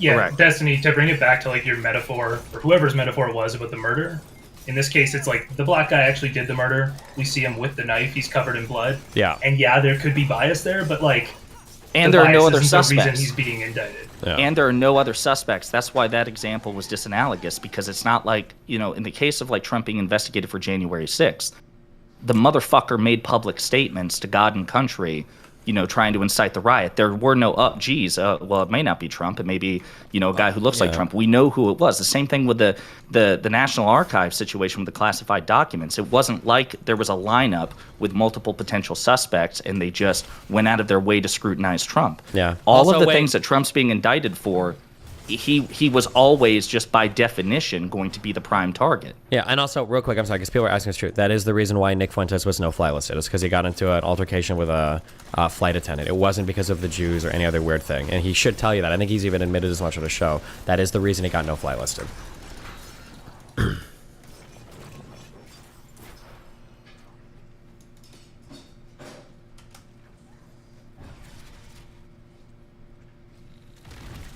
All right. Well, I feel I have given my perception that the negative connotation around Trump could have played a role in this entire thing. And I'm not saying that it did, but I'm just saying when you're disliked, the odds of having shit go against you from people who dislike you is higher. Whether that is the case in this example, I don't have that information. Or any You're example. not saying it was biased, right? You're not saying that he was treated worse. I'm not saying he was treated worse as a factual statement. I am saying that the odds of treating someone with more scrutiny because you dislike them is higher on an individual level. So the individual actors in this thing likely want to get Trump. In their heart's desires, they want to see Trump fucked over because they don't like him. So do you And that think- is going to impact their actions. Do you think you changed your position at all? No, not really. I think you might have From the start of the misunderstood my conversation? position. I think you might have I don't think I misunderstood did. my position, so it seems like I've changed my position. I think you walked it back. I think you started this by saying that you know for a fact that there's bias and that I you do knew... know for a fact that there's bias. It's what role did that bias play? I don't know for a fact that the bias against Trump led to any of this. I do know for a fact that there is a bias against Trump. No, Whether that is sorry, impactful. maybe I didn't say it. Before you had said that he was being treated worse, and now you're saying you're not sure. As I'm not sure if I'm using this brand new word I just learned. As a heuristic, he is in fact treated differently. But you do wait. No, but you just said you're not saying he is being treated differently. And before you said he was. The outcome of the results likely don't have too much of an impact because of his differential treatment. I don't understand. Is it your position he was treated differently or not? Of course, he was treated differently by individual actors, but I'm not but saying. But you just said that he was. That you're not saying that. You're trying to make it sound like because he was treated differently, that is why they found all this extra stuff. That I am not saying. I am saying asking- that as a universal concept, Trump was treated differently than every other president in existence. And it is possible that that differential treatment of Trump, because he's a buffoon and a terrible president, because he's a buffoon and a terrible president, people treat him differently. And it is possible that part of treating Trump differently in that manner has led to differential outcomes. If Have Trump you was cited, more- throughout the course of this conversation, have you cited a single example of Trump being treated differently? Or is it just, again, you're appealing to a heuristic? Yeah, sure. When Trump asked his military to retreat from Syria, the military general said, "Yeah, sure, boss, we'll do that." And then they didn't. And They just lied to him because Trump is so disliked and so unrespected as a leader. No, that he's the asking about the military- investigation. He's Yeah, asking yeah. about... To clarify, yes, because I thought this was about the investigation, not his entire presidency. No. It's not about the investigation. It's about his entire Was presidency. the answer to his roommate's question no? I did not bring up a single piece of evidence with respect to the investigation? I just brought up an example where Trump was Okay. treated differently. But than with other respect to presidents. the investigations, which has been like the primary subject matter of this discussion, you've not cited a single example where Trump has been treated differently because of negative. personal In a negative. bias. Yeah, because of personal bias against him, right? As a universal statement, when someone is disliked, they're treated worse. An example of that is the way that the military treated their commander-in-chief, All right, so that's Donald a fucking Trump. no. He is not. Okay, all right. So that Donald answers my Trump was question. treated differently by military generals because the military generals don't like Donald Trump. Barack Obama was not treated that way. No other president was treated the way that he was treated. If he was treated that way by the military generals, by proxy, it makes sense that if other people dislike him, and because he is such a controversial figure as a president, he's not getting the same treatment. Now, he might be getting the same punishments for breaking laws and all that stuff, but in terms of interpersonal interactions with other people, he's not being treated the exact same as every other president. Do you mind if I apply a heuristic to you? Go ahead. So I have, in order to apply the heuristic, I have a couple questions. Do you think that we're being told the whole story about why 9/11 happened? I don't think anyone knows the whole story of why 9/11 happened. Do you think that people are withholding information about 9/11 to the public? Material information about who perpetrated it? About who perpetrated it? No, I don't think so. But they are definitely withholding some information because that's what the government does. Obviously, Okay. classified documentation. Okay, so do you think the government was responsible for 9/11? No. Okay. Do you think that the vaccines are intentionally trying to make Americans sicker or to I start get where you're going. No. Yeah. I don't. I'm not one of these people. all I'm the not same partisan. arguments about intentionalities and wouldn't it be more likely? All of that No, stuff. I didn't say more would likely. Lend themselves You're- to arguments in those areas. I get where you're coming from. You have to deal with a lot of dumb people on this site that are highly partisan, that are Trump dick riders, and you're trying to lump me in with those people, and I'm not one of those people. Yes, you I'm are. trying to- That's why you asked I'm about trying to show- 9/11. I'm asking about those things because all those things are Yeah, you areas think where that my mind is rotted, and I'm just repeating other people's talking points. No. He's saying that they employ similar lines of rationale. They make the same heuristic. Like, for instance, isn't it the case that Israel does support us? Isn't it the case that we do sometimes do military action on behalf of them? Isn't it the case that there's a lot of Jews in government? Let's say all of that's true.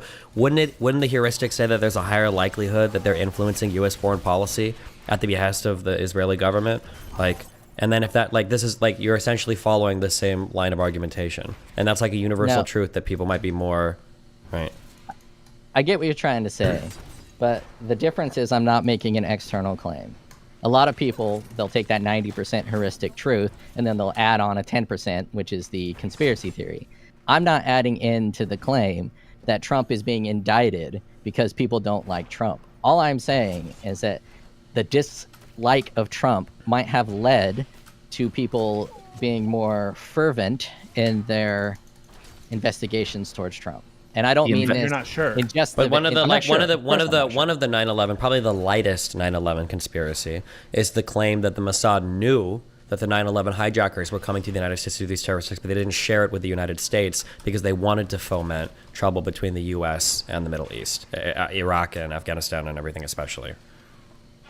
Yeah, I get what you're saying, but there's no real, what I call the universal truth. There's no real heuristic behind that. Wait, what would not be? Wouldn't Israel be keen to do things to make Provoke the a United war. States? Yeah, so for instance, in the first Gulf War, Iraq, Saddam Hussein shot Scud missiles, I think, into Israel in order to try to anger some of the, I think, Arab Peninsula countries out of participating in the coalition. So because but they wanted that's to bring, complete- yeah. So I mean, that's there's completely different. So not only is Oh, that go ahead. heuristic there, there's an example of somebody doing just that, certain types of military action to encourage the behavior of other countries. So why wouldn't Yeah, the but the heuristic sample apply here? size of that example is nowhere near on the same scale as the sample size of people getting differential treatment because they're disliked. I mean, you've seen it in your life. I've seen it in my life. Everyone has seen this play out These are in their so own personal different lives. situations. I mean, you're referencing people in their day-to-day life and all kinds of interactions. we're talking about how the federal government operates, where, like you say, there's not a lot of like case studies that fit onto Trump's particular, how the government views him, whether they're trying to walk on eggshells, whether like all of that stuff seems highly unique to Trump's situation. And I would feel uncomfortable applying the heuristic that I use for people that I see in the grocery store to like people like Trump. So that's a great line of questioning. Is that you, Pisco? It wasn't a question. A great line of thought. So all this unprecedented shit has happened under Trump's presidency. Across the board, it's been fucking chaos. Do you think that all of that chaos has no relation to how much people hate Trump? It's just completely unrelated. No, I think that the chaos Trump causes is related to how people view him. But that's not being dislike him. contested by anybody in this discussion, consumer. That's the thing. I don't think Stephen, Pisco, and the other guy here, I doubt any of us would say that Trump's atypical behavior did not contribute to public perception of him. That's a separate issue that nobody's Not contested. just public perception. Perception. Yeah, within internal your- government perception. Yeah. Yeah, absolutely, because we're all humans with biases. That's not the thing. But you just said 2 minutes ago, you just said it again, that Trump being disliked contributed to scrutiny that led to his investigations. And I'm flabbergasted I didn't by that. say that it led to their investigations. I never You did said at the that. start of the, wait, you did. No, at the start I of it. didn't. And you just Yes, did you 2 minutes did. ago. You No, just did if I 2 minutes did, ago I too. apologize. I said that the hatred towards Trump likely assisted in fueling people's fervor to investigate Trump. You're changing If what Trump- you're saying in real time. I if Trump promise did, you, if when Trump you go did back nothing to the, wrong, if I might be missing my words, I might be getting impatient, but if Trump did nothing wrong, I don't believe they would fabricate, and by they I mean people within the government, not so much the Steele dossier. That was Oppo research. That's a little different. I don't think the Justice Department would fabricate a claim against Trump if it wasn't true. Wait, what did they fabricate? They didn't fabricate anything. So do you accept? So Trump, like here's what I want to pin down. Trump's being investigated for like 4 high-profile things, or right now. So we already talked about the Manhattan indictments. You've got January 6th. You've got the National Defense Information, and then you've got the thing out of Georgia with the 11,780 emails. The January 6th thing, high-profile public incident, pretty clearly implicated Trump, obviously because he's on camera inciting a riot. The Stormy Daniels thing, That's an or excuse me. opinion, but yes, continue. You understand how that would be the predicate to an investigation, right? That doesn't involve any sort of bias against Trump, right? When the president of the United States on January 6th, the day that the certification of the president-elect is supposed to take place, the fact that he's talking about how you need to fight like hell and you won't have a country anymore, and then one thing leads to another, and that mob he was talking to storms the Capitol, you would consider that a reasonable predicate to an investigation. Like, investigators don't have to bend over backwards to scrutinize his behavior, right? Because it's high profile, and he's clearly the one talking. I don't know, but I know Trump's rhetoric. You don't know. What do you wait? Whoa! And Pisco, you're the lawyer here, so you can legalese this up. What are you talking about that you don't know? Okay, well, let me finish, and we'll get there. We'll get there. Pisco left already. Aw, Pisco was doing good. So I know the rhetoric that Trump used in his political speech is pretty common amongst political rhetoric. The only real differentiating factor is the fact that they actually stormed the Capitol. So other people have used the exact same rhetoric that Trump used. Right. The only real difference is there was an actual attack. They stormed the Capitol. Well, yeah, and it was an attack. So my question is the public relationship between Trump's words and the ensuing riot. You agree that would be a pretty reasonable predicate for any law enforcement agency, any relevant law enforcement agency that has the remit to investigate such things, would investigate Trump for that. Like, people don't have to go over things with a fine-tooth comb. You know, he's pretty clearly implicated, at least for the predicate of an investigation. You would agree with that, right? I agree to that, but do you agree that if someone else other than Trump said similar things and the exact same outcome happened, that they would get a slightly different treatment? Like, so let's say, I have no reason. No, I have no reason to believe that, especially when the FBI is largely populated by Republicans. I don't have no reason to believe that a Democrat would be treated differently if it had been Barack Obama saying such things, and then an army of Democrats storming the Capitol to prevent the certification of Donald Trump in January 2017. I have no reason to believe that. But my point is simply, my point is simply that between January 6th and even the Manhattan indictments, the ones that we all agree are the thinnest in terms of their legal predicate, the primary predicate for that investigation that triggered it was the Stormy Daniels controversy, which was a public scandal. What I'm trying to say is, I just want to put this to bed in case there's any doubt on your part. All of the things that Trump's being investigated for, like, investigators didn't have to bend over backwards to take a look at him. He was pretty obviously implicated in all, like even the Georgia phone call. That's the other thing he's being investigated for, where he told, the Secretary of State of Georgia to find 11,780 emails. That was a phone call which was released to the public before Biden's inauguration. So it was out there in the ether. Like, you don't have to. It's not like something that would slip under the radar. It was pretty. It's almost like, to go back to your analogy of a murder suspect. It would like be the murder suspect committing the murder in broad daylight on national TV. Like, you don't have to tie yourself in knots to begin the investigation. So I don't think bias against Trump had anything to do with it.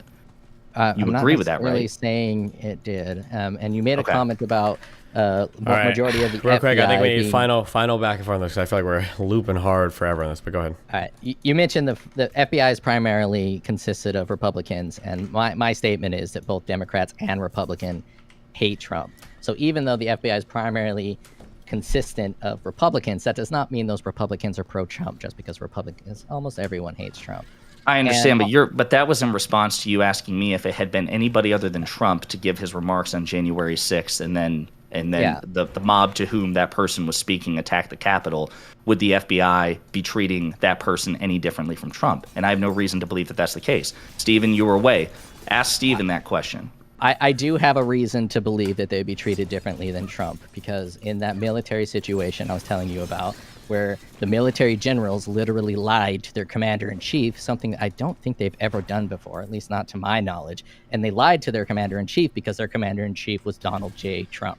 If their commander-in-chief was Barack Obama, they would not have lied to him. I don't see the connection there, but let me ask Stephen this real quick, because he was that away. People who are hated are treated differently.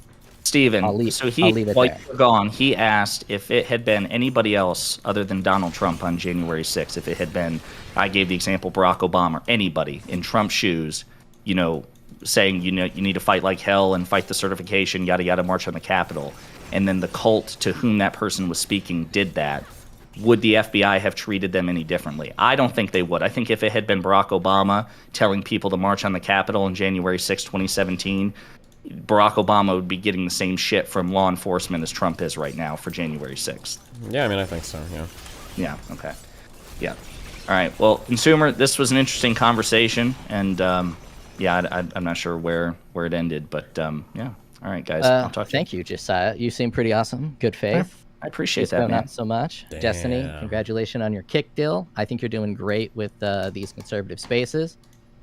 Would you say it's a universal truth that Stephen's awesome? No, I would say it's actually the opposite. I think the hatred towards Stephen is far greater than the universal truth. To me, Stephen is like the Neville Longbottom of the left, and he's able to actually stand up against his own side. The right is pretty good against carteling their extremist of their area. The left is not very good, and I think Destiny works as a very good counterbalance. He's like a 2008 Barack Obama, and when he got banned from Twitch and came to YouTube, that's how I became aware of him. And I think that his ability to stand up against his own side puts him a cut above the rest. And I think he has a direct responsibility for Anna Kasparian's recent sanity. Neville Longbottom, really? Yeah, that's Neville Longbottom's hot as fuck. You don't remember the first book when he stood up to Harry, Ron, and... Yeah, and then they, like, stupefied him, and he laid there like a fucking retard, like a loser. No, he got laid for that. No shot. Oh, Neville Longbottom is a fucking smasher. All right, fellas, I'll talk to you later. Later. Wow, how exciting. I don't know how to leave, so you have to kick me. Oh, no, here it is, leave button. Oh my god. I don't know if I have the stamina for this. Okay, hold on. Give me a minute. I'm still like recovering from my illness, guys. 1 sec.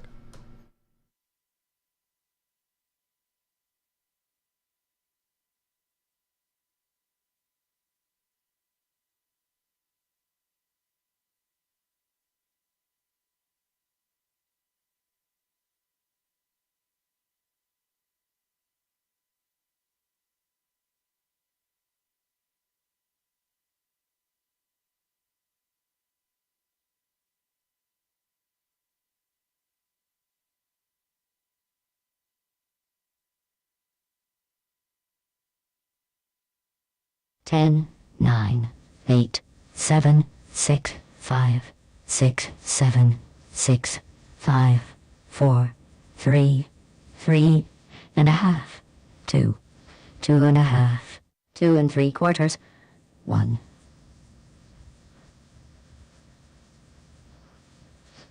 2, 3, 4, 5, 6, 7, 9, 10.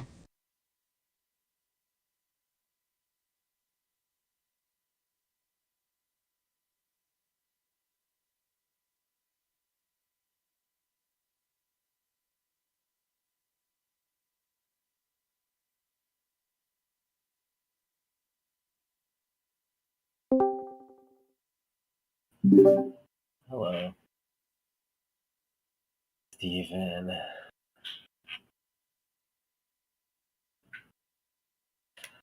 I couldn't fucking do it, man.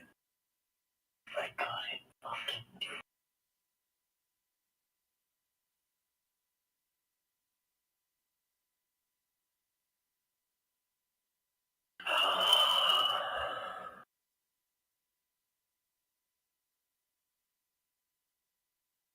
Steven. Senpai. Steven. Hey, Darius. Fuck How's it you, going? dude. Why are you in this call? What's up, buddy? Fuck you, moron.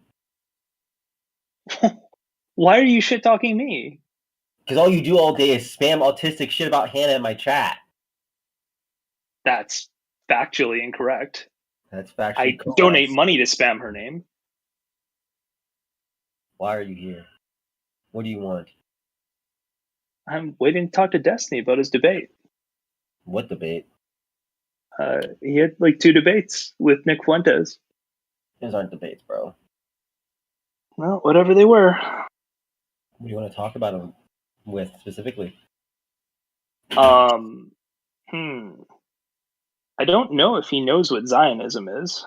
Darius, That would be an shut the interesting fuck one. up. Zion. Is that a religion? Kinda.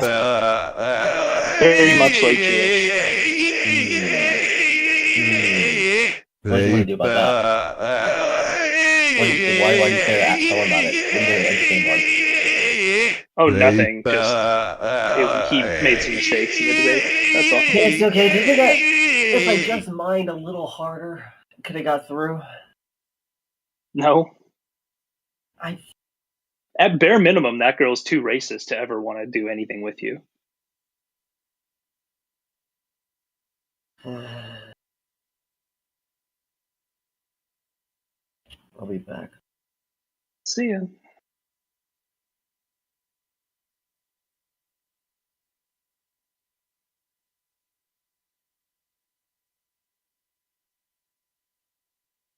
La la la la la, I can't hear you. La la la la la, I can't hear you. La la la la la, I can't hear you. La la la la la, I can't hear you. La la la la la, I can't hear you. La la la la la, I can't hear you. La la la la la, I can't hear you. La la la la la, I can't hear you.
Ugh. The fuck is Darius doing in here? I think he wants to cope about Steven. what's her name? What? There he is. Is my Grace. mic, which mic is working, nigga? Oh, it's my Yeti. It's my Yeti. I got it. Yo, what up, blood? What up, Ka? What up, Ka? What up, Ka? I wanted to talk to you about a conversation I had with Irrelevant, and I'm curious on your mind as well. I still don't think to this day, like right now at this moment, Grace is manipulative. I just think she's really fucking stupid. And then like her dad, I guess, is manipulative, and like he kind of like feeds things. But there's like initial feelings. I need Irrelevant here because I can't remember the exact argument. But he kept trying to argue with me. So Grace, so I think the whole interaction that happened there, low-key, I kind of like fucked up. Like I probably should have like just like not like have cared about this woman at all. Like after like the first initial stance, initial interaction or whatever we had in Rhode Island. But I kept pursuing for whatever fucking weird manic thing was going on in my brain. But I feel like she like if she wanted to manipulate me, like right now, she could be in my DMs like saying, or her dad could be in my DMs saying like, let's just get on stream and let's like do like content, or like maybe content can still exist. But I think she is being more mature than me here, and is like actively like not ignoring me and just kind of leaving everything that we interact in any way on Twitter or some sort of like social media, so that way it's all like public, if that makes sense. So that way there's no like relationship to be made. Do you think she went into everything with the intention of like fucking you over at the end, or do you think that genuinely, naturally, and organically evolved? I think, to be quite honest, I think there was probably something, especially with the messages I showed you, I think she did have plans to fuck me over. Yep. But so then, she was definitely indifferent about it and sure, wasn't but 100%. By definition, then, that makes her manipulative, right? But like I was too, but then I gave up on that, right? Yeah, So, but like, the at difference is that you're trying to manipulate her because you like are obsessed with her and want to do the right thing or whatever. She's just trying to manipulate you for content. I stopped trying to do the manipulation thing like after like 4 hours. I think at first there was like a manipulation thing there, but then I was like, okay, like this is like way too gay. It's like way too, and this is way too like cringe. I don't want to do this. I'm just gonna fucking sit here and have a good time with someone. But I get what you're saying, but I don't know. I feel like Relevant was telling me that even right now, because she's not so I messaged her. So after everything ended, I was like, I messaged her about the cost of the Airbnb fees. So it was like an $800 Airbnb, and we went halfsies, so it's $400. And then there was like a $200 charge because we both smoked in the hotel, which I didn't know they charge you for. And then there was $200 in fucking hotel fees, which makes no fucking sense, but whatever. But like $200 in just regular hotel fees, and I told her to pay half of that. And we had a conversation when we were in the hotel. I was like, hey, like they called and they said they might charge us for the smoking, and she was like, no, that's fine, we'll go ahead and we'll deal with it. I spoke too, so it makes sense. But now that everything's kind of happened, she's like on Twitter going like, oh, like Darius is a retard, I paid more than half for everything. Like she's lying to like herself, and she knows she's lying.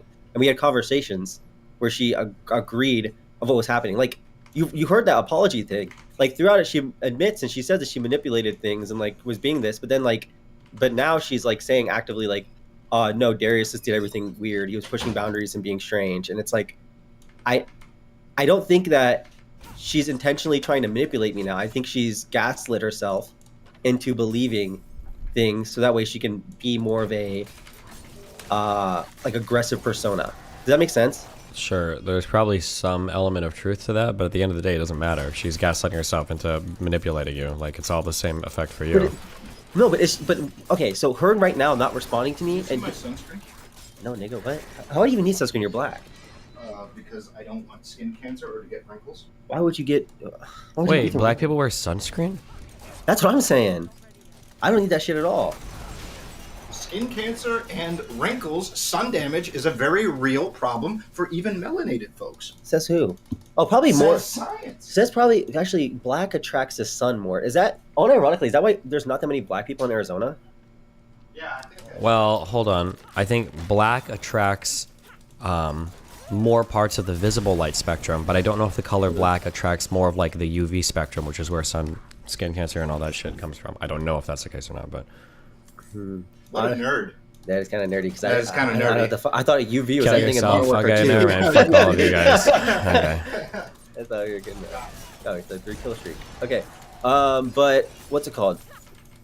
Like, relevant things even right now. So, okay. So with the concept, this just an initial thing is just I want to figure out. I mean, it's a possibility that she could be, but I'm so sure it's not. I'm just so sure it's not. Her not responding to my messages and engaging with me in a way in messages so we can like move past everything, and instead just going to Twitter. It's not manipulative. She's more, if anything, she's outwardly saying, I don't want to fuck with you, fuck off. Okay, then just don't fuck with her and fuck off. But no, but you would agree that's not manipulative though, right? I wouldn't waste my time if there's somebody that's being manipulative trying to go with a fine-tooth comb through the particular things that are manipulative and aren't manipulative. Like, I don't know if there's any value in pursuing that. Yeah, I don't think there's any value in it too. It's just an argument I had with Arelli where he was like hardcore, like, dude, this, because he thinks of these people as like demon succubi from like another dimension. They are. And they are? Yeah. This is such a weird way of thinking of people. Like, are you trolling? I'm not thinking of people this way. I'm thinking of this particular person. These are probably some of the worst people I've ever seen in my entire life online. Yes. Really? Yeah. I don't know. Maybe I legitimately got manipulated to like thinking this person's like a real human being when I hung out with them. But like watching her interact, like even like watching her apologize for like kicking her dad in the balls, the way she kicked her dad in the balls was just by having fun. And I'm sure like 100 because having fun while we were hanging out and like not texting him every fucking like, because like literally they're like a boyfriend girlfriend. It's so fucking weird. Every like within a 4-hour period, if they don't text each other, the dad gets really mad and she has to do like a call for 30 minutes. It's so fucking bizarre and strange. But like fucking like it's obvious that like her herself, she's not like a fucking like, I guess like if she's acting that way, maybe she is, but it's like she's like trying to, I don't know, dude, fuck me. I'm fucked in the head. Okay, I'm gonna take 7 to 10 grams of shrooms in like 2 weeks. Do you have any recommendations going in? Good luck. Make sure to Like, call would you- Grace while you're tripping hard, okay? I should call Grace. Yeah, dude. That would be so lit, dude. Imagine if she would fuck my brain up. That'd be awesome, dude. That'd be an awesome 24 hours, or 48 hours, or 2 days, or however long it's gonna be.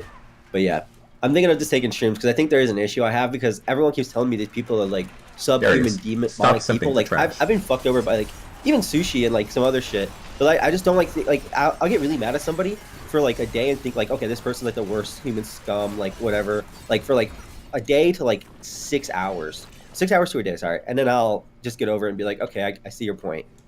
Or I empathize with their stance, I guess. And I get over it pretty quick. Okay. But yeah. Wow. So maybe I need to take shrooms so I can either work on exonerating those people from my life more. Yeah, I don't think shrooms are gonna magically make this happen, but say what? I don't think shrooms are gonna magically fix this and make this happen. I think so too. I think I need therapy and like other things as well, but like I want a time limit, bro. I think 10 G's will at least get me like somewhere. Like a little push, like 25% across the way. And then I can go through therapy afterwards. Okay, good luck, buddy. Okay. Goodbye. Bye.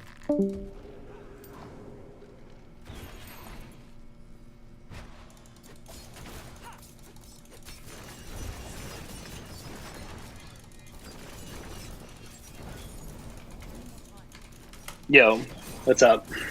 What's up? What do you want? I wanted to ask you about your debates and maybe about the OnlyFans DM stuff. How are you feeling about that whole kind of line of conversation you've had on stream a couple times? OnlyFans DM stuff. I don't feel that strongly about it. Do you still feel like so my contention would be that the primary differentiator between OnlyFans and regular porn is the social element. I mean, do you think stripping is worse than porn then because of that thing that comes up, or escorts? No, specifically because you have to go out into the real world to experience them, and it's not a frictionless self-serve experience. I think paying for escorts and paying for that is relatively frictionless. Maybe not as frictionless as online shit, but no, I don't. I just don't care that much. No. You don't care, or you don't think it's like the case that the social I don't think plays it's. like a major I don't think it's factor? anywhere near as big a deal as people make it out to be. I don't care that much. That's what I mean when I say that.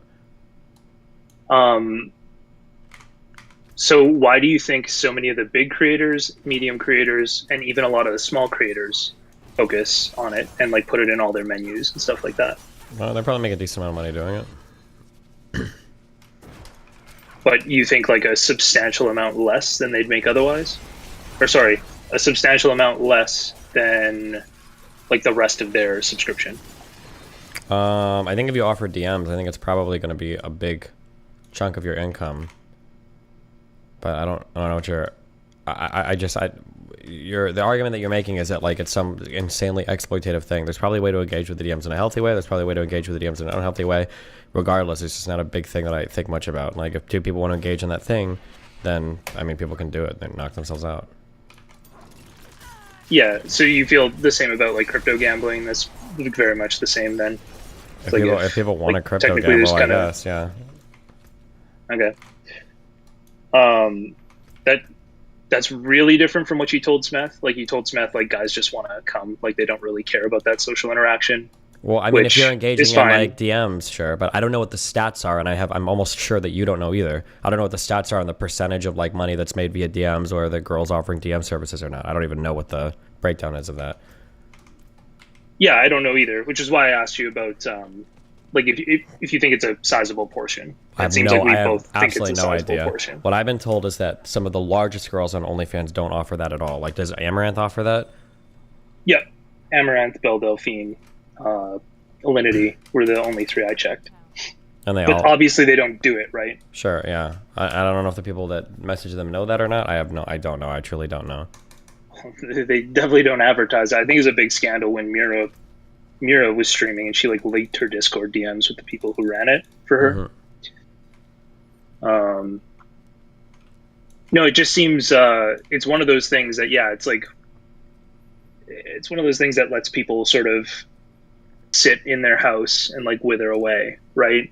The same way that video games do, same way that like something like crypto gambling would. It's that like dopamine wheel you can hit from inside of your house and just not ever have to do anything. Sure. That's think is probably not necessarily pretty good. damaging. But I don't know if I would ever hold that. Like, I'm not going to blame video games or I'm not going to blame OnlyFans on that. Well, that's the thing is like you can't blame like the OnlyFans creators, and I think I might have used some pretty harsh language in chat about them. It's not really their fault, right? Like if somebody told me, everybody would press a button that if you press a button, it destroys 100 people's lives, but you get like $10 million, right? Like pretty much everybody's going to press that button. They're not killed, but just like financially ruin them. Everybody would do that, right? Maybe. I feel like they would, and that just seems like what it is. Is As a essentially you're basketball saying there's some American, high-level probability below that I'm sea going level is an to important ruin some factor people. towards getting. You know, Sunburn, Train we're took never that needing to deal. buy sunscreen, never got Every burned in Chicago, major but did in OnlyFans New creator Mexico. takes that deal. So I don't know. It feels like there needs to be. It's so decentralized that it feels like it needs a centralized response, like some government intervention to prevent it from destroying people. So what is why? Because people will jerk off to girls in DMs, or?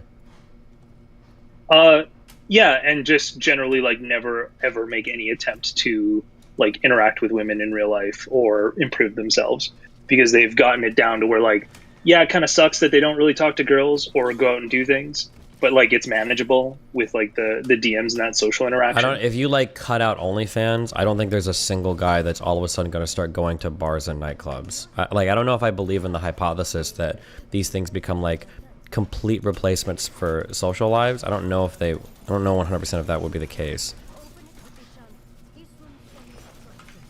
Yeah, I don't know if that would be the case, but they might start actually going out and like experiencing the world more, and they probably like there's probably a broader issue with like internet pornography as well, but like I'm not saying you have to like ban all of it. I just think this is the. I don't know. I don't even know if that's true either. I guess it could be. It's just hard. It's really hard for me personally. Like, I am addicted to porn and masturbating. I love it. But I also love fucking women too. And like, never in my entire life have I ever had the opportunity to go out and meet a woman or go on a date or see a girl and I'm like, nah, I found the best porn. I'm going to do that instead. Like, that thought has never even remotely come close to crossing my mind. But I mean, maybe for some people it does, but that's so hard for me to imagine. I have to read like a case study or something on it to like get more into the head of a person like that. Do you think that has to do with how easily you can get laid? With like I'm not here to say anything about. Sure, I mean, like, even I've been masturbating porn probably since like fucking 13 years old. Like, I still had a girlfriend in high school. I knocked a girl up when I was 20, 21. Like, I mean, it's not like I was like chased because I was jerking off to the fucking Proud Family or some shit. Like, but like I said, maybe for some people, I truly don't know. So I'm being honest. It's hard for me to empathize with the experience. I can't imagine porn being a replacement for seeing people in real life. That's an unimaginable concept to me.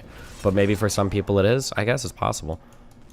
It's unimaginable to me, but I have a lot of family members who have like addiction issues. So the gambling thing is something that always comes up to me. And so that's what's bad about Stake is I think Stake and this OnlyFans stuff, they take advantage of like maybe 1% of the population who are like predisposed, and really like the most vulnerable people who are like predisposed to destroying themselves with this. And I don't know, it feels wrong to me, and that's like my primary issue. So whenever I hear people who are like, whenever I hear the male gaze argument with regards to OnlyFans, like this, or like the argument derived from it where it's like, oh, the problem people have is that women are making the money now, I want to tear my fucking hair out, because I think that's the most retarded fucking argument on the planet. I think that is the most absolutely true fucking argument on the planet, 1,000,000%. So you don't think that the social element and like how that feels very different, you don't think that plays into people's thoughts at all? Nah, I never in my life saw as much pushback against porn as I have seen against OnlyFans. I've never seen as much pushback. So the social element didn't exist before OnlyFans. Do you think that oh, never mind. We'd have to argue over this, like, because you seem to think that in your mind the big driver of OnlyFans and the big mover of that is like the DMs. I don't agree with that, but I guess we don't. Neither of us has like. I think it's the social element and having a more like curated or bespoke experience. You can get something that's like very specific to your wants. I think those are the differences. Is there's a social element and it's like more bespoke to whatever you are fucking into. Right? I mean, like fetish websites that have particular things have always existed, but I don't know if you mean something different. Sure, but not to like the degree that OnlyFans is, right? Like there wasn't before OnlyFans.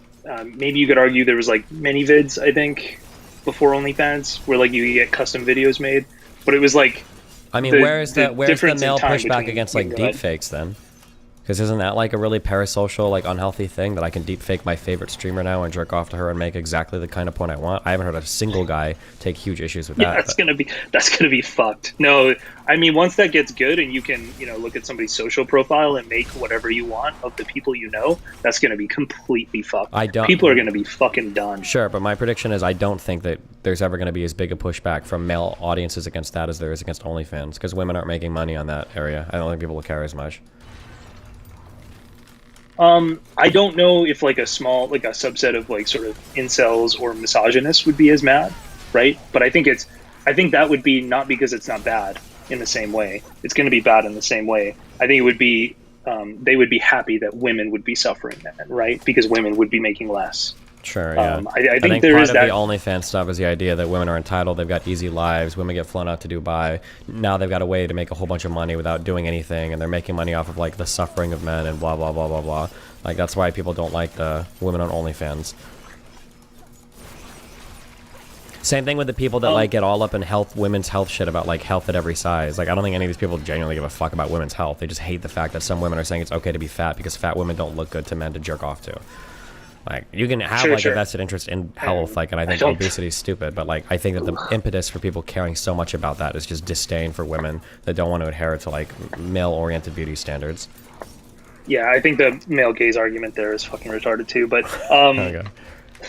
I think the male gaze argument there is fucking retarded too, but I think the male gaze argument there is fucking retarded too, but I think the male gaze argument there is fucking retarded too, but I think the male gaze argument there is fucking retarded too, but I think the male gaze argument there is fucking retarded too, but Like if there was like an just be unhealthy form of misogynist, like to birth be control, honest. like there's a lot of arguments you can make against health related to birth control, even around like depression and shit. You will never, ever, ever, ever, ever hear a single man make an you'll never hear a man say that if you start birth control, the pill, high hormone pills as a woman under the age of 20, that you've got like a 80% higher chance of developing some sort of like depression symptom in the next 2 years of your life. You'll never hear a single man give you that stat, but you're going to hear so much about BMI and when you get fat as a woman and visceral fat and all blah, blah, blah. But it's not because they actually give a fuck about the health of the women involved. It's because these women look ugly to the men. That's why. 100%. Guaranteed. Like, yeah, there are good health arguments you can make. I think there's a lot of great health arguments you can make, but the reason why the people care has nothing to fucking do about the health of the women, right? I mean, I guess I don't think it's zero, but I think it's overstated because of the vitriol, like the level of vitriol that those people come in with. Sure. And like they just have hate, right? And they're transparent in the hate motivating them. But Sure. there's a broad backing of like support, like against health at any size. And I don't think you get that from like, I don't think there's that many people with that level of vitriol. Like I completely disagree. I think they're a very loud minority, but there's no reason to believe that they're like the majority of people or that most men think that. Maybe. I don't know. Fuck, you triggered something in my head and then I lost it.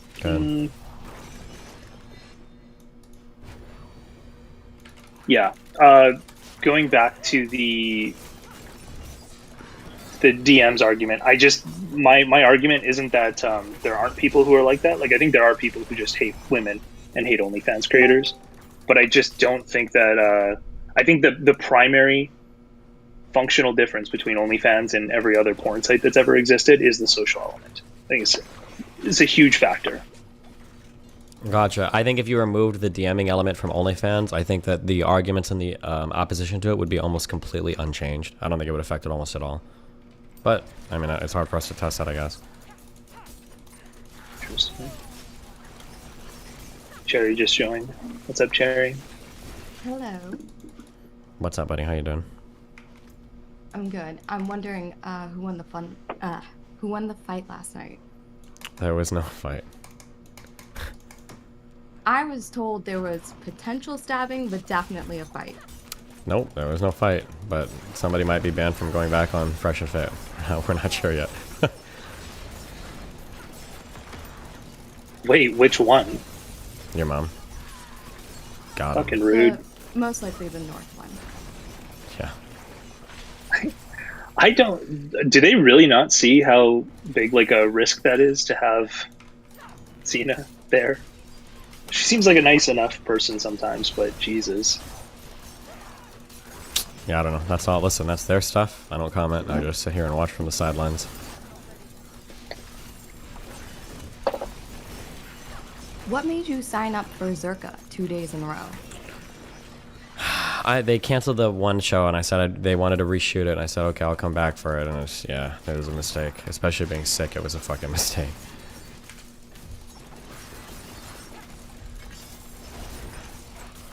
I think, what was it that you said after the first debate, which was insufferable to listen to? Did you say that you were going to do JQ debates more, or?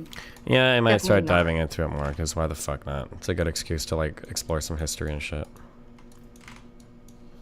So, are you dipping out of the red pill? I mean, it depends on how long it's fucking popular for, huh? Because I think Pearl was inviting you to her new digs. I don't know if you saw that video. I did not. What did she say? I think like her dad built her a mansion behind his mansion. No, I saw that, but where did you see her inviting me? I think she invited you to her backyard mansion to bowl or something. Oh, she might have. It was in the yeah. video. Maybe, yeah.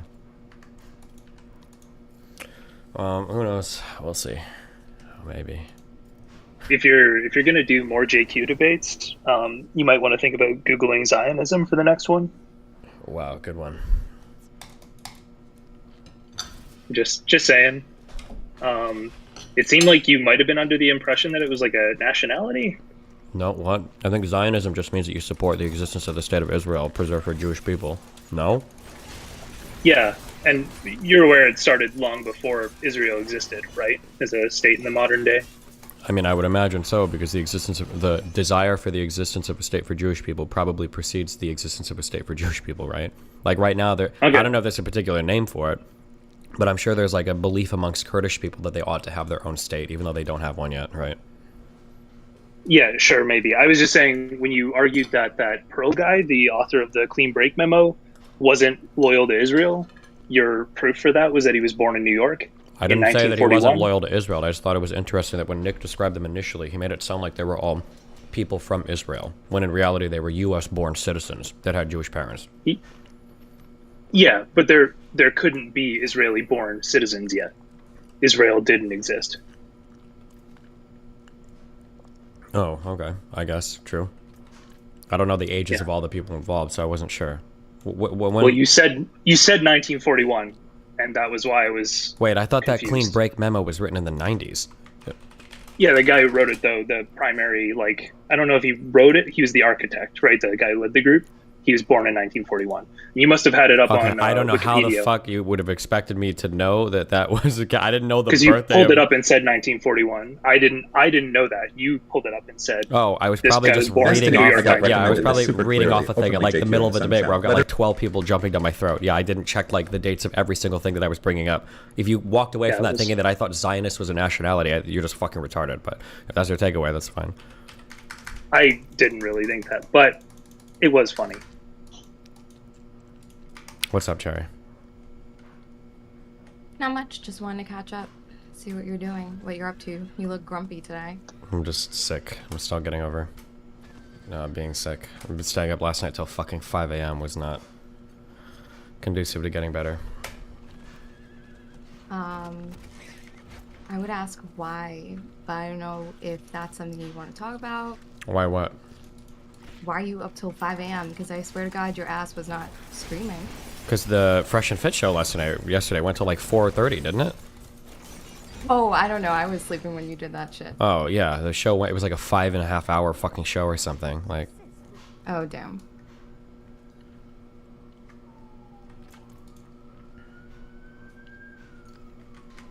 Okay, well, what else is going on? Because that's apparently your last one of the red pill thing. But I super liked the debate that you did on the Whatever podcast. I don't know if that's still considered red pill podcast. Oh, the abortion shit? Yeah, I thought that was a good debate. Really? Yeah, just because it was entertaining, or? Yeah, entertaining. It was Okay. entertaining. Gotcha. That's fair. I know you said you put abortion debates on par with the vegan debates. Yeah. But that was nothing like a fucking vegan debate. I shut off those debates. Like, I tune out as soon as the one guy who comes in. Oh, vegan games? Yeah, as soon as you guys talk, I want to go. This was actually interesting. Maybe it's because I'm a woman, so the abortion thing is more of an interesting topic than fucking veganism. Based? Is there a way to make vegan debates that interesting? No, because it all roots back into like what types of experiences do you think animals have, and then their side saying like, but it must be similar to humans. They look like us when they make expressions with their eyes, and we've got similar brains. And then me going, oh well, their cognitive capacity is still unimaginably lower than ours, so it seems like there's something fundamentally different than animals versus humans.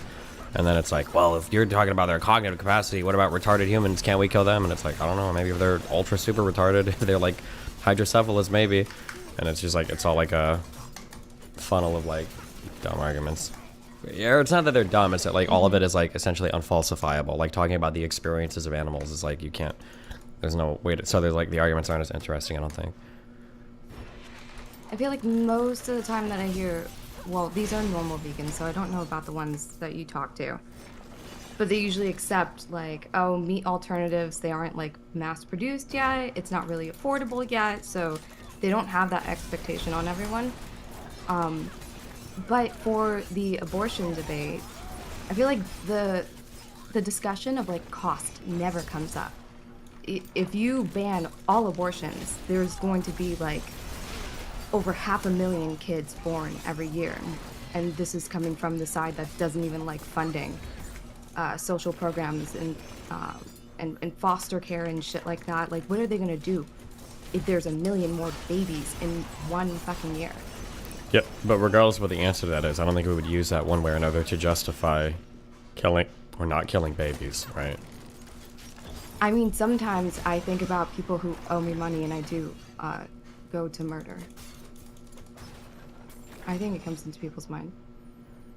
I don't think it comes into people's minds as a serious argument. Okay, Generally. maybe not everyone. Yeah. Speaking of money, how much do you get from Kick now? They pay me $3 million a month as long as I stream 4 hours and I have at least one session where I speak positively about train wrecks. So I'm on course to make $36 million this year, and I'll do my positive train wrecks rant in a couple days, I think. Yeah. And earlier, I think you had someone mention the issue of like asking for money, or family asking for money and not knowing how to shut them down. Mm-hmm. That's something that you had to deal with like a while ago. Is any No. of that re-emerging right now since? Oh, for me, no, Talks but of I have no contact. problem cutting off and not talking to any of my family ever. So that's an easy thing for me. But other people don't have the same feelings towards it, so it's probably harder for them. Gotcha. Mm-hmm. How's, wait, are you still pregnant? Yeah. How's pregnancy Yeah, I'm life? gonna be pregnant for a while. Well, yeah, I mean, you don't know that, hopefully, but... Sorry, that was dark. I'm True. sorry. It's okay. How's, yeah, how's that going? Pretty good. I keep craving food that I'm allergic to. Mm-hmm. I'm really into hot pickles right now. So, pissing off my husband with that one. Why? He doesn't like the smell of when I heat up pickles. Oh, yeah, that's pretty gross, I guess. That's fair.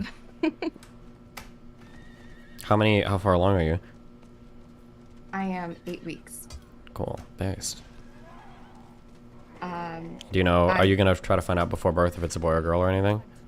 Yeah, and if it has Down syndrome. Jesus. I'm gonna find out everything. Do you have a particular gender that you're wishing for? Yes, I'm hoping for a boy. Why is that? Honestly, so I could be the only woman in the house for a while. I feel like having a daughter, I think I would be too weak. I think I would give in to everything that she wants. But for a boy, you'd just be a huge fucking asshole the entire time because you hate men. Exactly. Okay, that's fair. And just really hoping that the blue eyes like ends with my husband. I don't want Jesus. that shit on a kid. There's probably like a decent chance that your kid would have blue eyes, huh? Yeah, but I feel like that it looks haunting. I don't know. Okay. What about you? Are you considering becoming a dad soon again? If me and Melina's relationship ever stabilizes, I mean, probably, yeah. Are you considering going back to playing League of Legends? There's a new game mode. Yeah. I heard Cherry, shut the Dante's fuck talking up. about. Cherry, shut the fuck up. You should No. you should try it. I'm gonna go now. But seriously, there's a 2v2v2 mode. It's not out yet. It's gonna be out soon. Fucking kill and yourself. it looks so fun. I will link Double suicide. God damn it. Fucking League degenerates. I just got one last question for you. It was about the money versus how much people fuck. Mm-hmm. I felt like you got to a place last night where you were making an argument that I don't think you would make now. It seemed like you were arguing that money has like no impact whatsoever. Maybe even we could say money has no meaningful impact, Mm-hmm. but that like basically by virtue of being poor, you have sex more, when that's not really the case, right? Well, it seems like poor people have Correlation more versus free causation. time. And because they have more free time, the things they tend to explore are sex, because they don't have money to do other things, and they've got more time to just fuck around with other people. That seems to be the case. Yeah, I mean, there's a bunch of potential reasons there. Like they could work less, they could have more free time, they could have less interesting things to do with their free time. They could just have lower standards, which I think is probably a big one, just a lot lower standards. And so from Myron's like context, he's talking about like the people he talks to are people who are already trying to fuck. So like they're already trying their best to get laid, and he's saying money is an aiding factor. So if you increase your money without increasing your standards the same amount, like it seems very clear that you would get laid more. Would you disagree with that? I guess it's possible, but that doesn't show up in any data anywhere. So I don't know if it's true or not. But like a pretty easy counterfactual is like if I gambled away all of my money, I wouldn't have like an increased chance of getting laid, on the right? first day of recess, hold on. longing nothing more than to conquer the metal jungle. Stephen keeps a watchful eye over my youthful play. Okay, sorry. Go ahead. So if I gambled away all my money, would I have an increased chance of getting laid? I mean, like, I would say potentially, yeah, but it's because all else isn't going to be equal. If you gamble with all your money and you've got nothing else to do with your money except for jerk off all day, right? Like, it seems like STD and AIDS tends to spread faster in poorer communities because poorer communities tend to have more sex. Like, if you want to do, like, an all else equal, I don't even know that. I just can't find any data whatsoever to support that argument. So I don't know what to say other than I'm sorry. I know that bothers you, but there's no data point whatsoever to support the idea that making more money like makes it easier to get laid. If you're buying sex, then for sure. But yeah, I mean, I can agree with you that I guess there probably isn't data there, but there's also no positive correlation between like I would be much more inclined to believe it's a social strata thing, right? Like and class thing, where like you just have less to do when you're in those lower classes. If you're like falling down a class, or if you're at the top of your class, oh yeah, the example I was using was drug dealers. Drug dealers fuck a shitload because they're in the shittiest fucking social strata, but they have a ton of money. I don't even know if drug dealers do fuck a shit ton. Is that even true? They all fuck a shit ton. I know a lot of drug dealers. Okay. At least all the ones I know. I guess the ones I see in movies and shit are all weird. But am I usually also when you're fully admitting it could just be the areas of rent? Most of the drug dealers that I knew were like kind of nerdy, but I didn't know any like huge drug dealer, like huge street level, like selling 20 kilos of coke. But a lot of the dudes that I knew that sold drugs were just like kind of like nerdy kids that just like sold weed and shit. But I could also, that could just be my experience. Maybe there are like I didn't go to like the streets of DC or some like rough hood to buy drugs either. So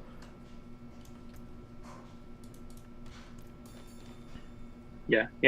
I don't know. To me it's if you think of it like Jordan Peterson used to talk about like hierarchies.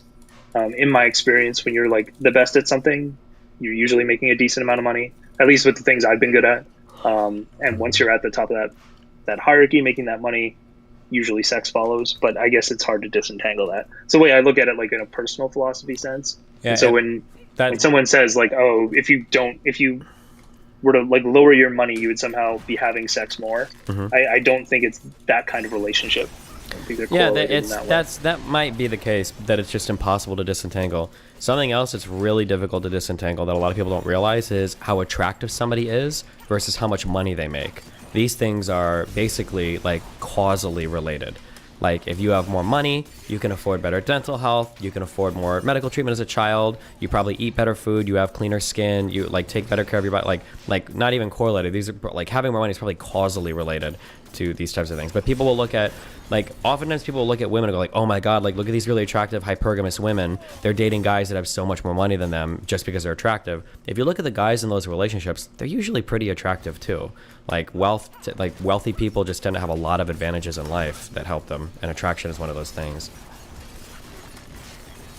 But then people who are attractive tend to get treated better, and then they'll get better jobs and have higher confidence. So like it all kind of like feeds back into itself as well, you know?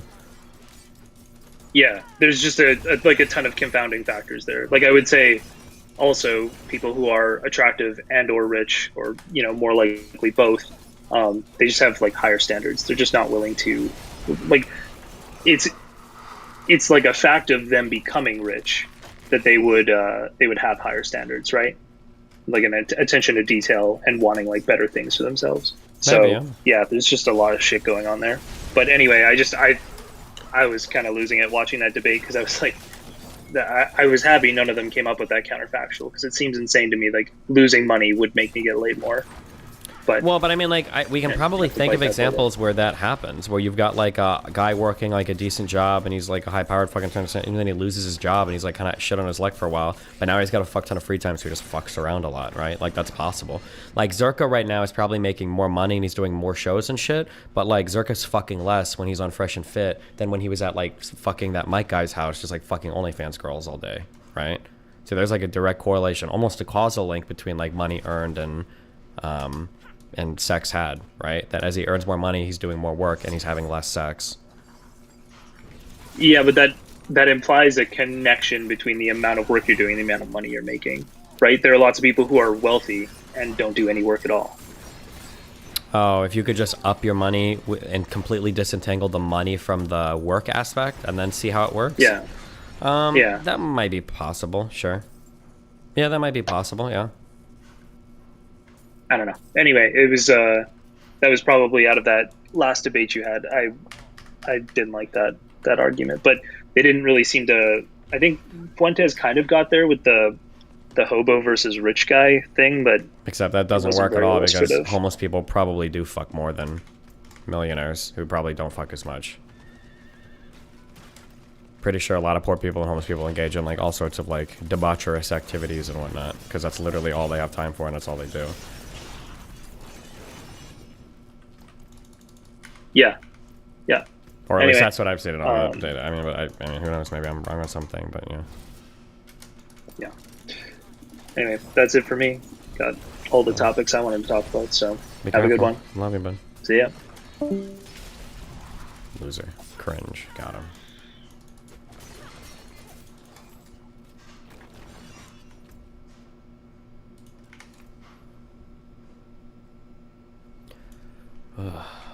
Oh my god, my head.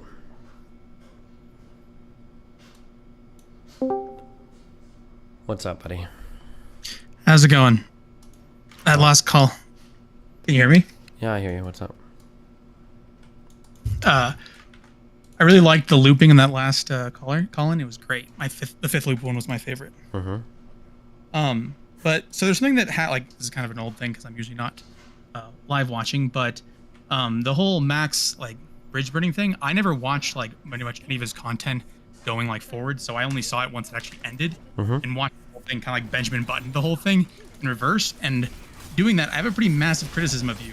Yeah. You are exceedingly nice to the point that you let people lie about you, where if someone doesn't know all of your history, they would see you in a shittier light than if they know everything. Because watching in reverse, my first thought was you banned him, but you didn't. And then it was oh, you told your mod to ban him, but you didn't do that either.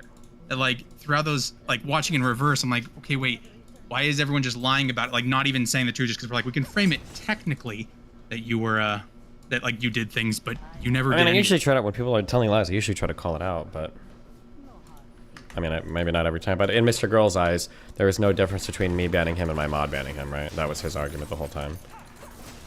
Yeah, and the only thing is, but it was again, like I said, watching it, it seems nonsensical. It's because there's times where you've been answering questions where he's well, why did you regret banning me? You'd answer those questions by just going, but I didn't. We can pretend like I did for the purpose of an argument, but if you then ask a question well, why did you type those letters in to ban me? Well, I didn't. It would always flow back to that, but you would answer some of those questions about saying things you were posting too much in my subreddit when you never really gave a shit about that. Yeah, maybe I could have been more clear on that, sure. And then the other weird thing I saw was, I think it might have just been him, that there were times the whole, what's the definition of a Nazi thing was kind of bizarre to me, because it felt like you gave an obvious answer, that your answer was, he kept saying, you're weaseling, you're not giving me an answer, to saying, what is the definition of a Nazi? When the true answer is it's context sensitive, that if an 8-year-old calls their parents a Nazi for not giving them a bedtime, that's not gonna have the same definition as something else. And then if he's asking you to have a strict definition, the answer is just no, that's stupid, because then no one will understand you. No one has that kind of thing for anything. But it felt like you gave those explanations, but he never would actually hear it. And that's why he like felt like you were weaseling when it's like he couldn't understand human conversations. Yeah, I mean, that's kind of a trend for every single conversation that he's had with literally every single person that's gone on his stream. So I don't think I'm going to be the person to have a breakthrough there and make him understand how people talk. So yeah, that was just, and then again, going back to just something that happened in that last conversation, there's something that annoys me, like when dealing with other attorneys, is that if someone starts using attorney language, like try and like talk themselves as an attorney, like that they're so great, they use attorney language when they're talking to just normal people. Like there's few things that make me want to put my head through a wall more because they're insufferable to deal with in litigation as well. That like when someone says, I think something is not a big deal, and they go, well, what's the degree, like how many years to get put in prison for it, as if anyone thinks that way. And I don't. That's kind of why I tried to shortcut that argument by saying, like, listen, when he's saying big deal, he doesn't mean like felony. He just means like a thing that he considers to be a big deal or not. Yeah. I don't know if Pisco was being obtuse there or was just trying to get the guy to not use words like not a big deal when talking about a felony, but yeah. Because it also turns into like, once you start getting hostile, I feel like there was an easy way out of there, just saying, okay, that was a throwaway line. It could have been a big deal. It couldn't. We need more information, but we weren't like, and it's just like, but I hate using lawyer speak to try and talk to normal humans and then like piss them off and then act like they're ridiculous for not answering to the idea of like how lawyers talk. Just yeah, Pisco do be doing that sometimes, you know. And also for that, because I would say I'm on the right-ish, but like my initial thought, like, so when you first saw the raid, it came across that way, like what the guy was saying, where it goes like, well, other people have had documents, so why'd they go after him? But I don't get why it's not just a slam dunk to go, well, they gave him a year to return it. No one else has ever, like, if they wanted to have a bias against him, why would they give him a year? Like if they'd done it instantly. Wait, isn't this literally exactly what I said?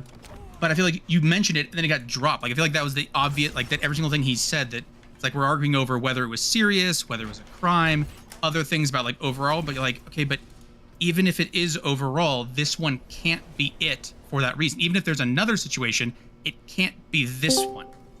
Uh-oh. What's up? Pisco just joined. Oh. Right through the wall. Can I ask someone whether or not they think something's a big deal? Really? So actually, maybe you're not as legally minded as I thought. Do you think the definition of felony is it a big deal or not? Is that really what you think that means? That was your first question to him, was saying like, is it a felony or not? So kind of goes hand in hand. He said it was a minor crime, didn't he? And you determined that to be what? Then you went with, clearly it's. Society usually dictates the seriousness of a crime based on whether it's categorized as a felony and the punishment for it, correct? You think that's what normal people say? You think when normal people go, wow, this is a serious situation, they go, wow, I'm really thinking about the actual, like, how many years would this get me in prison if I did it? Do they consider whether or not it's what the punishment for something is? You think anyone actually thinks that? You think that people look up and go, before they decide whether something's serious or not, they Google, how many years in prison will I get for this? This is a serious crime, yeah. What's the punishment for it? That's not lawyer speak, anyway. Even if no one does that. No one freaking Googles it before they use the word serious or not serious. Even if what you're saying is true, it's not lawyer speak to reference the punishment of a crime. No, there's no one besides a lawyer would do that. Is it lawyer speak or is it not? It is in the fact that no one talks like that besides lawyers. So referencing the punishment of a crime to determine whether something is serious is lawyer speak. You think when someone says something is serious or not serious, you actually think people Google whether or not there's crime, so that they actually look up statute. You were bringing up the penal code, dude, to a normal person. The punishment for something is absolutely related to whether or not you think the crime is serious. So if jaywalking had a death penalty, you would argue that that's actually a horrible thing. My God, the horror of jaywalking. You wouldn't, like...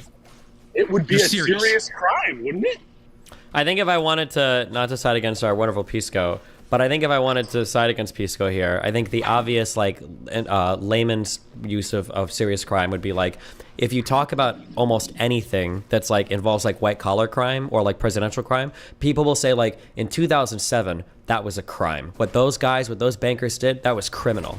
And if you were to ask any of them, really? Criminal? Under what statute would you charge them? 0 people would be able to give you a single answer on anything. Is that what we're using, though? So insider trading, white-collar, those aren't serious crimes? Yeah, but nobody accused anybody of insider trading. Nobody even knew what the crime was. What they felt like, well, I'm just saying that what a normal person feels like is what they're alluding to is probably the consequence of what happened, right? He's accusing me of using some, like, incomprehensible language to stunt on people. And whether or not you agree that what we designate as high punishment crime or not high punishment crime, whether or not you agree with that setup as being at all related to whether or not people consider something to be serious, I think it does, because it indicates like what the legislatures are considering serious. Yeah, you could, but I'm saying that in the one guy's defense, Whether or not, it's like not you lawyer understand that, speak, like, right?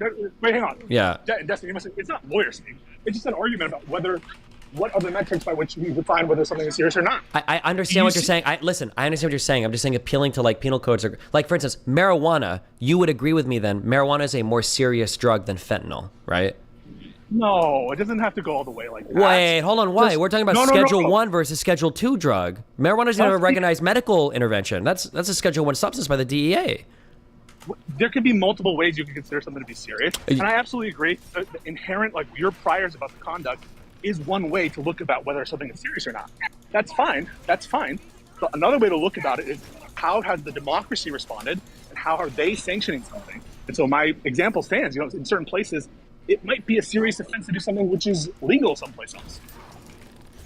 Sure, I understand what you're saying. I understand what you're saying. I agree. No, It's not like I understand. I'm just saying that when that one guy was saying it wasn't serious, what he was probably saying was that, like, even if it was the case that Trump had the documents, he didn't think it was like that big of a deal. Even if it wasn't felony. Whether or not you agree with me or him, whether just him signaling what he thinks about the issue, it's not legal speak. It's an argument about what's serious and not serious. Well, you were using. Wait. You were on legal speak though, right? No, it's not like this incomprehensible stunting that he's implying. No. He's not implying that. He's not implying it's incomprehensible. No, I'm not. Hold on. No. He absolutely is not. Why does no one agree with you, dumbass? Wait, shut up. Chill. Holy shit. He's saying that the reason why you're using legal speak, it's not that you're using legalese, it's that your definition of serious is appealing to the criminal code. That's why he's calling it legal speak. Not that it's incomprehensible, but that if somebody says, is this a serious crime or not serious crime? In a lot of people's minds, they're like, well, I don't know. Did like something happen that was like really bad? Yeah. I was willing to engage with both about his like priors in terms of his intuitions. When I was bringing up examples categorically about obstruction of justice that would or would not be serious, that was me trying to appeal to his intuition. When he says it's a minor crime, what are you going to think initially when someone says it's a minor crime? Be honest with yourself. Honestly, if I'm talking, what's the first thing you think about when someone says it was just a minor crime? Honestly, I was convicted of a minor crime. What's the first thing you think about? Well, hold on. If somebody tells me they were convicted of a minor crime, that's different. But if somebody tells me they're doing a minor crime, I'm probably thinking like something that's not a big deal. Like if I walked into somebody's house and they were like, oh yeah, I'm a little bit of a minor criminal. I've got like a pound of weed. In my head, I'm probably thinking like, yeah, that's probably a minor crime. But a pound of weed, that might actually be like felony amount. I don't know. Without knowing anything about what's going on, if someone tells you, yeah, it was a minor crime, just referencing something that you have no other priors about it, what's the first thing that people think about? Well, hold on. Wait. If we're hold on. Wait. You said without knowing anything that's going on, then I'd probably assume prison sentence. Yes, but that wasn't the case, right? No, but hang on. When someone says to you, like, it was just a minor crime. It's just a minor crime. It's totally reasonable for someone to bring up, well, isn't it a felony? And you're telling me it's like, why would I bring that up? It's stupid to bring up the fact No, that it's not. Hold on. Wait, chill. You're being hardcore bad faith here. Chill. Nobody is calling you unreasonable. Nobody's saying it's ridiculous to bring up the punishment. We're just saying that like there's a way in common parlance to talk about a certain thing that you're acting like it's impossible to do that. Wait. Here's like a super simple example. Super simple, okay? You and me are talking off stream, and I record you without you knowing it. Is that a serious crime? I don't know. Well, but like, what would you think? Like, if would you really say that? Would you say, I don't know? If I say like, is it a really big deal that I recorded you? I think most people would say, I don't even know if it's a crime at all. Okay. If you don't engage with it, that's fine. But I think most people would say it's probably not a big deal. But I'm pretty sure wiretapping is a felony, right? So it is a serious crime. But I think most people are like, oh, it's not a big deal. Who cares? You just recorded a dude. I want to ask your caller. Sure. Was it unreasonable for me to bring up the question about whether it was a felony or a misdemeanor when he said that? Yes. Dustin, do you agree with that? right off the bat to immediately jump down his throat and say like, you demanded to know, like, well, you really should have looked up the crime. Shouldn't you know all this already? You were asking that he should have had all this legal. Do you agree with me that it was, or with him, that it was unreasonable for me when he's construing something as major or minor to bring up the fact of whether or not it's felony or misdemeanor? I think it's okay to bring it up, but I think we have to understand that that's probably not how he meant it, right? He probably doesn't know if it's like a Class A misdemeanor or a Class 3 felony or whatever. Like, he probably doesn't know. That'd be my guess for most people. I don't know. Oh, I knew they were felonies, but that was it. Isn't it highly relevant what the punishment is? Isn't that highly relevant? Even if it's not dispositive, isn't it relevant to see, well, what are the punishments for this? Isn't that relevant? I don't know. I don't think so. I'm not to sure. A layperson. I don't think to a layperson. To a layperson? Oh. Here's a sentence, Pisco. Here's a sentence that I could imagine somebody saying. I could imagine somebody saying, it's insane. There are some places in Asia where you can be executed for minor crimes. They'll kill you if they catch you with enough weed. But that sentence is, would you go to the person and would you go, excuse me, you fucking retard? It's clearly not a minor crime there. It's a major crime since the punishment is execution. No, because that's not how the person is using major or minor crime, right? First of all, I don't know how he's using it when we're just talking about it, and actually asking about it, like, what do you mean when you say minor, actually gets... Well, but that's, no. But you didn't ask that. If you asked that, it would have been different. You asked, was it a felony or misdemeanor? Do you know the classification of the crime? That's what it... I brought up, I said, hey, they're all felonies. That's a start, right? They're all felonies. They have significant prison sentences. And if your position is going to be that any procedural crime or crime that's not like immediate violence is because the lay person doesn't have an appreciation of what those crimes means, it by definition is minor, that's just a silly way to look at them. Because there are a lot of crimes that are complicated, right? They're complicated schemes. And people aren't going to understand why they're punished this way or why it's harsh. Because the people who understand why it's bad isn't a layperson. Sure, but then it's incumbent on us to explain why it's a major crime, right? But I understand that, like, I just don't think most people use the terminology that way.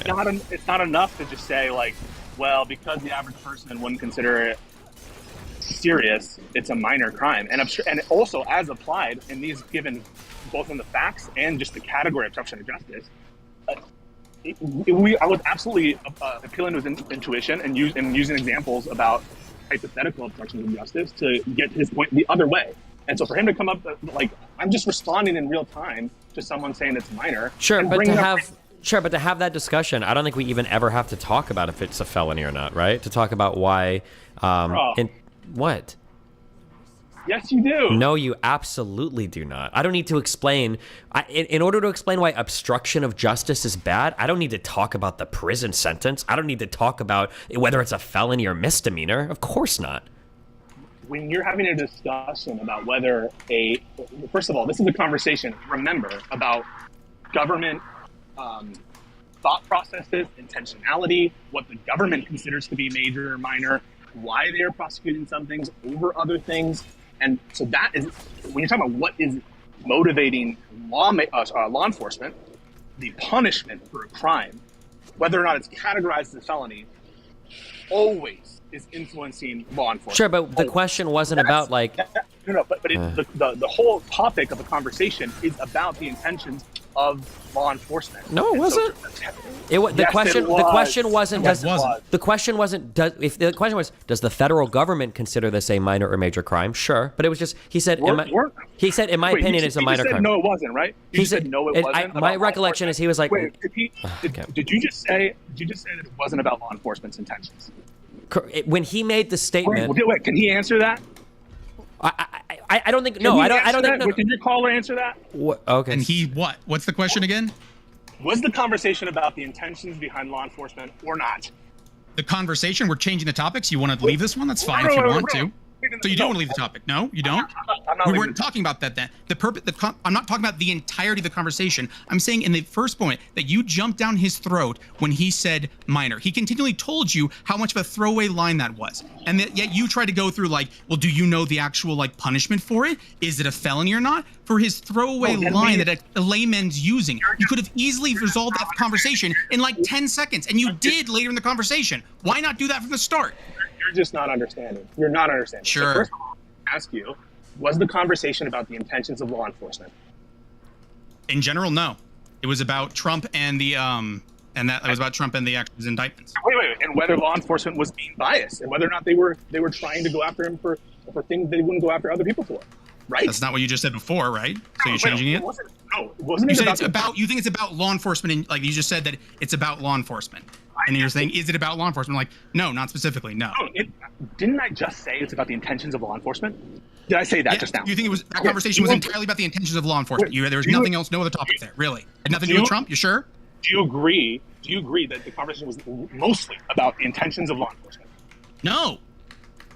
Destiny, do you agree with that? That conversation went all over the place. I'm not sure. I feel like the majority of the conversation was about like whether or not universal truths could be applied to particular instances.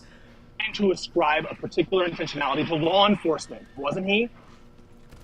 Wasn't he talking about the Democratic Party and saying like how that Trump, like they weren't just going like law enforcement? Why are we talking about the whole conversation? That was never my criticism. When Pisco's saying the intentionality of law enforcement, Pisco's saying that whether or not law enforcement was acting with some bias towards Trump factors into the intentionality. That's what Pisco's saying here. That's the whole thing is about, what law enforcement is considering, what they're construing, what they're thinking about. Pisco, it's a green light, go. I'm sorry. What's that? I said green light, go. I'm sorry. I heard somebody honking. No, I'm not in a car. I'm walking to go to something. But whether or not a crime is categorized a certain way plays into what law enforcement is considering something to be. Whether or not they're motivated.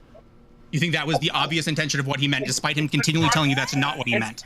It's the context of the conversation, as much as you'd like to deny it, and whether or not something is categorized as a felony, or whether or not the punishment of it is absolutely going to play into whether or not law enforcement is going to prioritize it or scrutinize it. And Did you I say deny it that. didn't? Okay, so then you agree it's relevant, isn't it? No, not in the moment. No, you don't just jump down someone's throat with talking about the law when they don't know anything about it. You don't start asking about felonies right off the bat. You don't say like, well, did you look up the prison sentence? You could have easily just been like, when he goes, it's a minor crime. You go, well, do we really have any information about it? No. So then it could have been a major crime, right? Like depending on what information. Yeah, I guess he said he admitted to that. You could have solved it in 10 seconds. And instead, we wanted to talk about felonies. Captain Hindsight over here. I was saying in chat at the time. Captain Hindsight here wants to, with a scalpel, go back into the conversation and say, if you had been, why don't you do it in the perfect way that I wanted it to be done? At the end of the day, I got to where I was going, and that where I was going was he admitted that the looking for an hour. That's where you were going, really?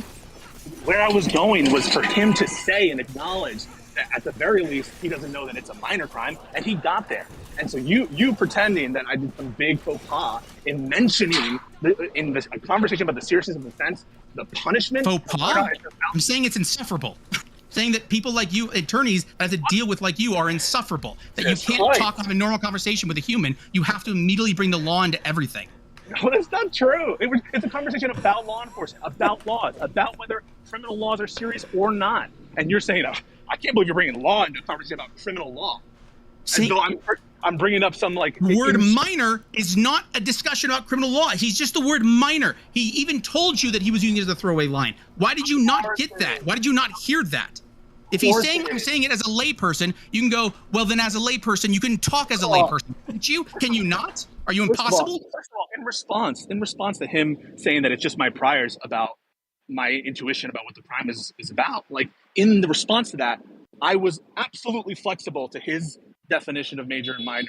I was. Well, shit. And you know eventually, after you pissed him off, that's what I'm saying. Like the idea of go like, oh, I pissed him off for an hour and a half, and then I finally got there, and you're like, well, what? I did a faux pas by pissing a normal person off by like grilling him over whether or not was it a Schedule 3 felony. It's totally normal. It's totally normal in a conversation about the seriousness of a crime to discuss the punishment of that crime. And you saying it's not. To eventually get there, perhaps, but to go down his throat immediately. You saying it's not is ridiculous. No one, like, for you, you can say it's then not. Why didn't he? Why wasn't he completely with you then? Why was he sitting repeatedly to you that it wasn't really a throwaway line? Why are you being pedantic about this? If he was so with you, like, man, Pisco, you're so right. You and me, we love talking about the legal of this and whether it's a felony. Why wasn't he doing that? If you're so right that like he was right there with you, man. I'm saying he wasn't because he was getting frustrated with you because you were focusing on something in a legal aspect when he was going, well, I'm not talking in that way. And you just wouldn't hear him. He was frustrated because of the internal contradictions that were being shown in all of what he had said to Stephen before. That has absolutely nothing to do with whether or not in the abstract it's okay to bring something up or not bring something up. The punishment and the severity, the way in which we treat someone who does an act, a wrongful act, absolutely plays in to whether or not it's, quote, serious or minor, especially for crimes that are not intuitively appealed to, right? How are you not getting this?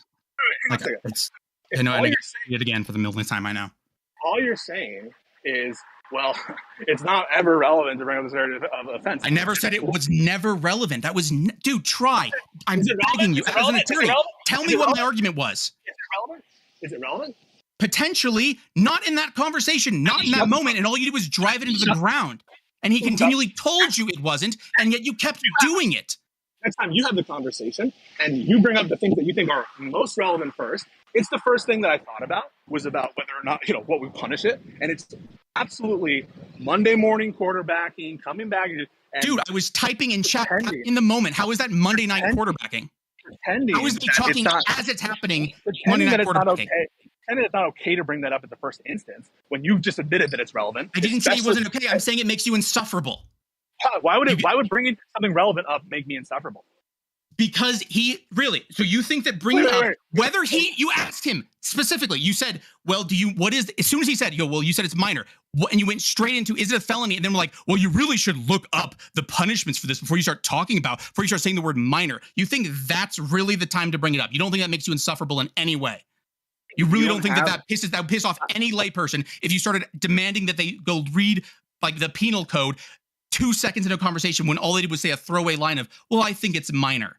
And you're like, of course I should. It's relevant for me to discuss all the backlog. Have you not read the legislative history of it? Clearly you should go to that. Oh, you're annoyed? Why? This is relevant. The legislative history would be relevant.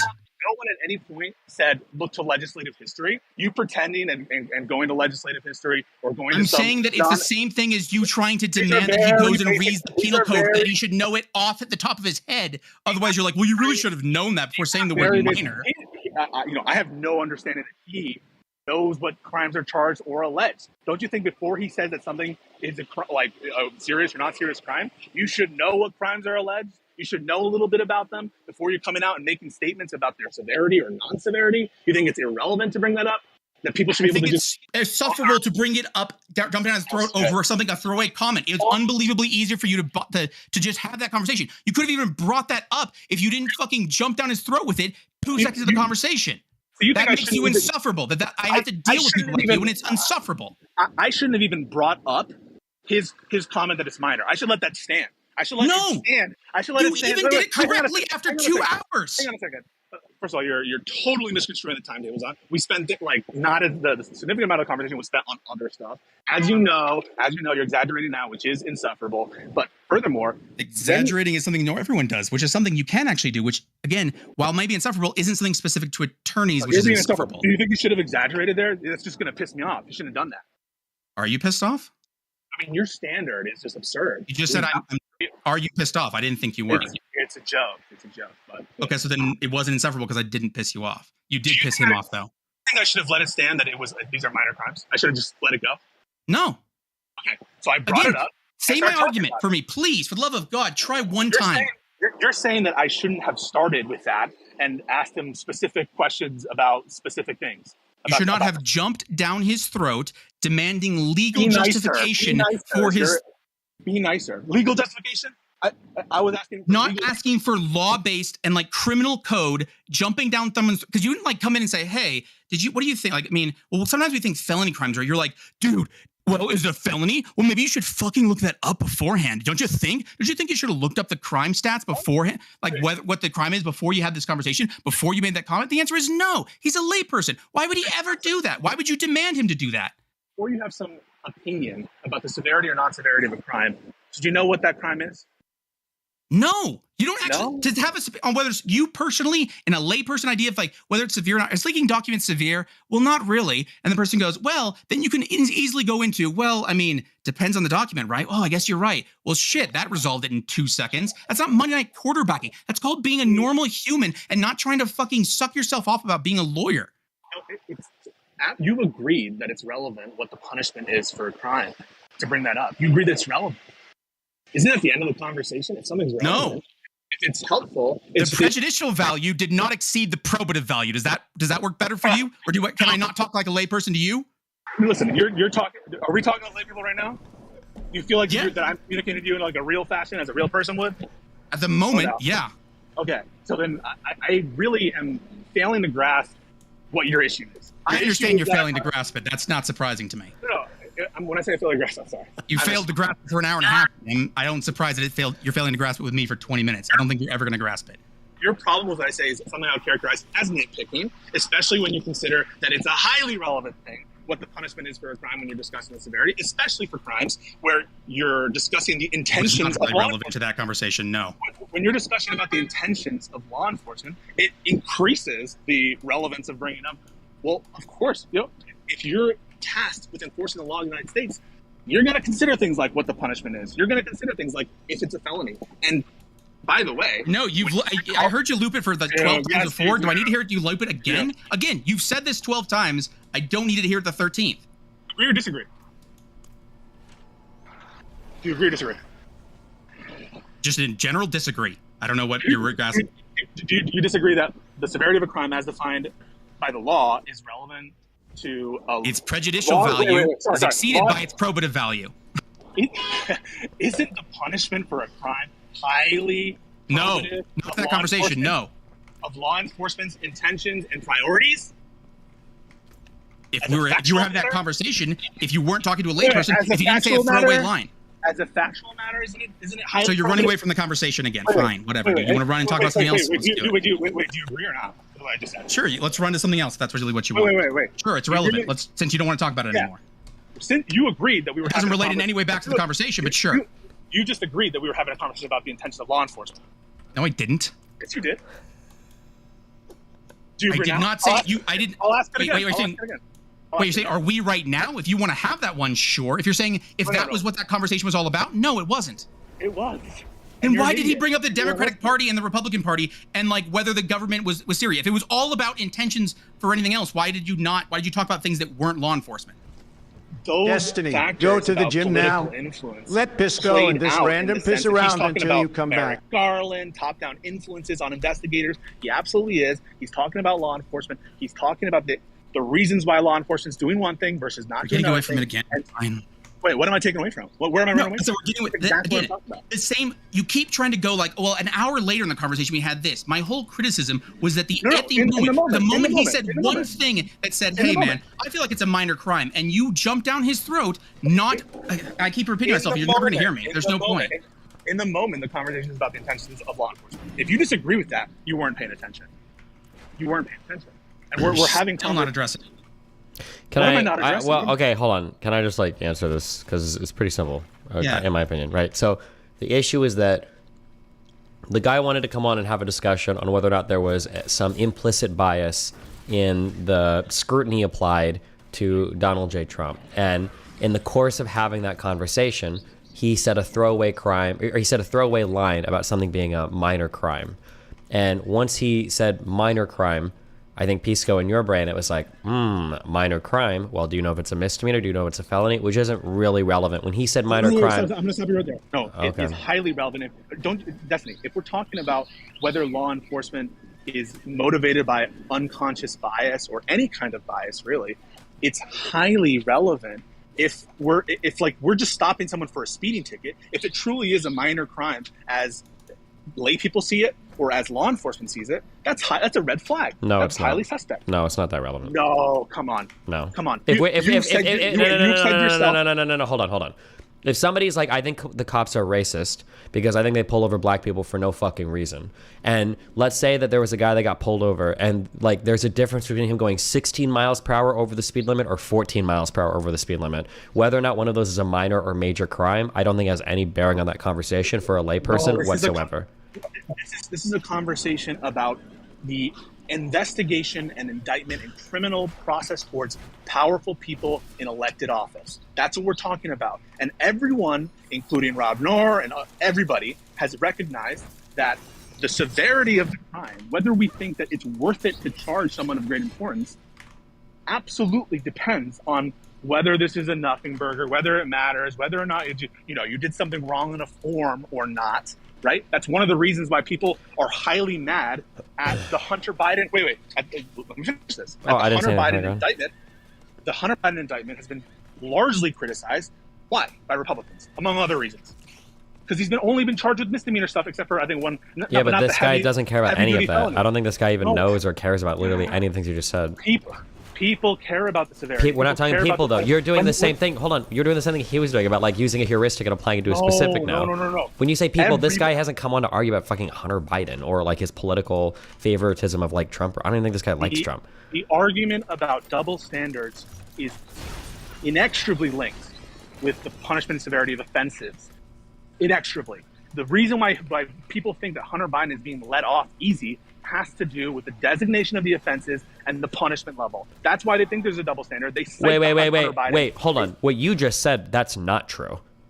It is true. It is absolutely not true. If I were to ask the average person for Hunter Biden, if I were to say the crimes, the criminal statutes that Hunter Biden would be convicted of, do you know if those are felonies or misdemeanors? And if you knew that, would it influence whether you feel like there was a double standard? Not a single person. First of all, most of them wouldn't even know. And then secondly, most of them wouldn't care.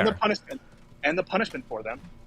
Yes. Have you been, I thought wasn't it your standard before that we looked at Twitter and the thought leaders, everyone and their cat and their Republican cat and their Trump cat is saying that Hunter Biden got it off easy.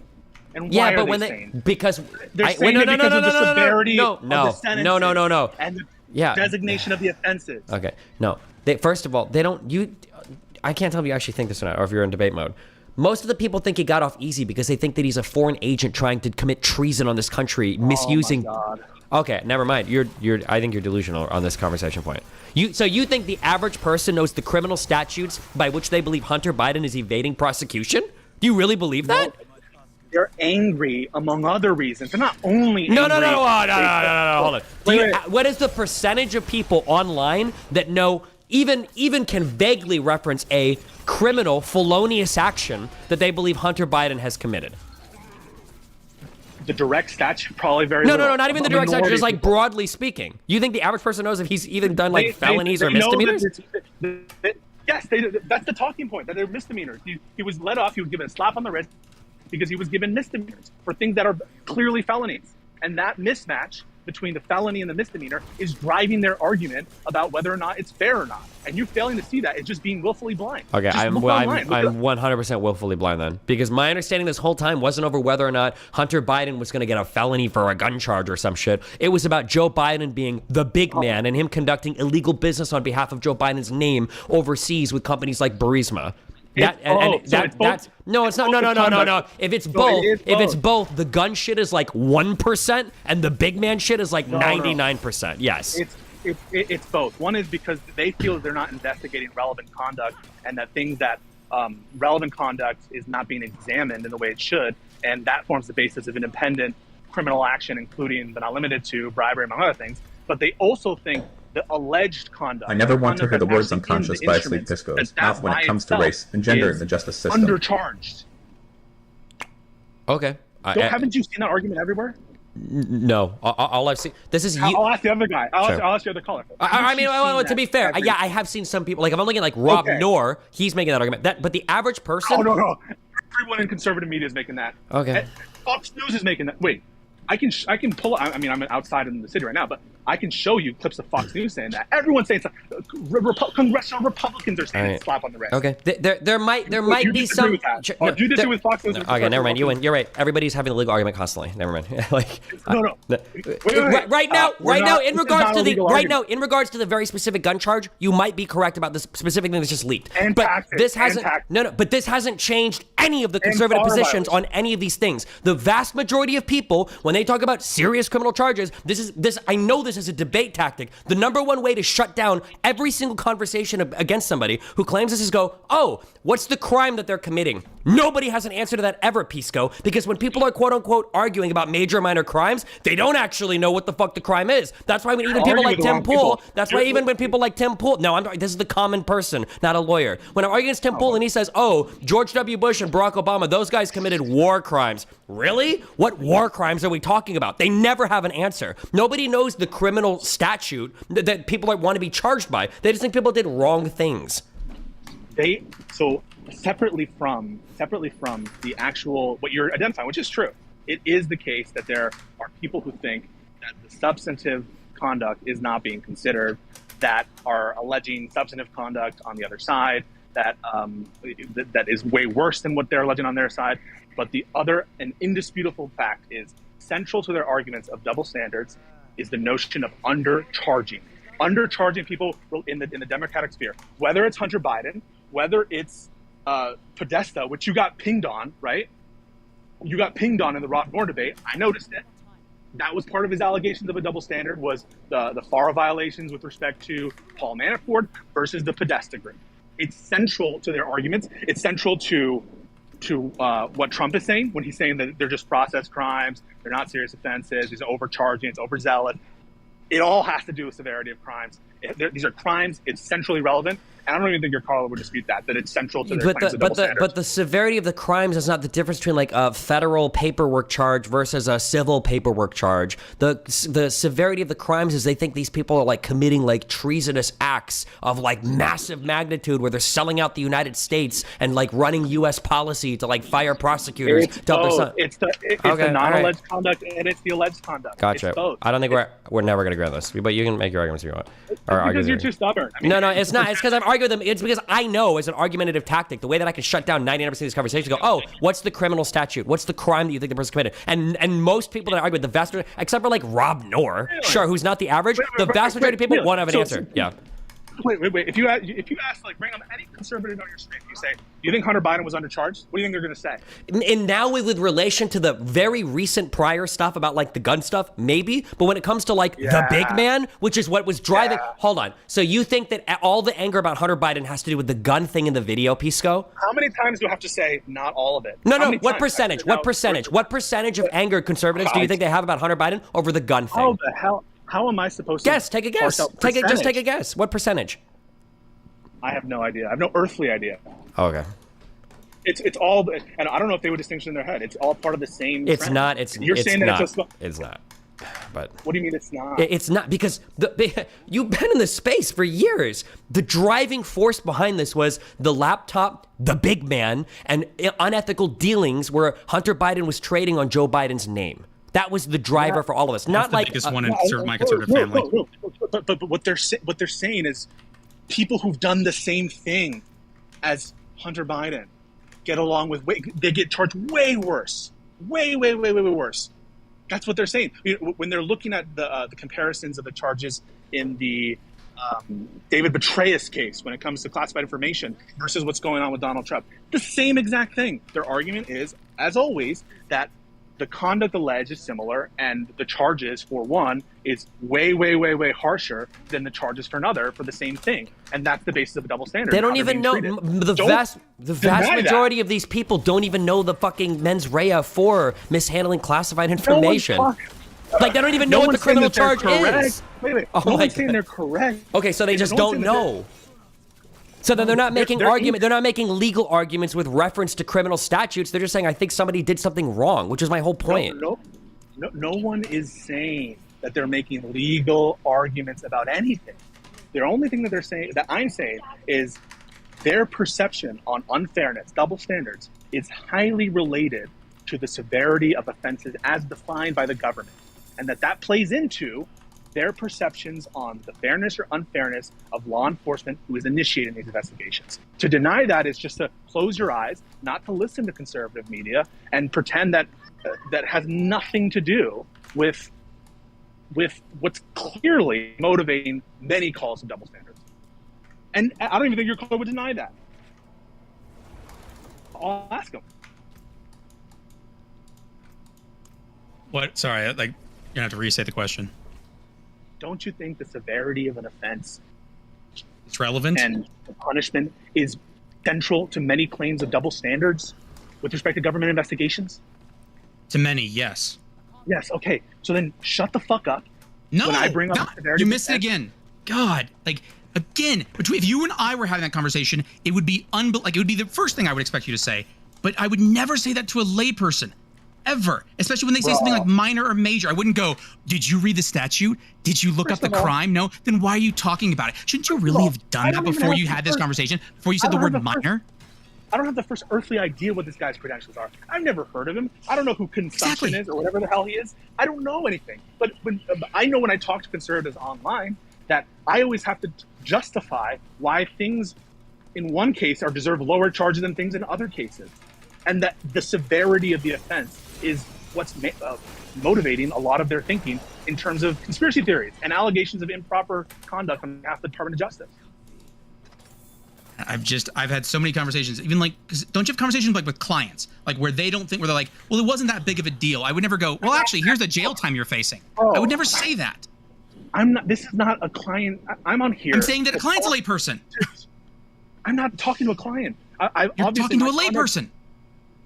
First of all, I don't know that. These are people who are highly engaged in the political sphere, who have conversations about this topic. It's not some rando on the street who walks up to Steven Crowder and like changed my mind about something. This is some guy who specifically is going to Steven's stream to talk about crimes and double standards. And my intuition about what's relevant to bring up, I think is not off the mark in terms of the conversations that you are typically having in this space about the DOJ and the double standards. And for you to say that this is some imperceivable or whatever, or in bad taste because it's mean, insufferable, because it's highly relevant and probative.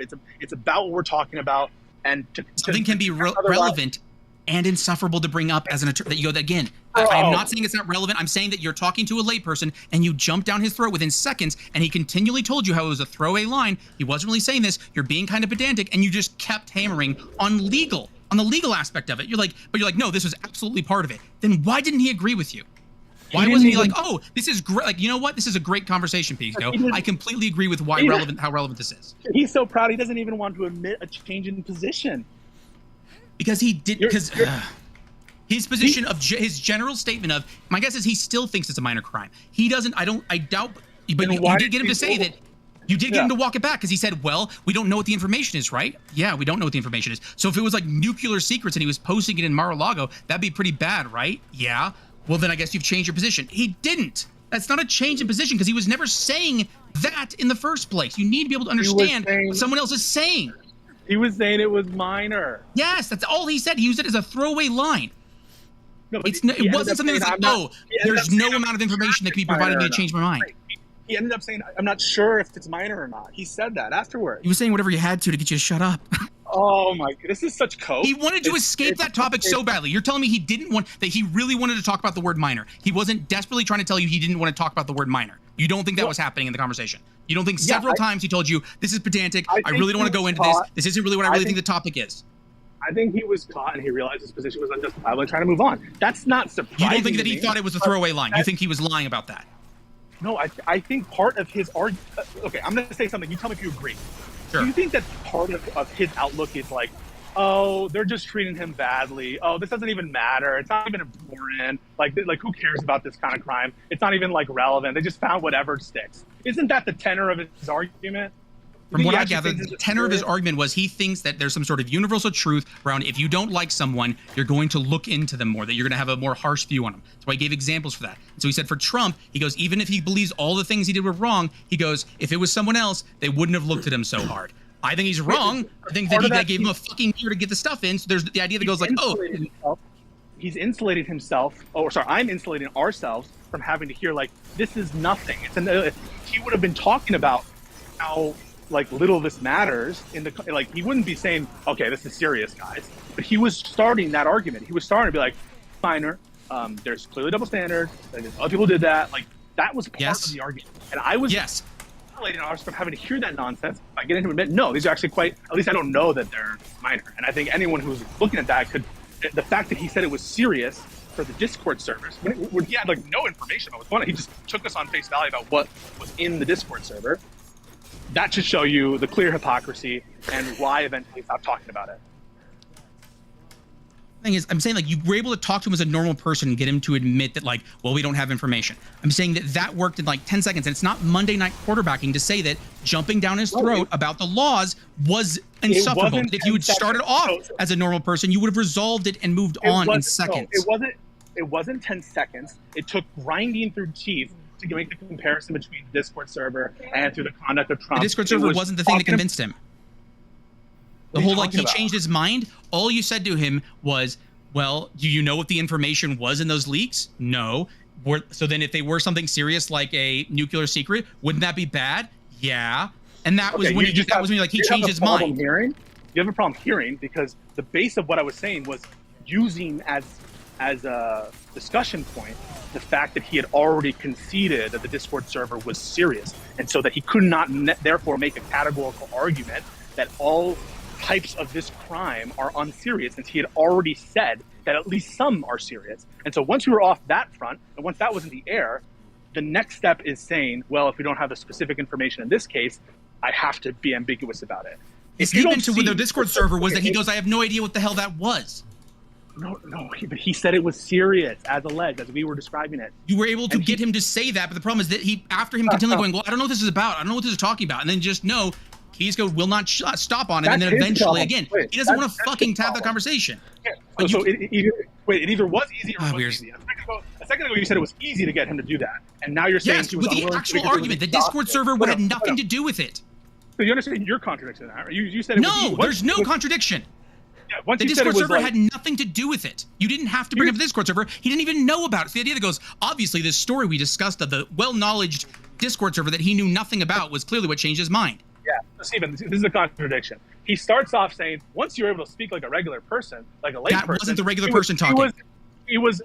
Once you were able to speak like a normal, regular person, he instantly understood and he gave up ground and he acknowledged and you moved on the conversation. Totally contradicted by what he just said, which was, well, he never actually conceded. He was just exhausted and he just said it because whatever. And like, you didn't even get it. So there's no contradiction.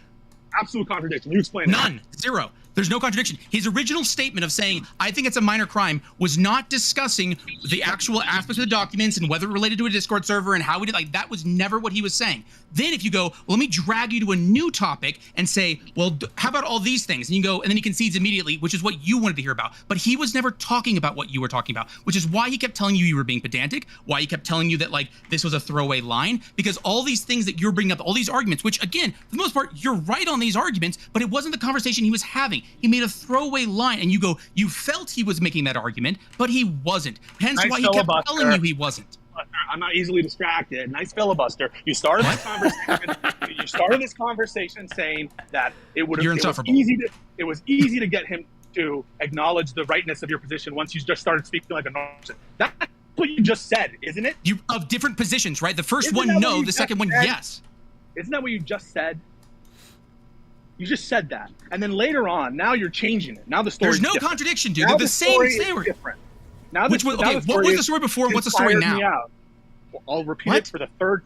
I'll repeat it for the third time now. Go for story it. number one. You started off where you shouldn't have started off. You shouldn't have given all this legalese, bro. And you should have just went on and talked to him like a normal person. And once you did talk to him like a normal person, he was able to see the folly of his ways, and he immediately agreed to meet with you on something. That was the story you were trying to tell 10 minutes ago. There's like 10 minutes in between those 2 points, but sure. Like, I mean, you're kind of leaving out 90% of it, but sure. If you leave out 90% of it, then 10% of it, you go, well, if I delete everything you said, isn't it a contradiction? If I said, like, the Pacific Ocean is west and the Atlantic Ocean is east, it's contradiction. You said west and then you're saying east. You're like, no, it's not a contradiction. Everyone's following along. No one listening to your cope. And the second story you told was, actually, you wore him out. And when you got a, quote, you did wear him out. That's not a contradiction. So he wasn't worn out. He continued the conversation. He seemed fine. You don't have to worry about him. He's doing okay. He'll move on. I'm sure. I'm sorry. Do you know that? Do you know he's okay? Have you checked in on him? If we're really going, like, did you check actually the statute? Like, also, I mean, do you actually know the legal statute? If he wasn't okay and you caused it, are you certain? Can you really make that statement that he's okay if you haven't really looked up the law on this? You know what? You're right. I'll check in on him. I'll make sure that he's okay. I issue a full apology for I thought this was the Destiny stream where people like hard-hitting debates and where they like the debate aspect of it and the fact that it's back and forth. I totally forgot that what they You think he wanted to debate you on the word minor? That was what he wanted. He wanted to. He desperately wanted to debate the word minor with you. Then he didn't tell you. He didn't actively tell you he didn't want to have that conversation. It's a debate stream. Everyone knows that. Everyone who has any inkling about what this space is knows that. Did I say it wasn't a debate stream? It is. Did I say it wasn't?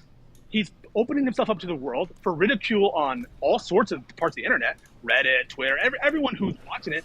You go at your own risk, and I'm sorry. Like, I did not I accept your apology. I'm sorry if he feels bad, and I genuinely. But I don't know if he, like, again, that wasn't really my, again, that was never the point. Anything about what I did was unfair is absolutely Wasn't unfair. Was insufferable. It's Like, I don't know, why can't you use the relevant. word I use? Like, it's like, I feel like I've repeated 1,000 times and you just still can't do it.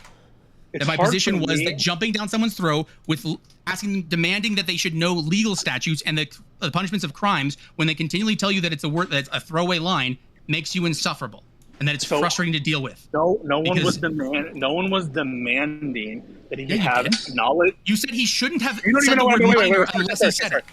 Sorry. You're well. I I wasn't accept your apology. done. I wasn't done speaking. So I'm gonna finish what I was Whoever- gonna say. I wasn't done speaking. I'm gonna finish what I was gonna say.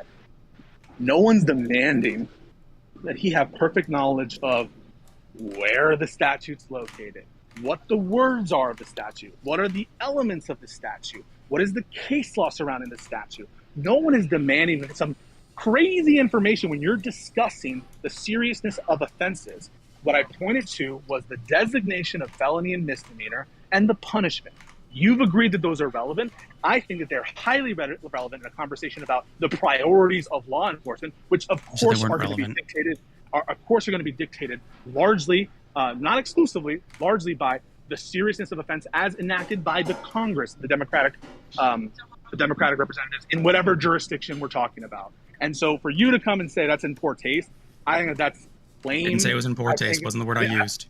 Insufferable. It's There you go. lame. It's highly relevant. It's important. It's central to what they're talking about in conservative circles. And for you not to acknowledge that because you feel bad for this guy who's opening himself up to critique is lame. I feel bad for him. I And feel on that annoyed by note- you. On that note, I'm out. Have a good life. I'm a good night, sorry, Carnage or whatever his name is, Consumption. I don't even know what his name is. What background is. Everyone, I bid thee farewell. Have a good one, man. Love you, Pisco. Well, that was fun. Did you have fun? Yeah, actually, I did. I never got to actually argue with someone online. So. Wait, what is your background? I am an attorney. I've worked in like litigation. I've worked in like insurance companies, conflicts and ethics.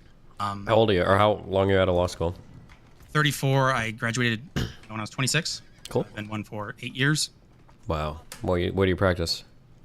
Right now, I do conflicts and ethics. It's far less insufferable than litigation. Nice. I mean, what state, or do you say, or? I'd rather not, just because, like, I don't know if you know, like, most people don't realize this, but you can actually look up like attorneys, their phone numbers, like if you look into them. So especially if you just know where their state is, you can find a ridiculous Well, they amount of wouldn't have known information. that, but now you just said it, so congratulations. Yeah, well, for you've I won't say just what ruined it state, for everybody. For all the other attorneys, yeah. Wow. Well, anything else you got to say? No, I don't think so, man. It's been a pleasure. Okay, that's cool. Have a good night. Yeah, have fun. Stay safe. Be careful, buddy. Bye. Jesus.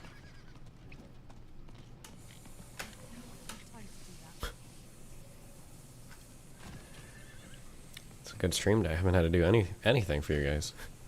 The best stream days.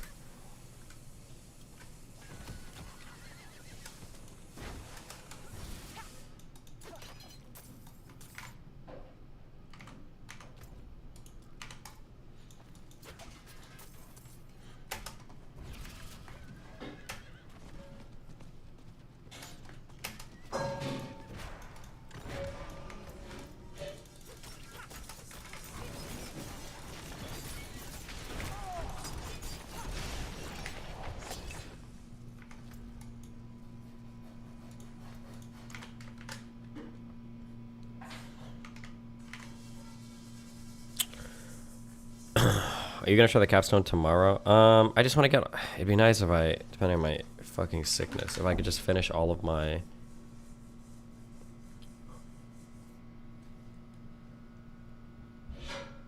Oh my god! I don't want to see these Xena tweets. Just don't link them anymore, okay? I can't. I'm not gonna enter any comment. I'm not gonna say anything. I don't care.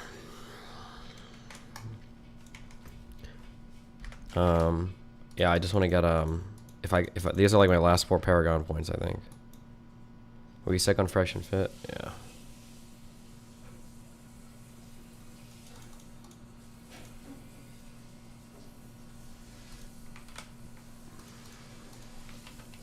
When is the next Gaber kick? I think it's on Sunday.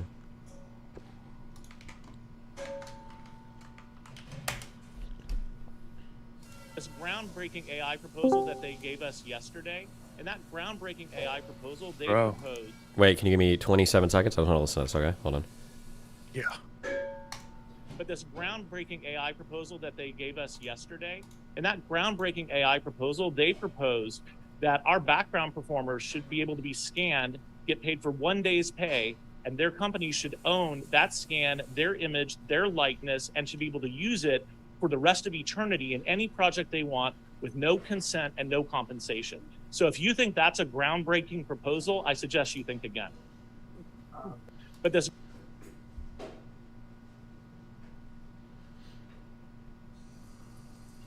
Okay. All right. What's up, buddy? Just been listening to a lot of fucking low testosterone conversations on this stream. True. Now you're ready to come here and give us some high testosterone conversations. Yeah. Fucking.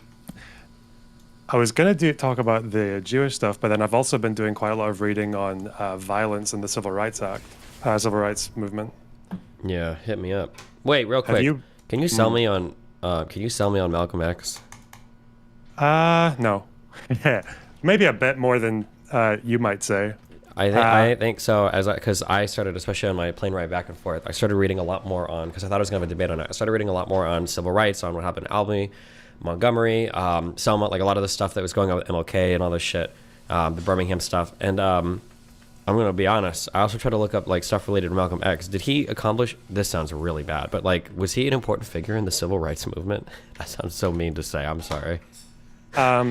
Yeah, he was important, but at the end of the day, did he get anything done? MLK got the legislation passed. Yeah, because I feel like Malcolm X's X's entire life led up to the end of him being like, you know what, maybe this actually isn't the way to go. And then I'm pretty sure like the Nation of Islam fucking killed him. And then it was like, okay. Yeah, so he was Nation of Islam all the way up until what, 64, and then he fucked them off. And I think he was still a black nationalist after that, but it kind of sounds like he was just kind of on his own journey, whilst MLK was quite consistent throughout the whole thing. But something I even parroted that talking point without the proper background to say so, like a retard, that other people parrot that like, well, MLK was pretty important, but like people like Malcolm X were like what really made it work, because there was that, the violence and the peace together. But it really seems like these figures were largely irrelevant when it came to like being effective for legislation. But go ahead, tell me, So I've read a few academic papers on this, and I still have about 4 left that I've managed to find. This idea that there was a dual strategy of violence and non-violence is not taken seriously by anyone, as far as I know, in academia. Sure. There was one paper I found that is trying to give more credence to the idea that, well, first of all, the only violence that actually definitely helped the civil rights movement was the violence of police officers and fucking sheriffs and fucking the Klan, right? Sure. Like Bull Connor and shit. Yeah. But I think what did help, and there's even the author who says this, by the way, this is in 2016, and the author claims to be the first person to make this case, academically, that what helped with Malcolm X and the black nationalists wasn't so much that this a strategy of violence, but a threat of violence. So, and I think it's quite logical, because if you think about the whole MLK strategy of you start with negotiating, if that fails, you do the self-purification and you prepare people, and then you go with your non-violent marches. There's this kind of state, a procedure before you actually even resort to civil disobedience. But then after that, if you do civil disobedience for 10 years, and the state still ignores you, and the cops still keep attacking you, well then maybe you probably will go to violence. Yeah. So it's more that it's and the author who says this is kind of admits that he's only going off of circumstantial evidence, but I think some of it is a little bit convincing. So he goes through talks that JFK had about constantly talking about the threat that there was there's a big bitterness in the atmosphere across the whole country, that that there were riots happening, and if we don't do something, there are going to be more. And even when Malcolm X was out with the Nation of Islam, he started to change his message to that as well. He would actually say in his, I think it was a speech that he gave in Selma, where not long before he died, where he essentially said that I'm basically here to remind the authorities of what will happen if people don't listen to MLK, right? I think when MLK was in jail, he like Malcolm X like he had this talk with you King's say that wife, speech. I'd be and, interested in reading it because my understanding is I don't know if did Malcolm X respect MLK at all? Because I feel like when Malcolm X spoke about MLK, I'm pretty sure he called him a coon. Like in the speeches that I saw. So this is like when he's out of the Nation of Islam. I think this is 65, when he's in Selma for the Voting Rights Act. And he says to a reporter, listen to Dr. Martin Luther King, give him what he's asking for, and give it to him fast before some other factions come along and try to do it another way. What he's asking for is right, so that's the ballot. King and his followers are trying to impress the people of the area. They should give the black man the right to vote. They're saying like you'd be smart to listen to King. And I think he even said to... he said like the white people should thank God that Dr. King is telling people to be nonviolent, right? And I think even to Martin Luther King's wife, he said, I want Dr. King to know that I didn't come to Selma to make his job difficult. What I did was I came thinking that I could make it easier. If the white people realize what the alternative is, perhaps they'll be more willing to hear him. So I need to look up more. I don't know if that was a fact or not, but at the very least I should be aware of those speeches. But it's interesting that he said that because it's very similar to something that King said in the Birmingham jail letter. There's that bit in the Birmingham jail letter when, by the way, the next time someone uses the white moderate thing to justify some dumb shit, I'm so ready to just make whoever tries to do that to me again kill themselves because it's used so fucking dishonestly. There's a whole bit in it where he says that he himself, MLK, feels like very estranged between complacency of like the black middle classes, but also the hatred and fucking violence of the black nationalists. So you think about like if he said a lot of what he was saying in that letter today, people would probably call him a white moderate. They would say, they call him a white moderate. Let me read you this letter from a Birmingham prison about the white moderate because that's what you are right now, fam. But there is a bit in there where he does kind of give the same warning as Malcolm X, where he did say that that he's like constantly afraid that if the demands of the civil rights movement aren't met, then he's going to lose supporters to the likes of the Nation of Islam. That he can only keep up nonviolence for so long. That's like I can't remember. I'm trying to find the exact thing because my notes are already like 30 pages long. But I'm further convinced that that if the nonviolent efforts don't get support, then millions of black people will, out of frustration and despair, seek solace and security in black nationalist ideologies. And then that would lead to what he called a frightening racial nightmare. So, like, at no point is MLK ever saying that this violence is going to be like a good thing. It's just that it might be inevitable if the demands of the civil rights movement aren't met. But as far as I know, there's nothing saying that violence was like a good tactic. It's just the threat of violence might have inspired people like JFK or Lyndon Johnson to push things faster. Do you have does that sell you more in Malcolm X than you were before this? No, not really, but that's okay. It's not really so. I shouldn't like shout out Malcolm X. That's me. Andy's from my hometown, so shout out to that on Hood.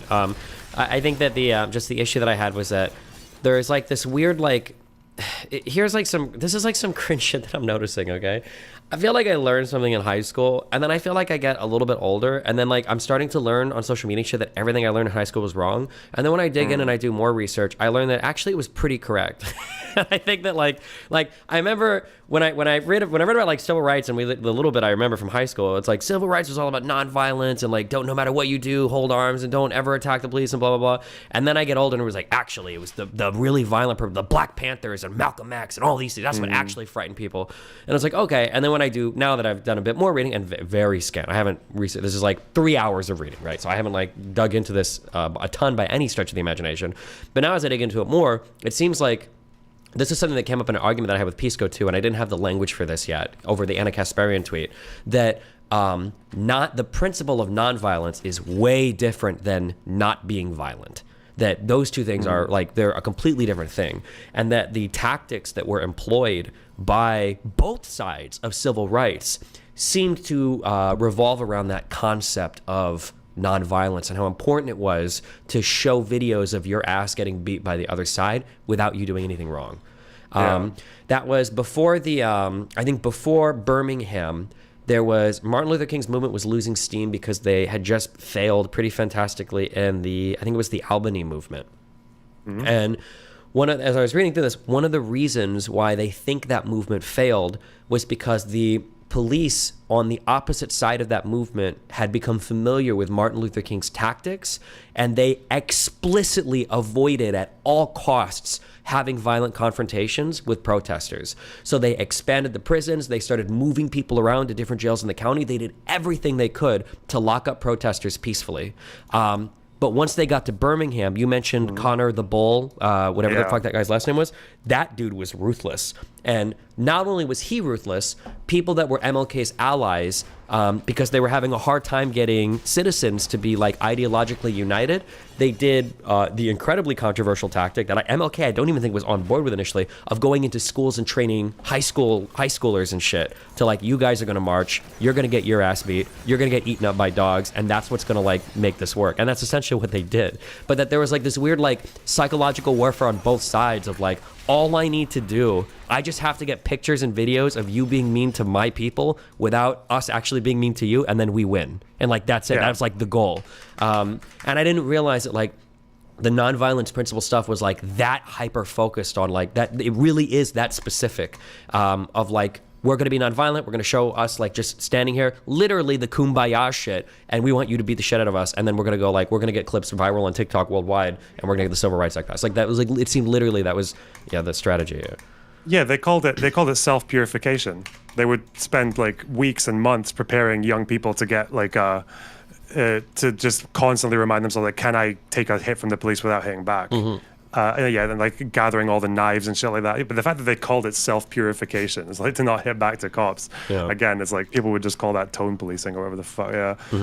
I think even like JFK made a joke to this to one of the civil rights leaders, which is that like he was basically saying like, you shouldn't really be that harsh on the Bull Connor because he's probably done like more for civil rights than almost everyone else. Yes, I remember reading that exact quote actually. It was a very edgy quote, but that the civil rights movement might owe a lot to the Bull Connor. Because he literally fucked everything up hardcore. Because they were using fire hoses on like school children. They were sicking fucking German shepherds on school children, and those clips went viral worldwide. Like everybody around the world saw how fucking horrible that was. And it was the same thing with Sheriff Clark for the Voting Rights Act, right? Like he had like Klanmen helping him, and everyone saw that for what it was. So the fact that it's just like clip farming, right?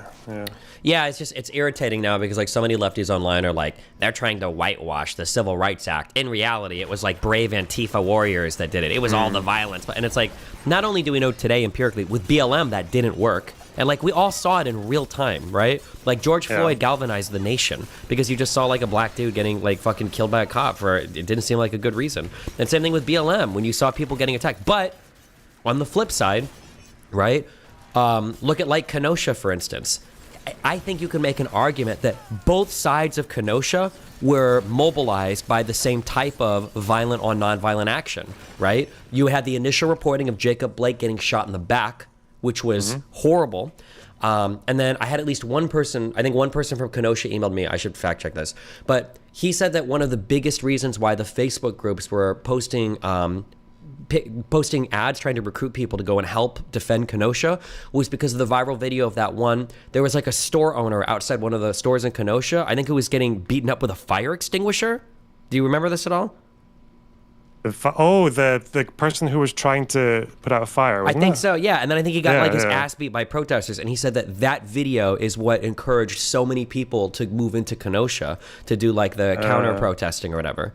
It seems like it's a similar thing on both sides that generally when look at how much sympathy, like an impossibility is sympathy from people on the left for police officers was watching the police officers getting their ass whipped on January 6th. That's probably the only time in U.S. history, that you had people on the left who had like massive amounts of sympathy for police officers. I think my partner at the time, who is a massive like ACAB fucking anarchist, was like watching that video of the cop like PTSD crying and shit, like saying just like stop making me sympathize with cops while we were watching that. I think it's really just it's impossible, and it's funny not to I am a natural MLK But like, it's funny when yeah, I compare it to like my debate strategies, is one of the things that I talk about a lot that I kind of figured out is that like, if you're going to go really hard on somebody, you have to earn it first. Like they have to do the first shot. But if you ever start laying into people, even if they're a little bit mean, you have to earn that and you have to earn it by them acting shitty first. But if you go first, even if they kind of deserve it, it doesn't matter. You always look bad. You always look bad. And it seems like for a lot of the principles of nonviolence or protest and everything, it's the exact same principle. Yeah, and I think I just wonder, like, the problem is if there was never the threat of there being any violence, because that's the kind of thing I'm trying to humor, I guess, is that if legislators like JFK and Lyndon Johnson or whoever just knew that it would only ever be nonviolence, like if people like MLK would just go get the shit beaten out of them by cops and then just try again and try again and try again for like decades, and that would never lead to anything else, like, would that have like motivated them to push legislation still, or do you think that? Or for example, like when one of the senators who was trying to push the civil rights bill through was saying things like that there's like that they were worried about the rioting is going to like set off a bunch of like small Algerias in the country, and Algeria just means like a fuckload of violence, basically. Yeah. I think that I feel like you appeal to people's humanity. Like you said, it's really, really, really hard to watch somebody like getting killed or getting beat or getting attacked by the cops if they're not doing anything wrong. I think it requires an inhuman level of psychopathy to watch that and not feel any sort of like desire to act or change when you see stuff like that. And I feel like that's played out several times in our country, and I think we all kind of, yeah. Do you think, so I'd imagine obviously for achieving political goals, do you think there's ever situations where, well, there must be, right, to use violence? I mean, if that's all you have left, I mean, like we can argue that, yeah, I mean, I'm sure there are times like the Civil War was probably necessary, right? The Revolutionary War was probably necessary, right? It's usually the case that, like, because I think maybe some counterexamples would be like South Africa, right? Like Mandela was, like people accused him of being a terrorist, but like, the ANC did literally just like blow up power lines and shit like that, and they did actually kill a lot of civilians as well, which they later apologized for. But I don't think they ever ruled out violence until like even whilst the apartheid negotiations were still going on. Like Mandela never fully ruled out violence until it was over.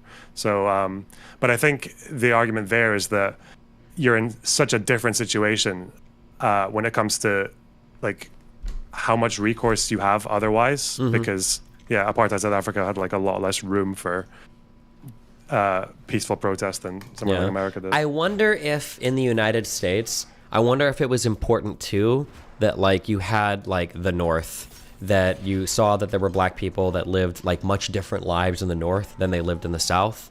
And that seeing that like, well, it does work in some places. It doesn't have to be like the most horrible Jim Crow laws, the most fucked up shit everywhere, like, and it seems to work well. I wonder if that helps.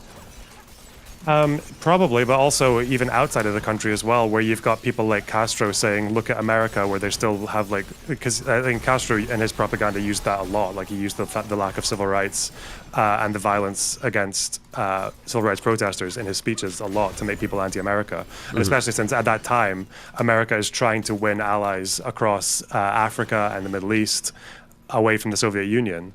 And these are countries that have a lot of black people in them. So it doesn't look very good if you're still having like that situation where people can't even vote in the South. Yeah, I don't know. But that kind of goes towards just like other motivations, like trying to win hearts and minds around the world rather than violence.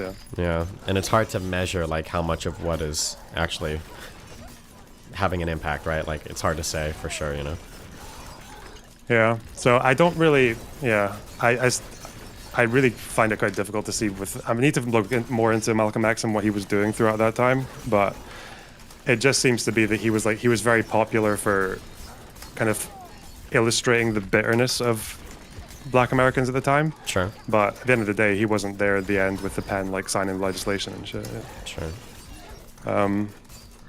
But I'm probably going to read a bit more of it, and maybe I'm trying to think of a provocative, way to push a video like this. Like, that if MLK were alive today, like Twitter leftists would be calling him a cuck. But that's true of a lot of leaders. It's true of like Mandela as well, completely. Sure, you could name it like MLK and the importance of the white moderate or something. True. For the people that vote, if you really want to be edgy, yeah. It's just the fact that like the white moderate he's talking about is people who were upset that he had like broken segregation laws and Yeah. protested without a permit. It's like, how many fucking liberals are going to say that you should, or even centrists are going to say that you could never Yeah, like protest I think without that's a an permit? issue. Yeah, like the white moderate that he's speaking about, where white moderates who are like, yeah, you know, like it's a little bit kind of irritating to try to push for like desegregation of stuff. So like, let's just stay segregated, and like maybe in 100 years we can revisit this topic. Like the white moderates would have like been considerably off of where we would consider civil rights to be today, you know. But yeah. Yeah, they were. Yeah, they would. In this day and age, they would have just taken the position of right wingers, because I don't even know if like. Do you think that Trump was used liberals as a threat oppose by the people idea like of, Biden or Bernie as a way to pass because bipartisan it's like the idea of like a legislation? just Or law perhaps and an other unjust goals? law, right? Like, I feel like that's quite that most people are behind that in one way or another. Like, people who take drugs and shit. I don't know. Wait, hold on. I noticed Are you Jewish at all? Why did I think you were Jewish? Are you? Because I've got a big nose. I don't know. I get that a lot. So I feel like no, you I'm not said it Jewish. at one point. Okay, never mind. Sorry, what were you saying? I noticed there's a lot of Reddit discourse around your Fuentes debate. Oh, the first one, dude. I had a day and a half to prepare for it, and I've had like unbelievably fucking retarded relationship drama going on in like the background of my life for like the past week for a variety of reasons, plus drama with other things going on. My friend almost like fucking had a heart attack here when there was like fucking creepos in my community like digging through. It's just like so much random shit in the background, plus all my streaming stuff, like a million other things. So on top of all of that, the limited amount of research that I did for that debate was like mainly focusing on like the Holocaust. So I had like no background going in. Yeah. I think despite everything, I feel like I think on like the fact, I feel like I did okay, like 55-45, or maybe if I'm like more sure away, maybe like 50-50. But like obviously you're having like a fucking Nazi debate. It doesn't feel good to go 50-50 on that platform, especially when he's factually so wrong about so much. Like I spent like 5 minutes reading about like the first and second Gulf War and like the Iran-Iraq war, and I'm like, oh god, everything he said was made up. Yeah, and it's just that triggers me. But I mean, I think what he said about Libya was like, oh, we went in there to make them more democratic. oh I'm yeah, like, I remember trying to interrupt him because I wanted to argue with that. I was like, yeah, but there were like so many things. Yeah. Even with like I wouldn't say limited foreign policy. I know an okay amount of foreign policy in geography around like the Middle East now. He tried to get me on not knowing where like Azerbaijan was or whatever. I don't, but like, yeah, even knowing a little bit was like enough to help me significantly in those combos. But like, oh my god, dude, it's like so many of his talking points, they're not even like, I don't want to like take sides, but like Ryan Dawson is a much more sophisticated like conspiracy theorist, because at the very least, like, he's not going to deny basic reality. He's going to like get in the weeds a lot more. Fuentes really just relies on a very poor and sloppy reading of history and like denial of some like overt facts, you know, like Fuentes would say, like, this would be a Fuentes position. In Syria, Assad didn't gas anybody. A Ryan Dawson position would be, well, in Syria, Assad probably did gas some people. However, the rebels probably got a hold of some too, and in order to win public support for them, they probably gassed their own people at least once because they knew that they weren't going to get support. Like, that would be like a Ryan Dawson position, which is a lot more sophisticated and nuanced and hard to attack. Whereas Fuentes' position is just fucking wacky shit. And it just relies on you knowing nothing about history to defend it, yeah.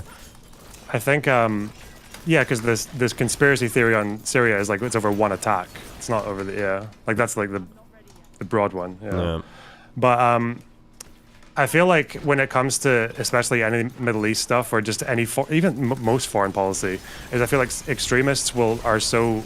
I think a lot of them know that audiences just either don't care enough to know enough about those parts of the world, so they can get away with a lot more, right?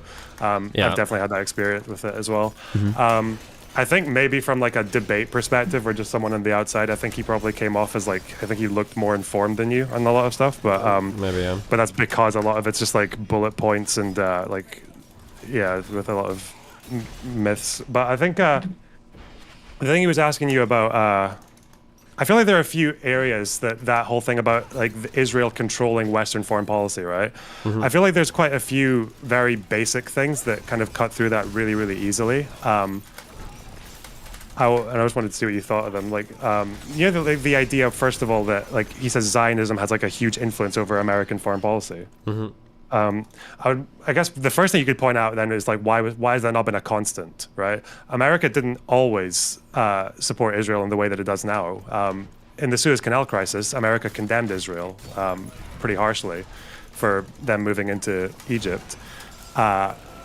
but it was, and then in the 70s, America had to get like basically begged to provide aid when Israel was getting attacked on two sides by Syria and Egypt. And then it kind of seemed to be like more in the late 70s, early 80s with, I guess, a combination of Israel getting attacked a lot more or facing a lot more hostility, but also the fact that I don't think it's actually that controversial to say that Zionism has a lot of control over American foreign policy.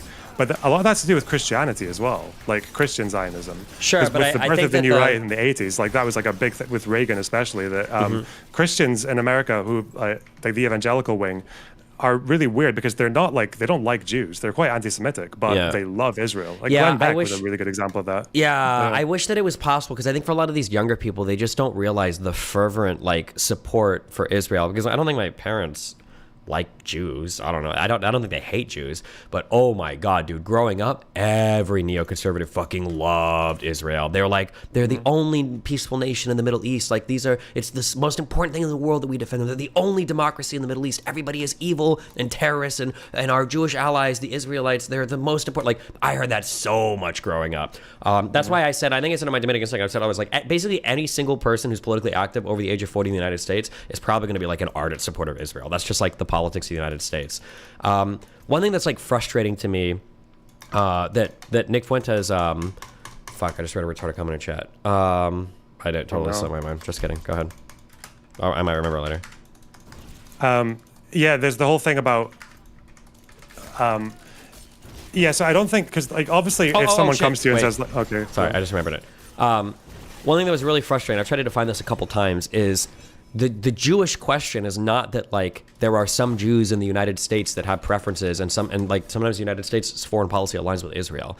That's not the JQ. The JQ is that there are Jewish people that are subverting U.S. foreign policy to the detriment of the United States and to the benefit of Israel. And I don't like that at the end of the debate, Nick basically completely abandoned the JQ in favor of that very light version that there's not really anything that surprising or even wrong with it. That like some Jewish people in the United States might have like they have like an elite, not an allegiance for, but like a preference to like maintain good relations with Israel. I don't know how he like is allowed to just like take on such a soft position and like feel okay about it. It feels really stupid to me. Yeah, it's also just like, yeah, America gives like a lot of foreign aid to Israel, but you know, like we also America also gives foreign aid to Lebanon and Africa and like the entire like the entire world. Like the U.S. does a fuck ton of foreign aid.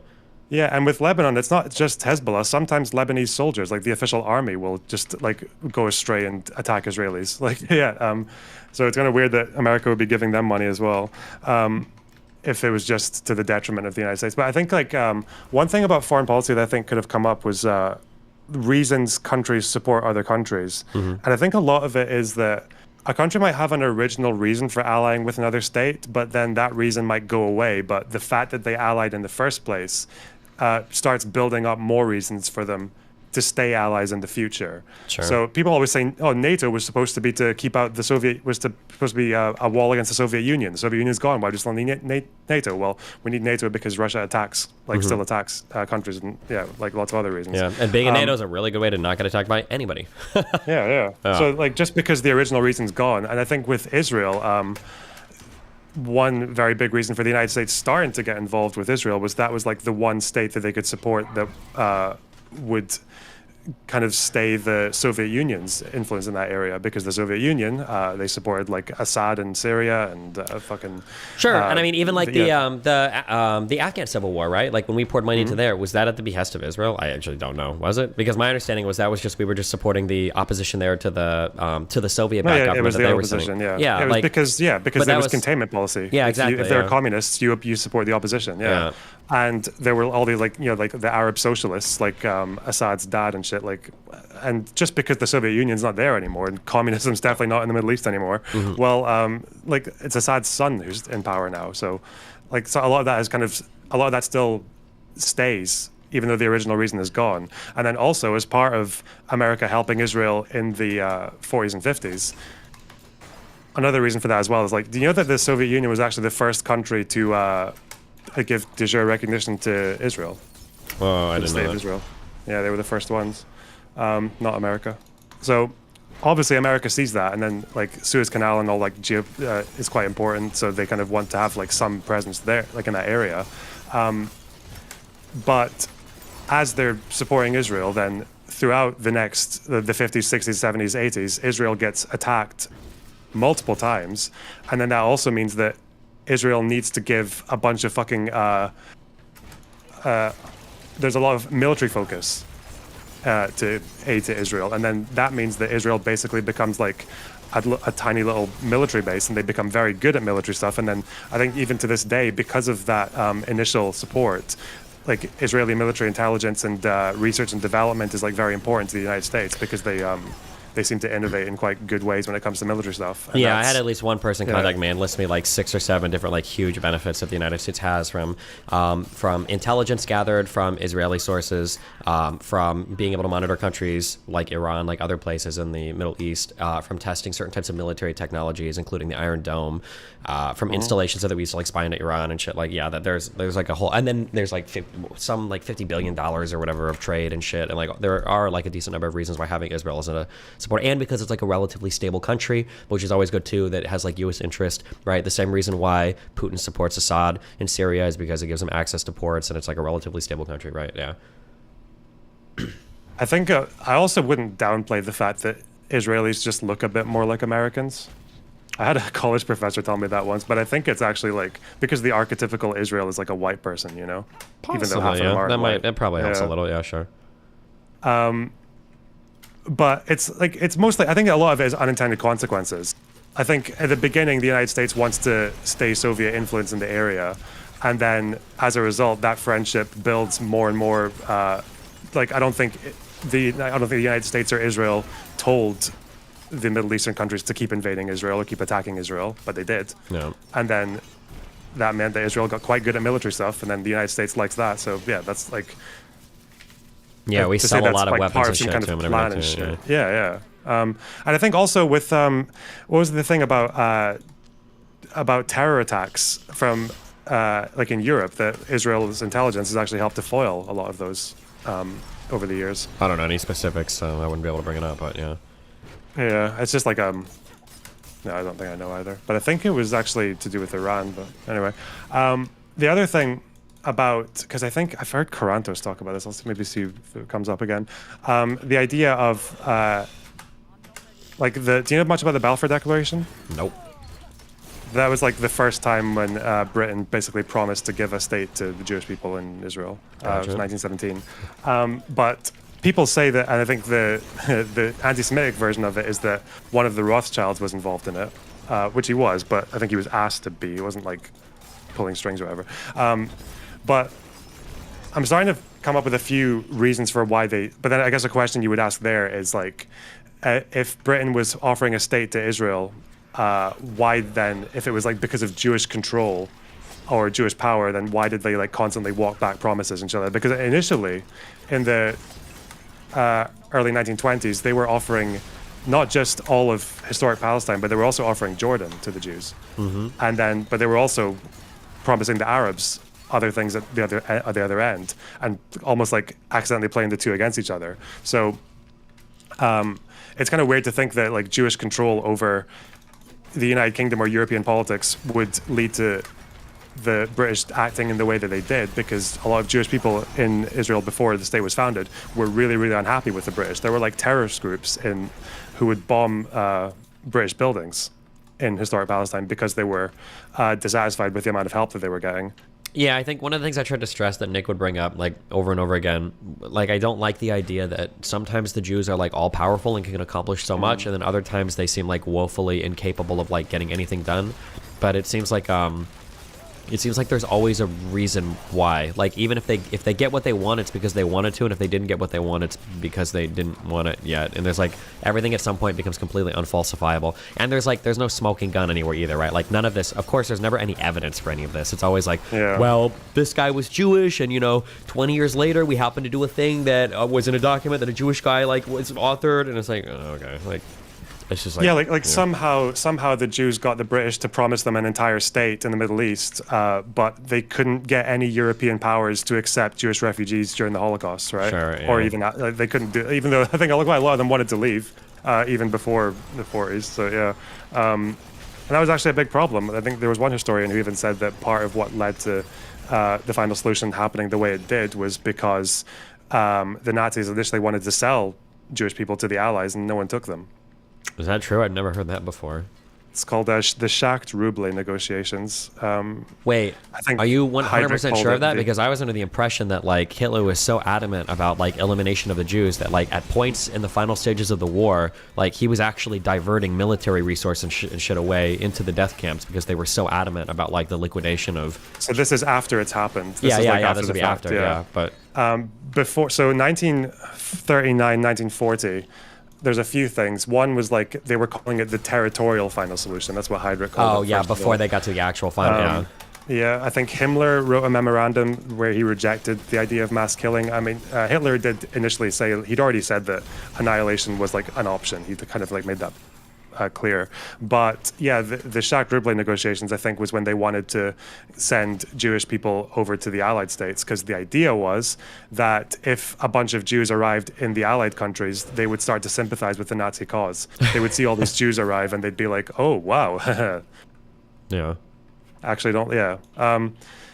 But it's kind of funny to look at just like even the founding of Israel and what like the role that anti-Semitism had there as well, because I don't really know that much about this, but there was like a foreign affairs article that was kind of suggesting that part of what got the British to promise the Jews a state in the first place was actually anti-Semitism as well, was because two reasons. One was that a lot of the original authors of the Balfour Declaration and promising Israel to the Jews was that they just didn't want Jews in Europe anymore. Like, Yeah, or it's in the the UK. same ideology as like a 4chan containment board. When people make like a special board for furries, it's not because they love furries and they want to make a space Yeah. for them. It's because they want them to get the fuck out of all the other boards. Yeah.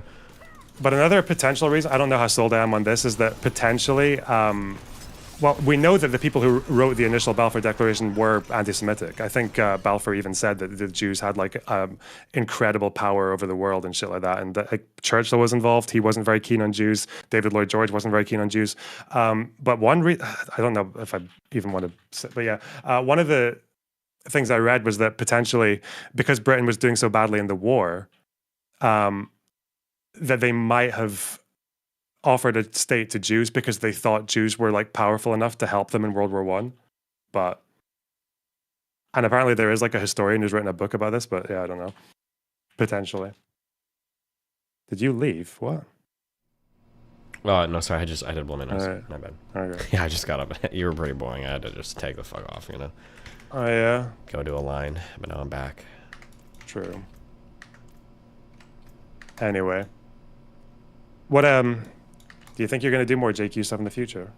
I might. We'll see.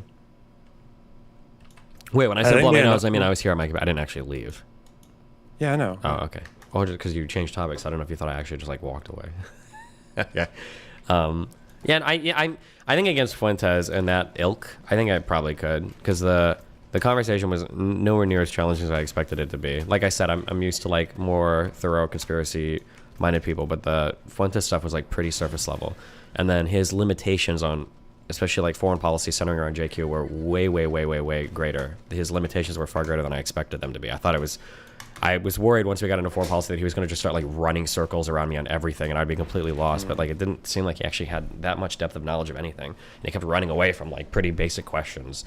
So yeah, I don't know. I might dive into it more. We'll see. Yeah, because like people like Fuentes only care about those parts of the world insofar as they can prove that there's some kind of Jewish influence, right? Like that's yeah. But what was I gonna say? I think the difficult thing about JQ stuff is that it's gone on for so long that there's just so much there's so many different angles that people attack it from. Like if you go to the Middle East, like there's a lot of overlap with JQ stuff there that you'd hear from someone like Fuentes, but it's just there's like so much niche information for like each different area. Like there's even the idea that fucking have you heard the one that like Jews contributed to the rise of the Soviet Union? I have not, no. Because a couple of Jewish bankers were giving money to Lenin or some shit, or I think one guy was. and it seems to be the case that if that was happening, it's just like there was so much anti-Semitism under the Tsar that like it would make sense that someone would want to help overthrow that regime. But but yeah, there's like a whole thing there. There's the whole idea that fucking the Central Committee was full of fucking Jews, and yeah, it goes. There's a lot. Yeah, I haven't heard it before, so but yeah. Because I feel like going to a debate with just like that's just the JQ, I feel like you'd want to know. Okay, I feel like what would happen is like the first few would be rough, and then you do research, and then you go to the next, and eventually what's going to happen is you'll have like a collection of so much historical knowledge or fact that like eventually you'll start to put together like you can argue. I imagine there's going to be some conspiracy theories that you can argue on the spot are probably not true, just because of like having like certain historical facts. Like if somebody were to talk about how like the United Kingdom had a conspiracy theory about how they had like such a powerful ground army that they were able to march to the United States and defeat us. But like if you know that there's an ocean between us, it's like this is obviously not true, right? Or what you just said about like, you know, Jewish people funding, maybe I wouldn't know that particular thing, but if I happen to know that the Tsar prior to the Soviet Union formation and Lenin and all that, like prior to that, if I knew that they were highly anti-Semitic, then I could probably guess like, well, how do you know they didn't fund it just because they didn't like the anti-Semitism, right? I think after a while you start to weave together enough historical facts, assuming like what you're learning is true, that you should be able to deal with a lot of conspiracy theories because they just don't make sense with the established historical record, you know? Yeah. It happens when you get the with stuff with even with Palestine, with the idea that like when almost 1 million Jews left all the countries in the Middle East and North Africa to join Israel. Some people would say like, oh, this was just like the Zionist plan, you know, they were all just like carried over. But then you'd have to also ask like, okay, how much did anti-Semitism in the Middle East contribute to that? Like, why was it that as soon as like 100,000 Jews in Iraq were offered like the opportunity to go to Israel, why did like over 90,000 of them take it immediately? You know, like generally people wouldn't do that like, unless there's something you're trying to get away from. I should do more research on Cuba because my Cuban knowledge is actually not that great. But I've always heard similar stories from my mom and dad that like, or from my mom, I should say, that like when Fidel Castro basically offered people the opportunity to take boats and leave Cuba and go to the United States if they wanted to, that there were like tons of people that took that opportunity to just like peace out. And it's like, if it was the case that it was like a communist utopia, like why did so many people take the opportunity to leave? But well, the gusanos. True. The slave owners. I found this really... Was there not a streamer who tried to say that your family were slave owners? A lot of them did. Long time Hassan's ago. whole community, basically every socialist, yeah. Because I have blue eyes and I have like European background, which means that my ancestors were slave owners during the Castro's revolution, and the reason why I'm such a right-wing fascist is because I'm upset that my families were deprived of their plantations and slaves. Yeah. Kind of racist. Oh, well, no, because Cuba's a nation. There you go. Or because a worm is just a worm, you know? What? Yeah. Okay. Anything else? Gotcha. Sorry, I did it backwards. Based. Okay. Nothing I can think of. How are you? What's going on with you? Anything new? What do you do now? Wait, yeah. What are you? Did you move away from full-time content creation, or? No, I'm just trying to do full-time video essays. Oh, gotcha. I don't know how sustainable that might be because I spend like... I just don't like doing a video without working on it for at least like 2 weeks. And that feels like in the YouTube world, that's just not... The algorithm just doesn't seem very kind to that behavior right now. I don't know. But maybe. I feel like I've got about 6 topics that I want to go into, but they're all like very deep dives. There's either a lot of papers or a lot of fucking books to read, so I don't know. Sure. Find the... you gotta find the... Find the stuff that's like politically relevant, especially with our election season. It's still a bit away, but as it comes on, hopefully you get more hits for stuff like that. Yeah. Yeah. So I know that civil rights stuff might be relevant for another like week or two. I don't know if people will care by then. But yeah, I don't know. I find it quite difficult to just do anything that's that I'm not already quite interested in. Sure. So even though it might be not topical at all, I just want to like. I like to think, well, maybe I can make it topical. You know. Sure. But who knows? That might be a long ways away. I've started going to the gym quite a lot. You know that? Oh, that's space. You're gonna be on Darius and Irrelevance level soon. True. I went to because I used to just think fuck, it's just not for me. But then I went with a friend when I was in a different town, like about 2 months ago, and then I'd already done stuff at home, like with dumbbells and shit like that for a while, so I kind of had the idea. And I just I took some fucking pre-workout, and then I just overdid everything. And my friend was like telling me to slow down. I was like, nah, fuck you, I'm a fucking horse. And then I couldn't straighten my right leg for like 4 days afterwards. Okay. But yeah, now it's just like a regular thing. I like it. It's when people say the mental health benefits and whatever else, like I didn't believe that for a second. I don't know why, it just never sunk home to me. But after doing it for like over a month now, I'm just like, yeah, I understand. Oh, well, cool. Nice. Good job. Makes you feel good. So in case there are any fucking dorks in there who are looking for solutions, who knows? Yeah, I don't know. I like doing leg presses. That's a fun one. Yeah, you just put so much weight in it and you feel like you're gonna die every time it comes towards you. Yeah, it's the fun lift. If you want to say you can like leg press like 250 kilos or some shit without even doing much work. Yeah. Fuck. But then I don't know. Do you not like? I don't like watching gym fail videos because I haven't really been formally taught like technique for anything. I'm like, fuck. Like, there's just so many. I feel like there's so many opportunities to just fucking die or break something, or I don't know. That's a worry. I mean, I think that like the biggest issue that you run into is if you're not doing full range of motion, then you probably run a higher risk of hurting yourself. But as long as you do full range of motion, you make sure that you're strong enough to be able to handle the weights that you're lifting, then like you should always be generally okay. I think that's because what happens is when you start to overload the weight and you don't do the full range of motion, you're probably like risking a lot more damage to your joints because you can't properly handle the weight.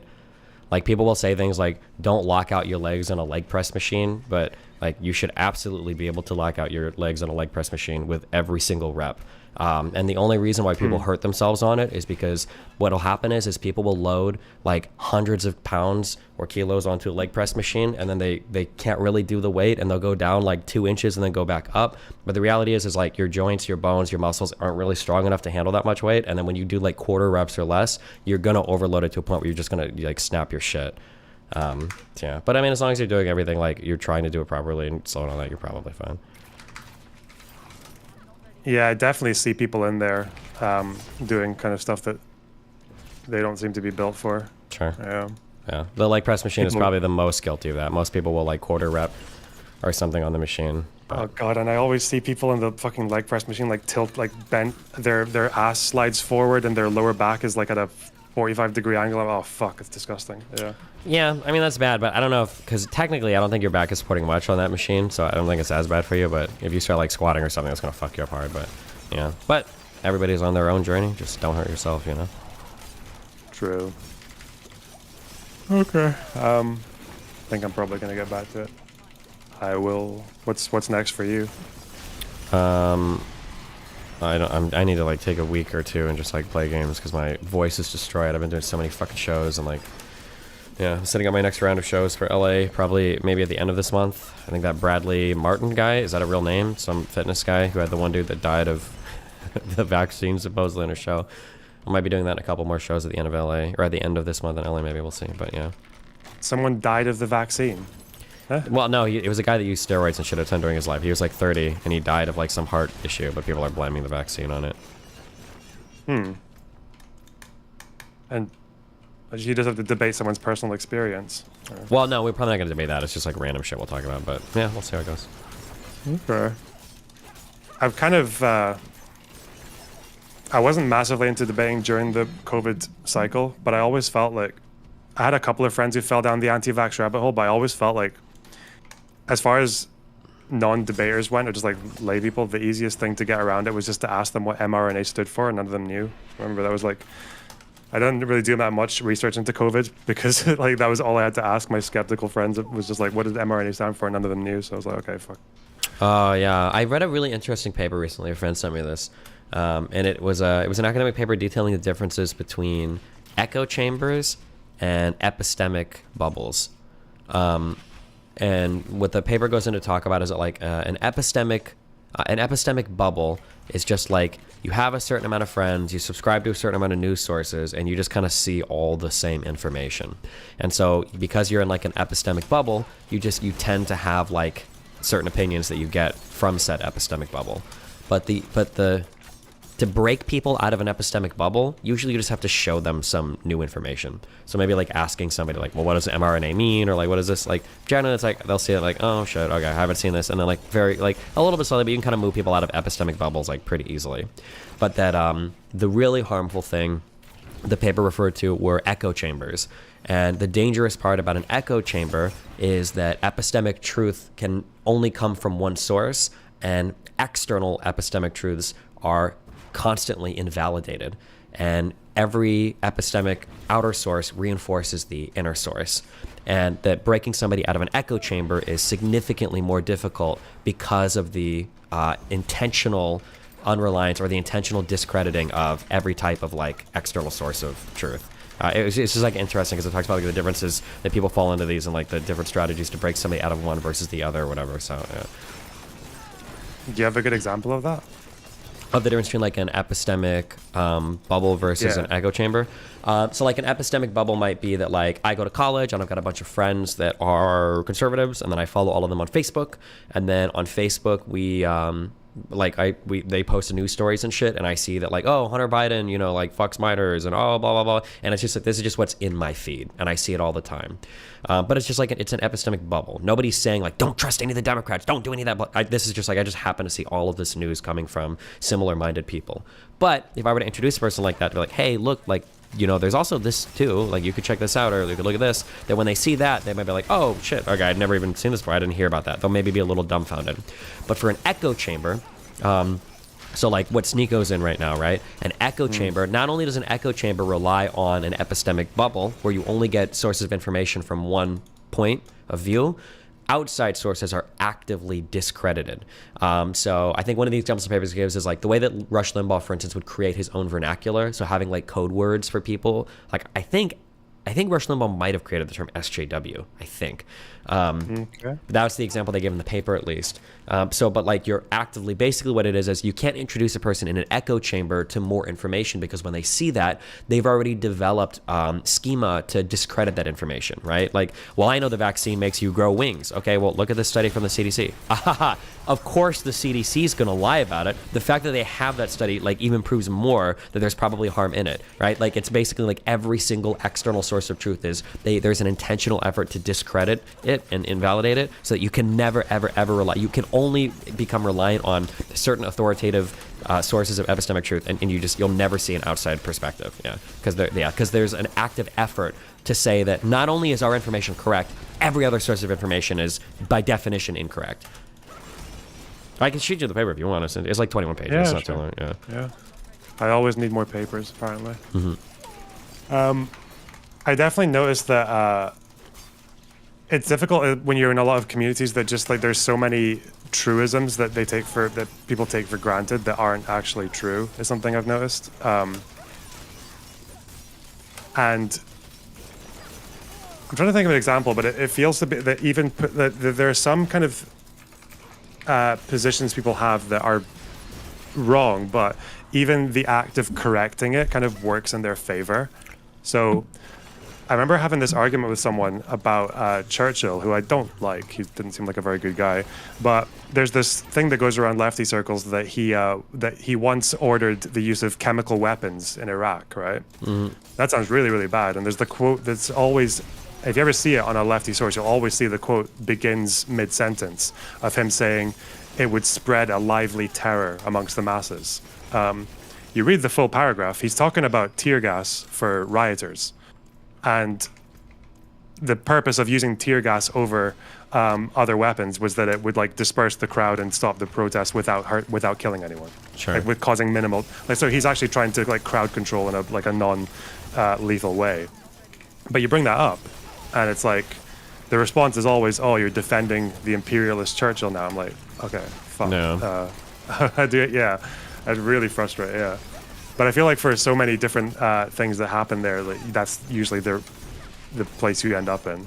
Which is why I also don't know if there's an example for it with the Anna Kasparian drama, but like trying to confront any like lefty community with that stuff just makes it so Yeah, it's annoying, right? Because like the whole thing what she's saying about puberty blockers, right? Like, I don't know how correct Jesse Singal is about everything there, but because it sounds a little bit like what a right winger might say, then it becomes the right wing talking point. Yeah. Yeah. Jeez, I wonder what the online stuff is going to look like as more people are kind of swinging. Like for Anna to kind of be like moving in that direction, right? Is kind of wild, you know. Yeah. It was funny because somebody linked me a short clip, like a 15-second clip of Anna saying that she warned Jank not to talk to me because of the Rittenhouse stuff. And when that was linked to me initially, it sounded like she was like, "Oh, like Destiny's insane, blah blah blah blah blah." But then when I watched the full interview of her with Adam and Sitch, I was surprised to find out that the reason why she didn't want him to talk to me about it is because she thought the combo would go bad because she thinks that Jank is wrong on it. That she thinks what Rittenhouse did was clearly self-defense. So I was like, "Holy shit, that was not an Anna opinion I was ready for." I mean, okay, I'm not gonna name names because I'm loyal. But over the last year and a half, whenever I've had any run-in with lefty communities over any of these issues, like whether it was the trans genocide or fucking Palestine or Rittenhouse, whatever, like every single time, the Queen's death, every time it happens, out of fucking nowhere, at least one or two or three, depending on the issue, lefty creators, like video essayists or whatever, will message me and say that they like that they side with my position. But they're not gonna say anything publicly. I've talked to two different people about this recently. I hate those types. If you, just as a heads up, guys, if you ever do this to me, I hate you. Content creators that message you and they're like, "Yo, I know that you're catching a lot of heat right now, but I want you to know that I support you." Kill yourself. It doesn't mean shit if you send that to me in a DM. If you're not gonna support me publicly, then you don't support me at all. Get the fuck out of here with that like behind the scenes shit. Like you're just trying to maintain the bridge, but you're too much of a fucking coward to actually stake a position on this. Fuck you. Okay, it's depending on what position you're in, that's like you could say that, but again, like for some people, like it's the difference between like having a career and shit, like, and it's also just sure, but like, you're also you might like, not be saying reinforce... something different publicly. You might just be like, you don't think you're just not going to say the issue, like bring it up. Sure, right? but then you reinforce the problem because you make it seem like there's so much more consolidation around an actual position than there really is, you know. Well, I don't want anyone to kill themselves, but like it is quite telling. I think that it shows you that like the online left communities they're in such a way that like you can't really stay in them forever. I don't think. Yeah, because the it's not purity very testing easy is to stay insane. in them forever. Yeah. Yeah. But what the backlash to that looks like, I don't know. Whether it means people just go to the far right, or like like conservatives just gain a bunch of people, or there does grow this kind of like left that actually is a bit more sensible and less full of shit. I don't know. Yeah, I hope so, but it's hard because like usually when people deal with shit like that, usually they just go to the other side, which is like the scariest thing. Like hopefully Anna doesn't become like a quote unquote centrist or like be like a center right person, you know? Yeah, but that's again, like, I don't know how, like when I see other people do it, I don't know how much is affected by career stuff, but like I know for me it didn't help like at all. It was actually like really, I think it's actually been really damaging because I feel like I'm too far left to bring a bunch of conservatives over with the arguments I have, or the like times when I go off the orthodoxy, but then not left enough for the people I've just fought with, you know? Yeah. And that's like a really awkward place to be. Yeah, I feel like with online media right now, I feel like center-left people and center-right people don't have much of a voice, but center-right people, I think, have the Daily Wire, which is probably nice for them. And I feel like center-left people probably have, like, there's more mainstream, like, the 538 people and, like, Pod Save America and shit. Like, like, probably feel like they have some kind of a voice. I guess they're just not in, like, the more online communities. We just don't see those people as much. I mean, it makes sense because people come online to get away from stuff that you can already find in the mainstream, right? Yeah, possibly, yeah. Then as soon as you have a position that aligns more with the mainstream than what they are looking for, then you've just become like everything that they came to the internet to avoid, right? Yeah. I feel way too fucking Scottish to see Daily Wire as center-right. Is that the case in America, or...?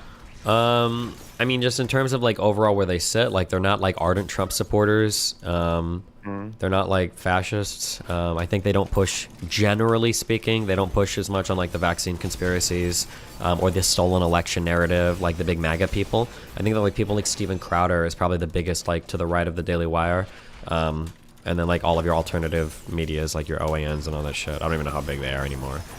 But like, it was so weird seeing because the last Ben Shapiro video I watched, he was talking like about, it was a Pride Month, and he's like, oh, today we're celebrating sodomy. I'm like, holy shit, like fucking biblical language and all that. But I guess like in America, if like that, because like if someone said that in the UK, I think they would just be right, like not far right, or not center right. sure. But, Well, I mean, like when I say center right, I mean right, I guess, right? Because like right is Okay. yeah. So they're right wing. They're not like I wouldn't. Yeah, actually, that's true. I wouldn't consider them like center right, but I would call them right. But I guess I think in my mind, like Trump, it's hard because it sounds silly to call Trump supporters far right when I think Trump supporters comprise like the majority of the Republican Party right now. So it's hard to call them like far right. That just seems to be like the right position. Like if you meet an average person, they probably are a Trump supporter.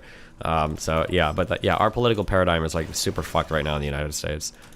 yeah, because I feel like America used to have a center right, but they don't really anymore. Because like now it would just be like what rhinos. That's what they I don't would even be. think that's a term. Like People don't neocons even- or like Bush era people. Nah, people don't even use the term rhino anymore because it implies they have an allegiance to the Republicans and they want to protect the Republican name. Rhino is there to make Republicans pure. Now they just say, oh, you're a filthy, like, you're an establishment person. You're a Republican. Fuck you. Like, I'm not a Republican. I follow Trump, you know? Like, Trump fans don't give a fuck about the Republican Party or the Republican name. They just care about Donald Trump. They're like a MAGA person or whatever. I did not know that. Do you think the Anna thing is like a breaking point, or do you think it's just going to be like? Because what I usually see happening is when people fall out with the left is that they kind of, it lasts for a little bit, but then somehow they either find their way back in, or they just like you said, maybe become like centrists or center right people. Because I feel like with the thing I found weird about watching it happen with Vosh and ContraPoints, especially, was that they would have their like fallout with the left, but then they would sort of like find a way back in a on another niche issue that they can yeah, agree with the left on. Yeah, I don't know. I have no idea. People seem to have a lot of animosity for the Young Turks and for Anna right now. And I think it hurts too that Anna is a little bit older and she's more grounded in reality, so it's hard for her to buy into a lot of the like our unhoused neighbors and like crime isn't a big deal and like all these things like probably are a lot harder for her to get on board with. But who knows? We'll see. Hopefully like the animosity shit doesn't push like all of the Young Turks like to become like a centrist news outlet or something. Like it's probably important that we have some left-leaning outlets, even if I don't agree with them on almost anything. Yeah, I think I first watched Young Turks in like 2012. I was never really a fan of them just because like their style is just not really for me, but I think there is something admirable about fucking Cenk getting like ratioed on every tweet and just constantly going in front of the camera. It's like, I don't back down. That's really funny. Yeah, dude, Cenk is super hard-headed, which I respect, yeah. Yeah, I do He's love like that about it. he's like the uncle that fucking screams at you over the dinner table, but then they're like they'll always love you, you know? Yeah, maybe. I was gonna say he's like the anti-Hassan, whereas Hassan is like gonna print like every single mainstream progressive opinion you could possibly ever have. Like Cenk will like disagree on something and then talk about that disagreement for like 2 days and like tweet about it, talk about it on her show, and get mad over it and just like move on. This is like, yeah. Well, that's what I wonder as well, because I feel like you get caught in this thing where an issue that maybe isn't like at the front of what's that important to you, like it gets made into one, because I don't think Anna ever thought that the birthing person was going to become a huge thing, right? I feel like it's quite easy to say that birthing person is a bit silly. Yeah. Probably don't need that. Like if This I is say gonna be the African thing you American hang issues, your hat on for your career, yeah. yeah, like if I say African American issues, no one is stopping to fucking scratch their head and be like, "Oh, are you talking about like the Egyptian billionaire that lives in fucking California?" Like, no, obviously not, dipshit. But yeah, but now that she keeps having to like, because she's probably getting flooded with attacks on that issue, she talks about it more, and then now the response is, "Why are you so obsessed with this minor issue?" I'm like, oh god, yeah. It's really pretty cringe. Yes. Okay. I'm gonna fuck off now, okay? Okay. Well. Take care, son. Bye-bye. I love you. Be careful, bud. Bye.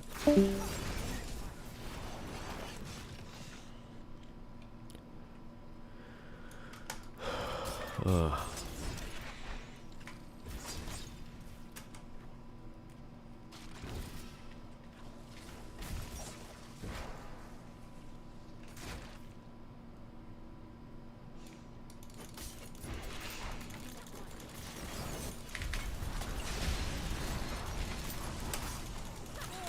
Oh my god. Wait, how many points do you get for completing dungeons? I thought it was 20. Is it 25 or 30?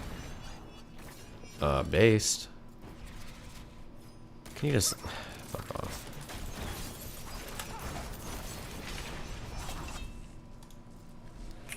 Oh. I did it. Okay. Tomorrow... tomorrow we just do nightmare dungeons. Boom. 1, 2, 3, 4. Ah, every single one. Oh.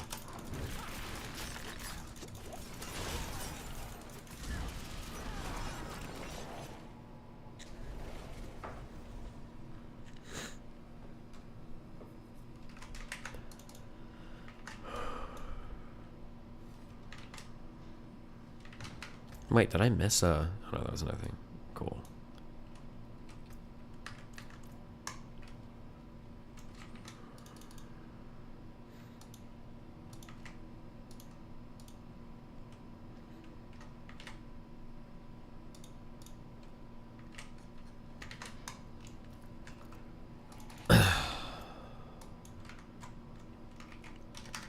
Ugh, I hope I'm not sick at all tomorrow.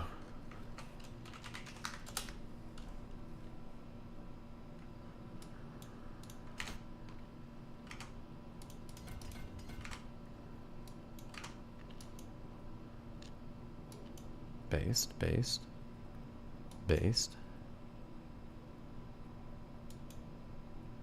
Ooh, not based. We need 9 strength.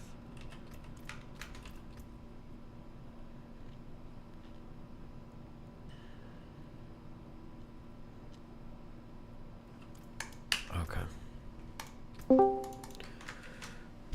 What do you want? Hey, how you doing? Okay, but I'm leaving in like 2 minutes. Is that quick? Oh, or- never mind. I wanted to go over some of the things with the Nick Fuentes debate, but if you're leaving 2 minutes, probably best another time. Okay. Have one. Be careful, babe. I love you. Bye. Yeah, babe.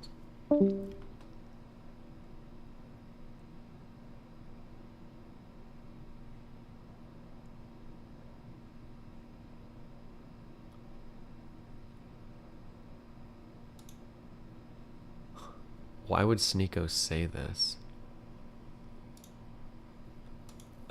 Why would Sneeko tweet this?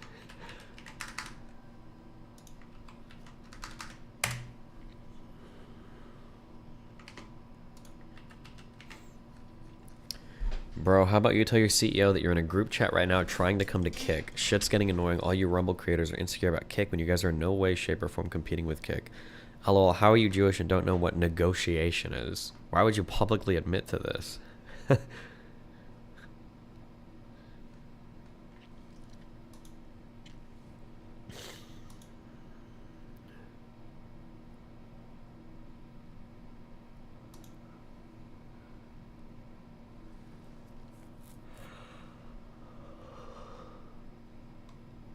Huh.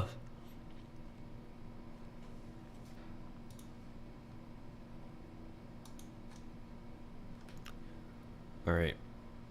I'm gonna go gym. Hopefully tomorrow I'm not as sick. Be careful. Rip Reno dudes. I love you all very much.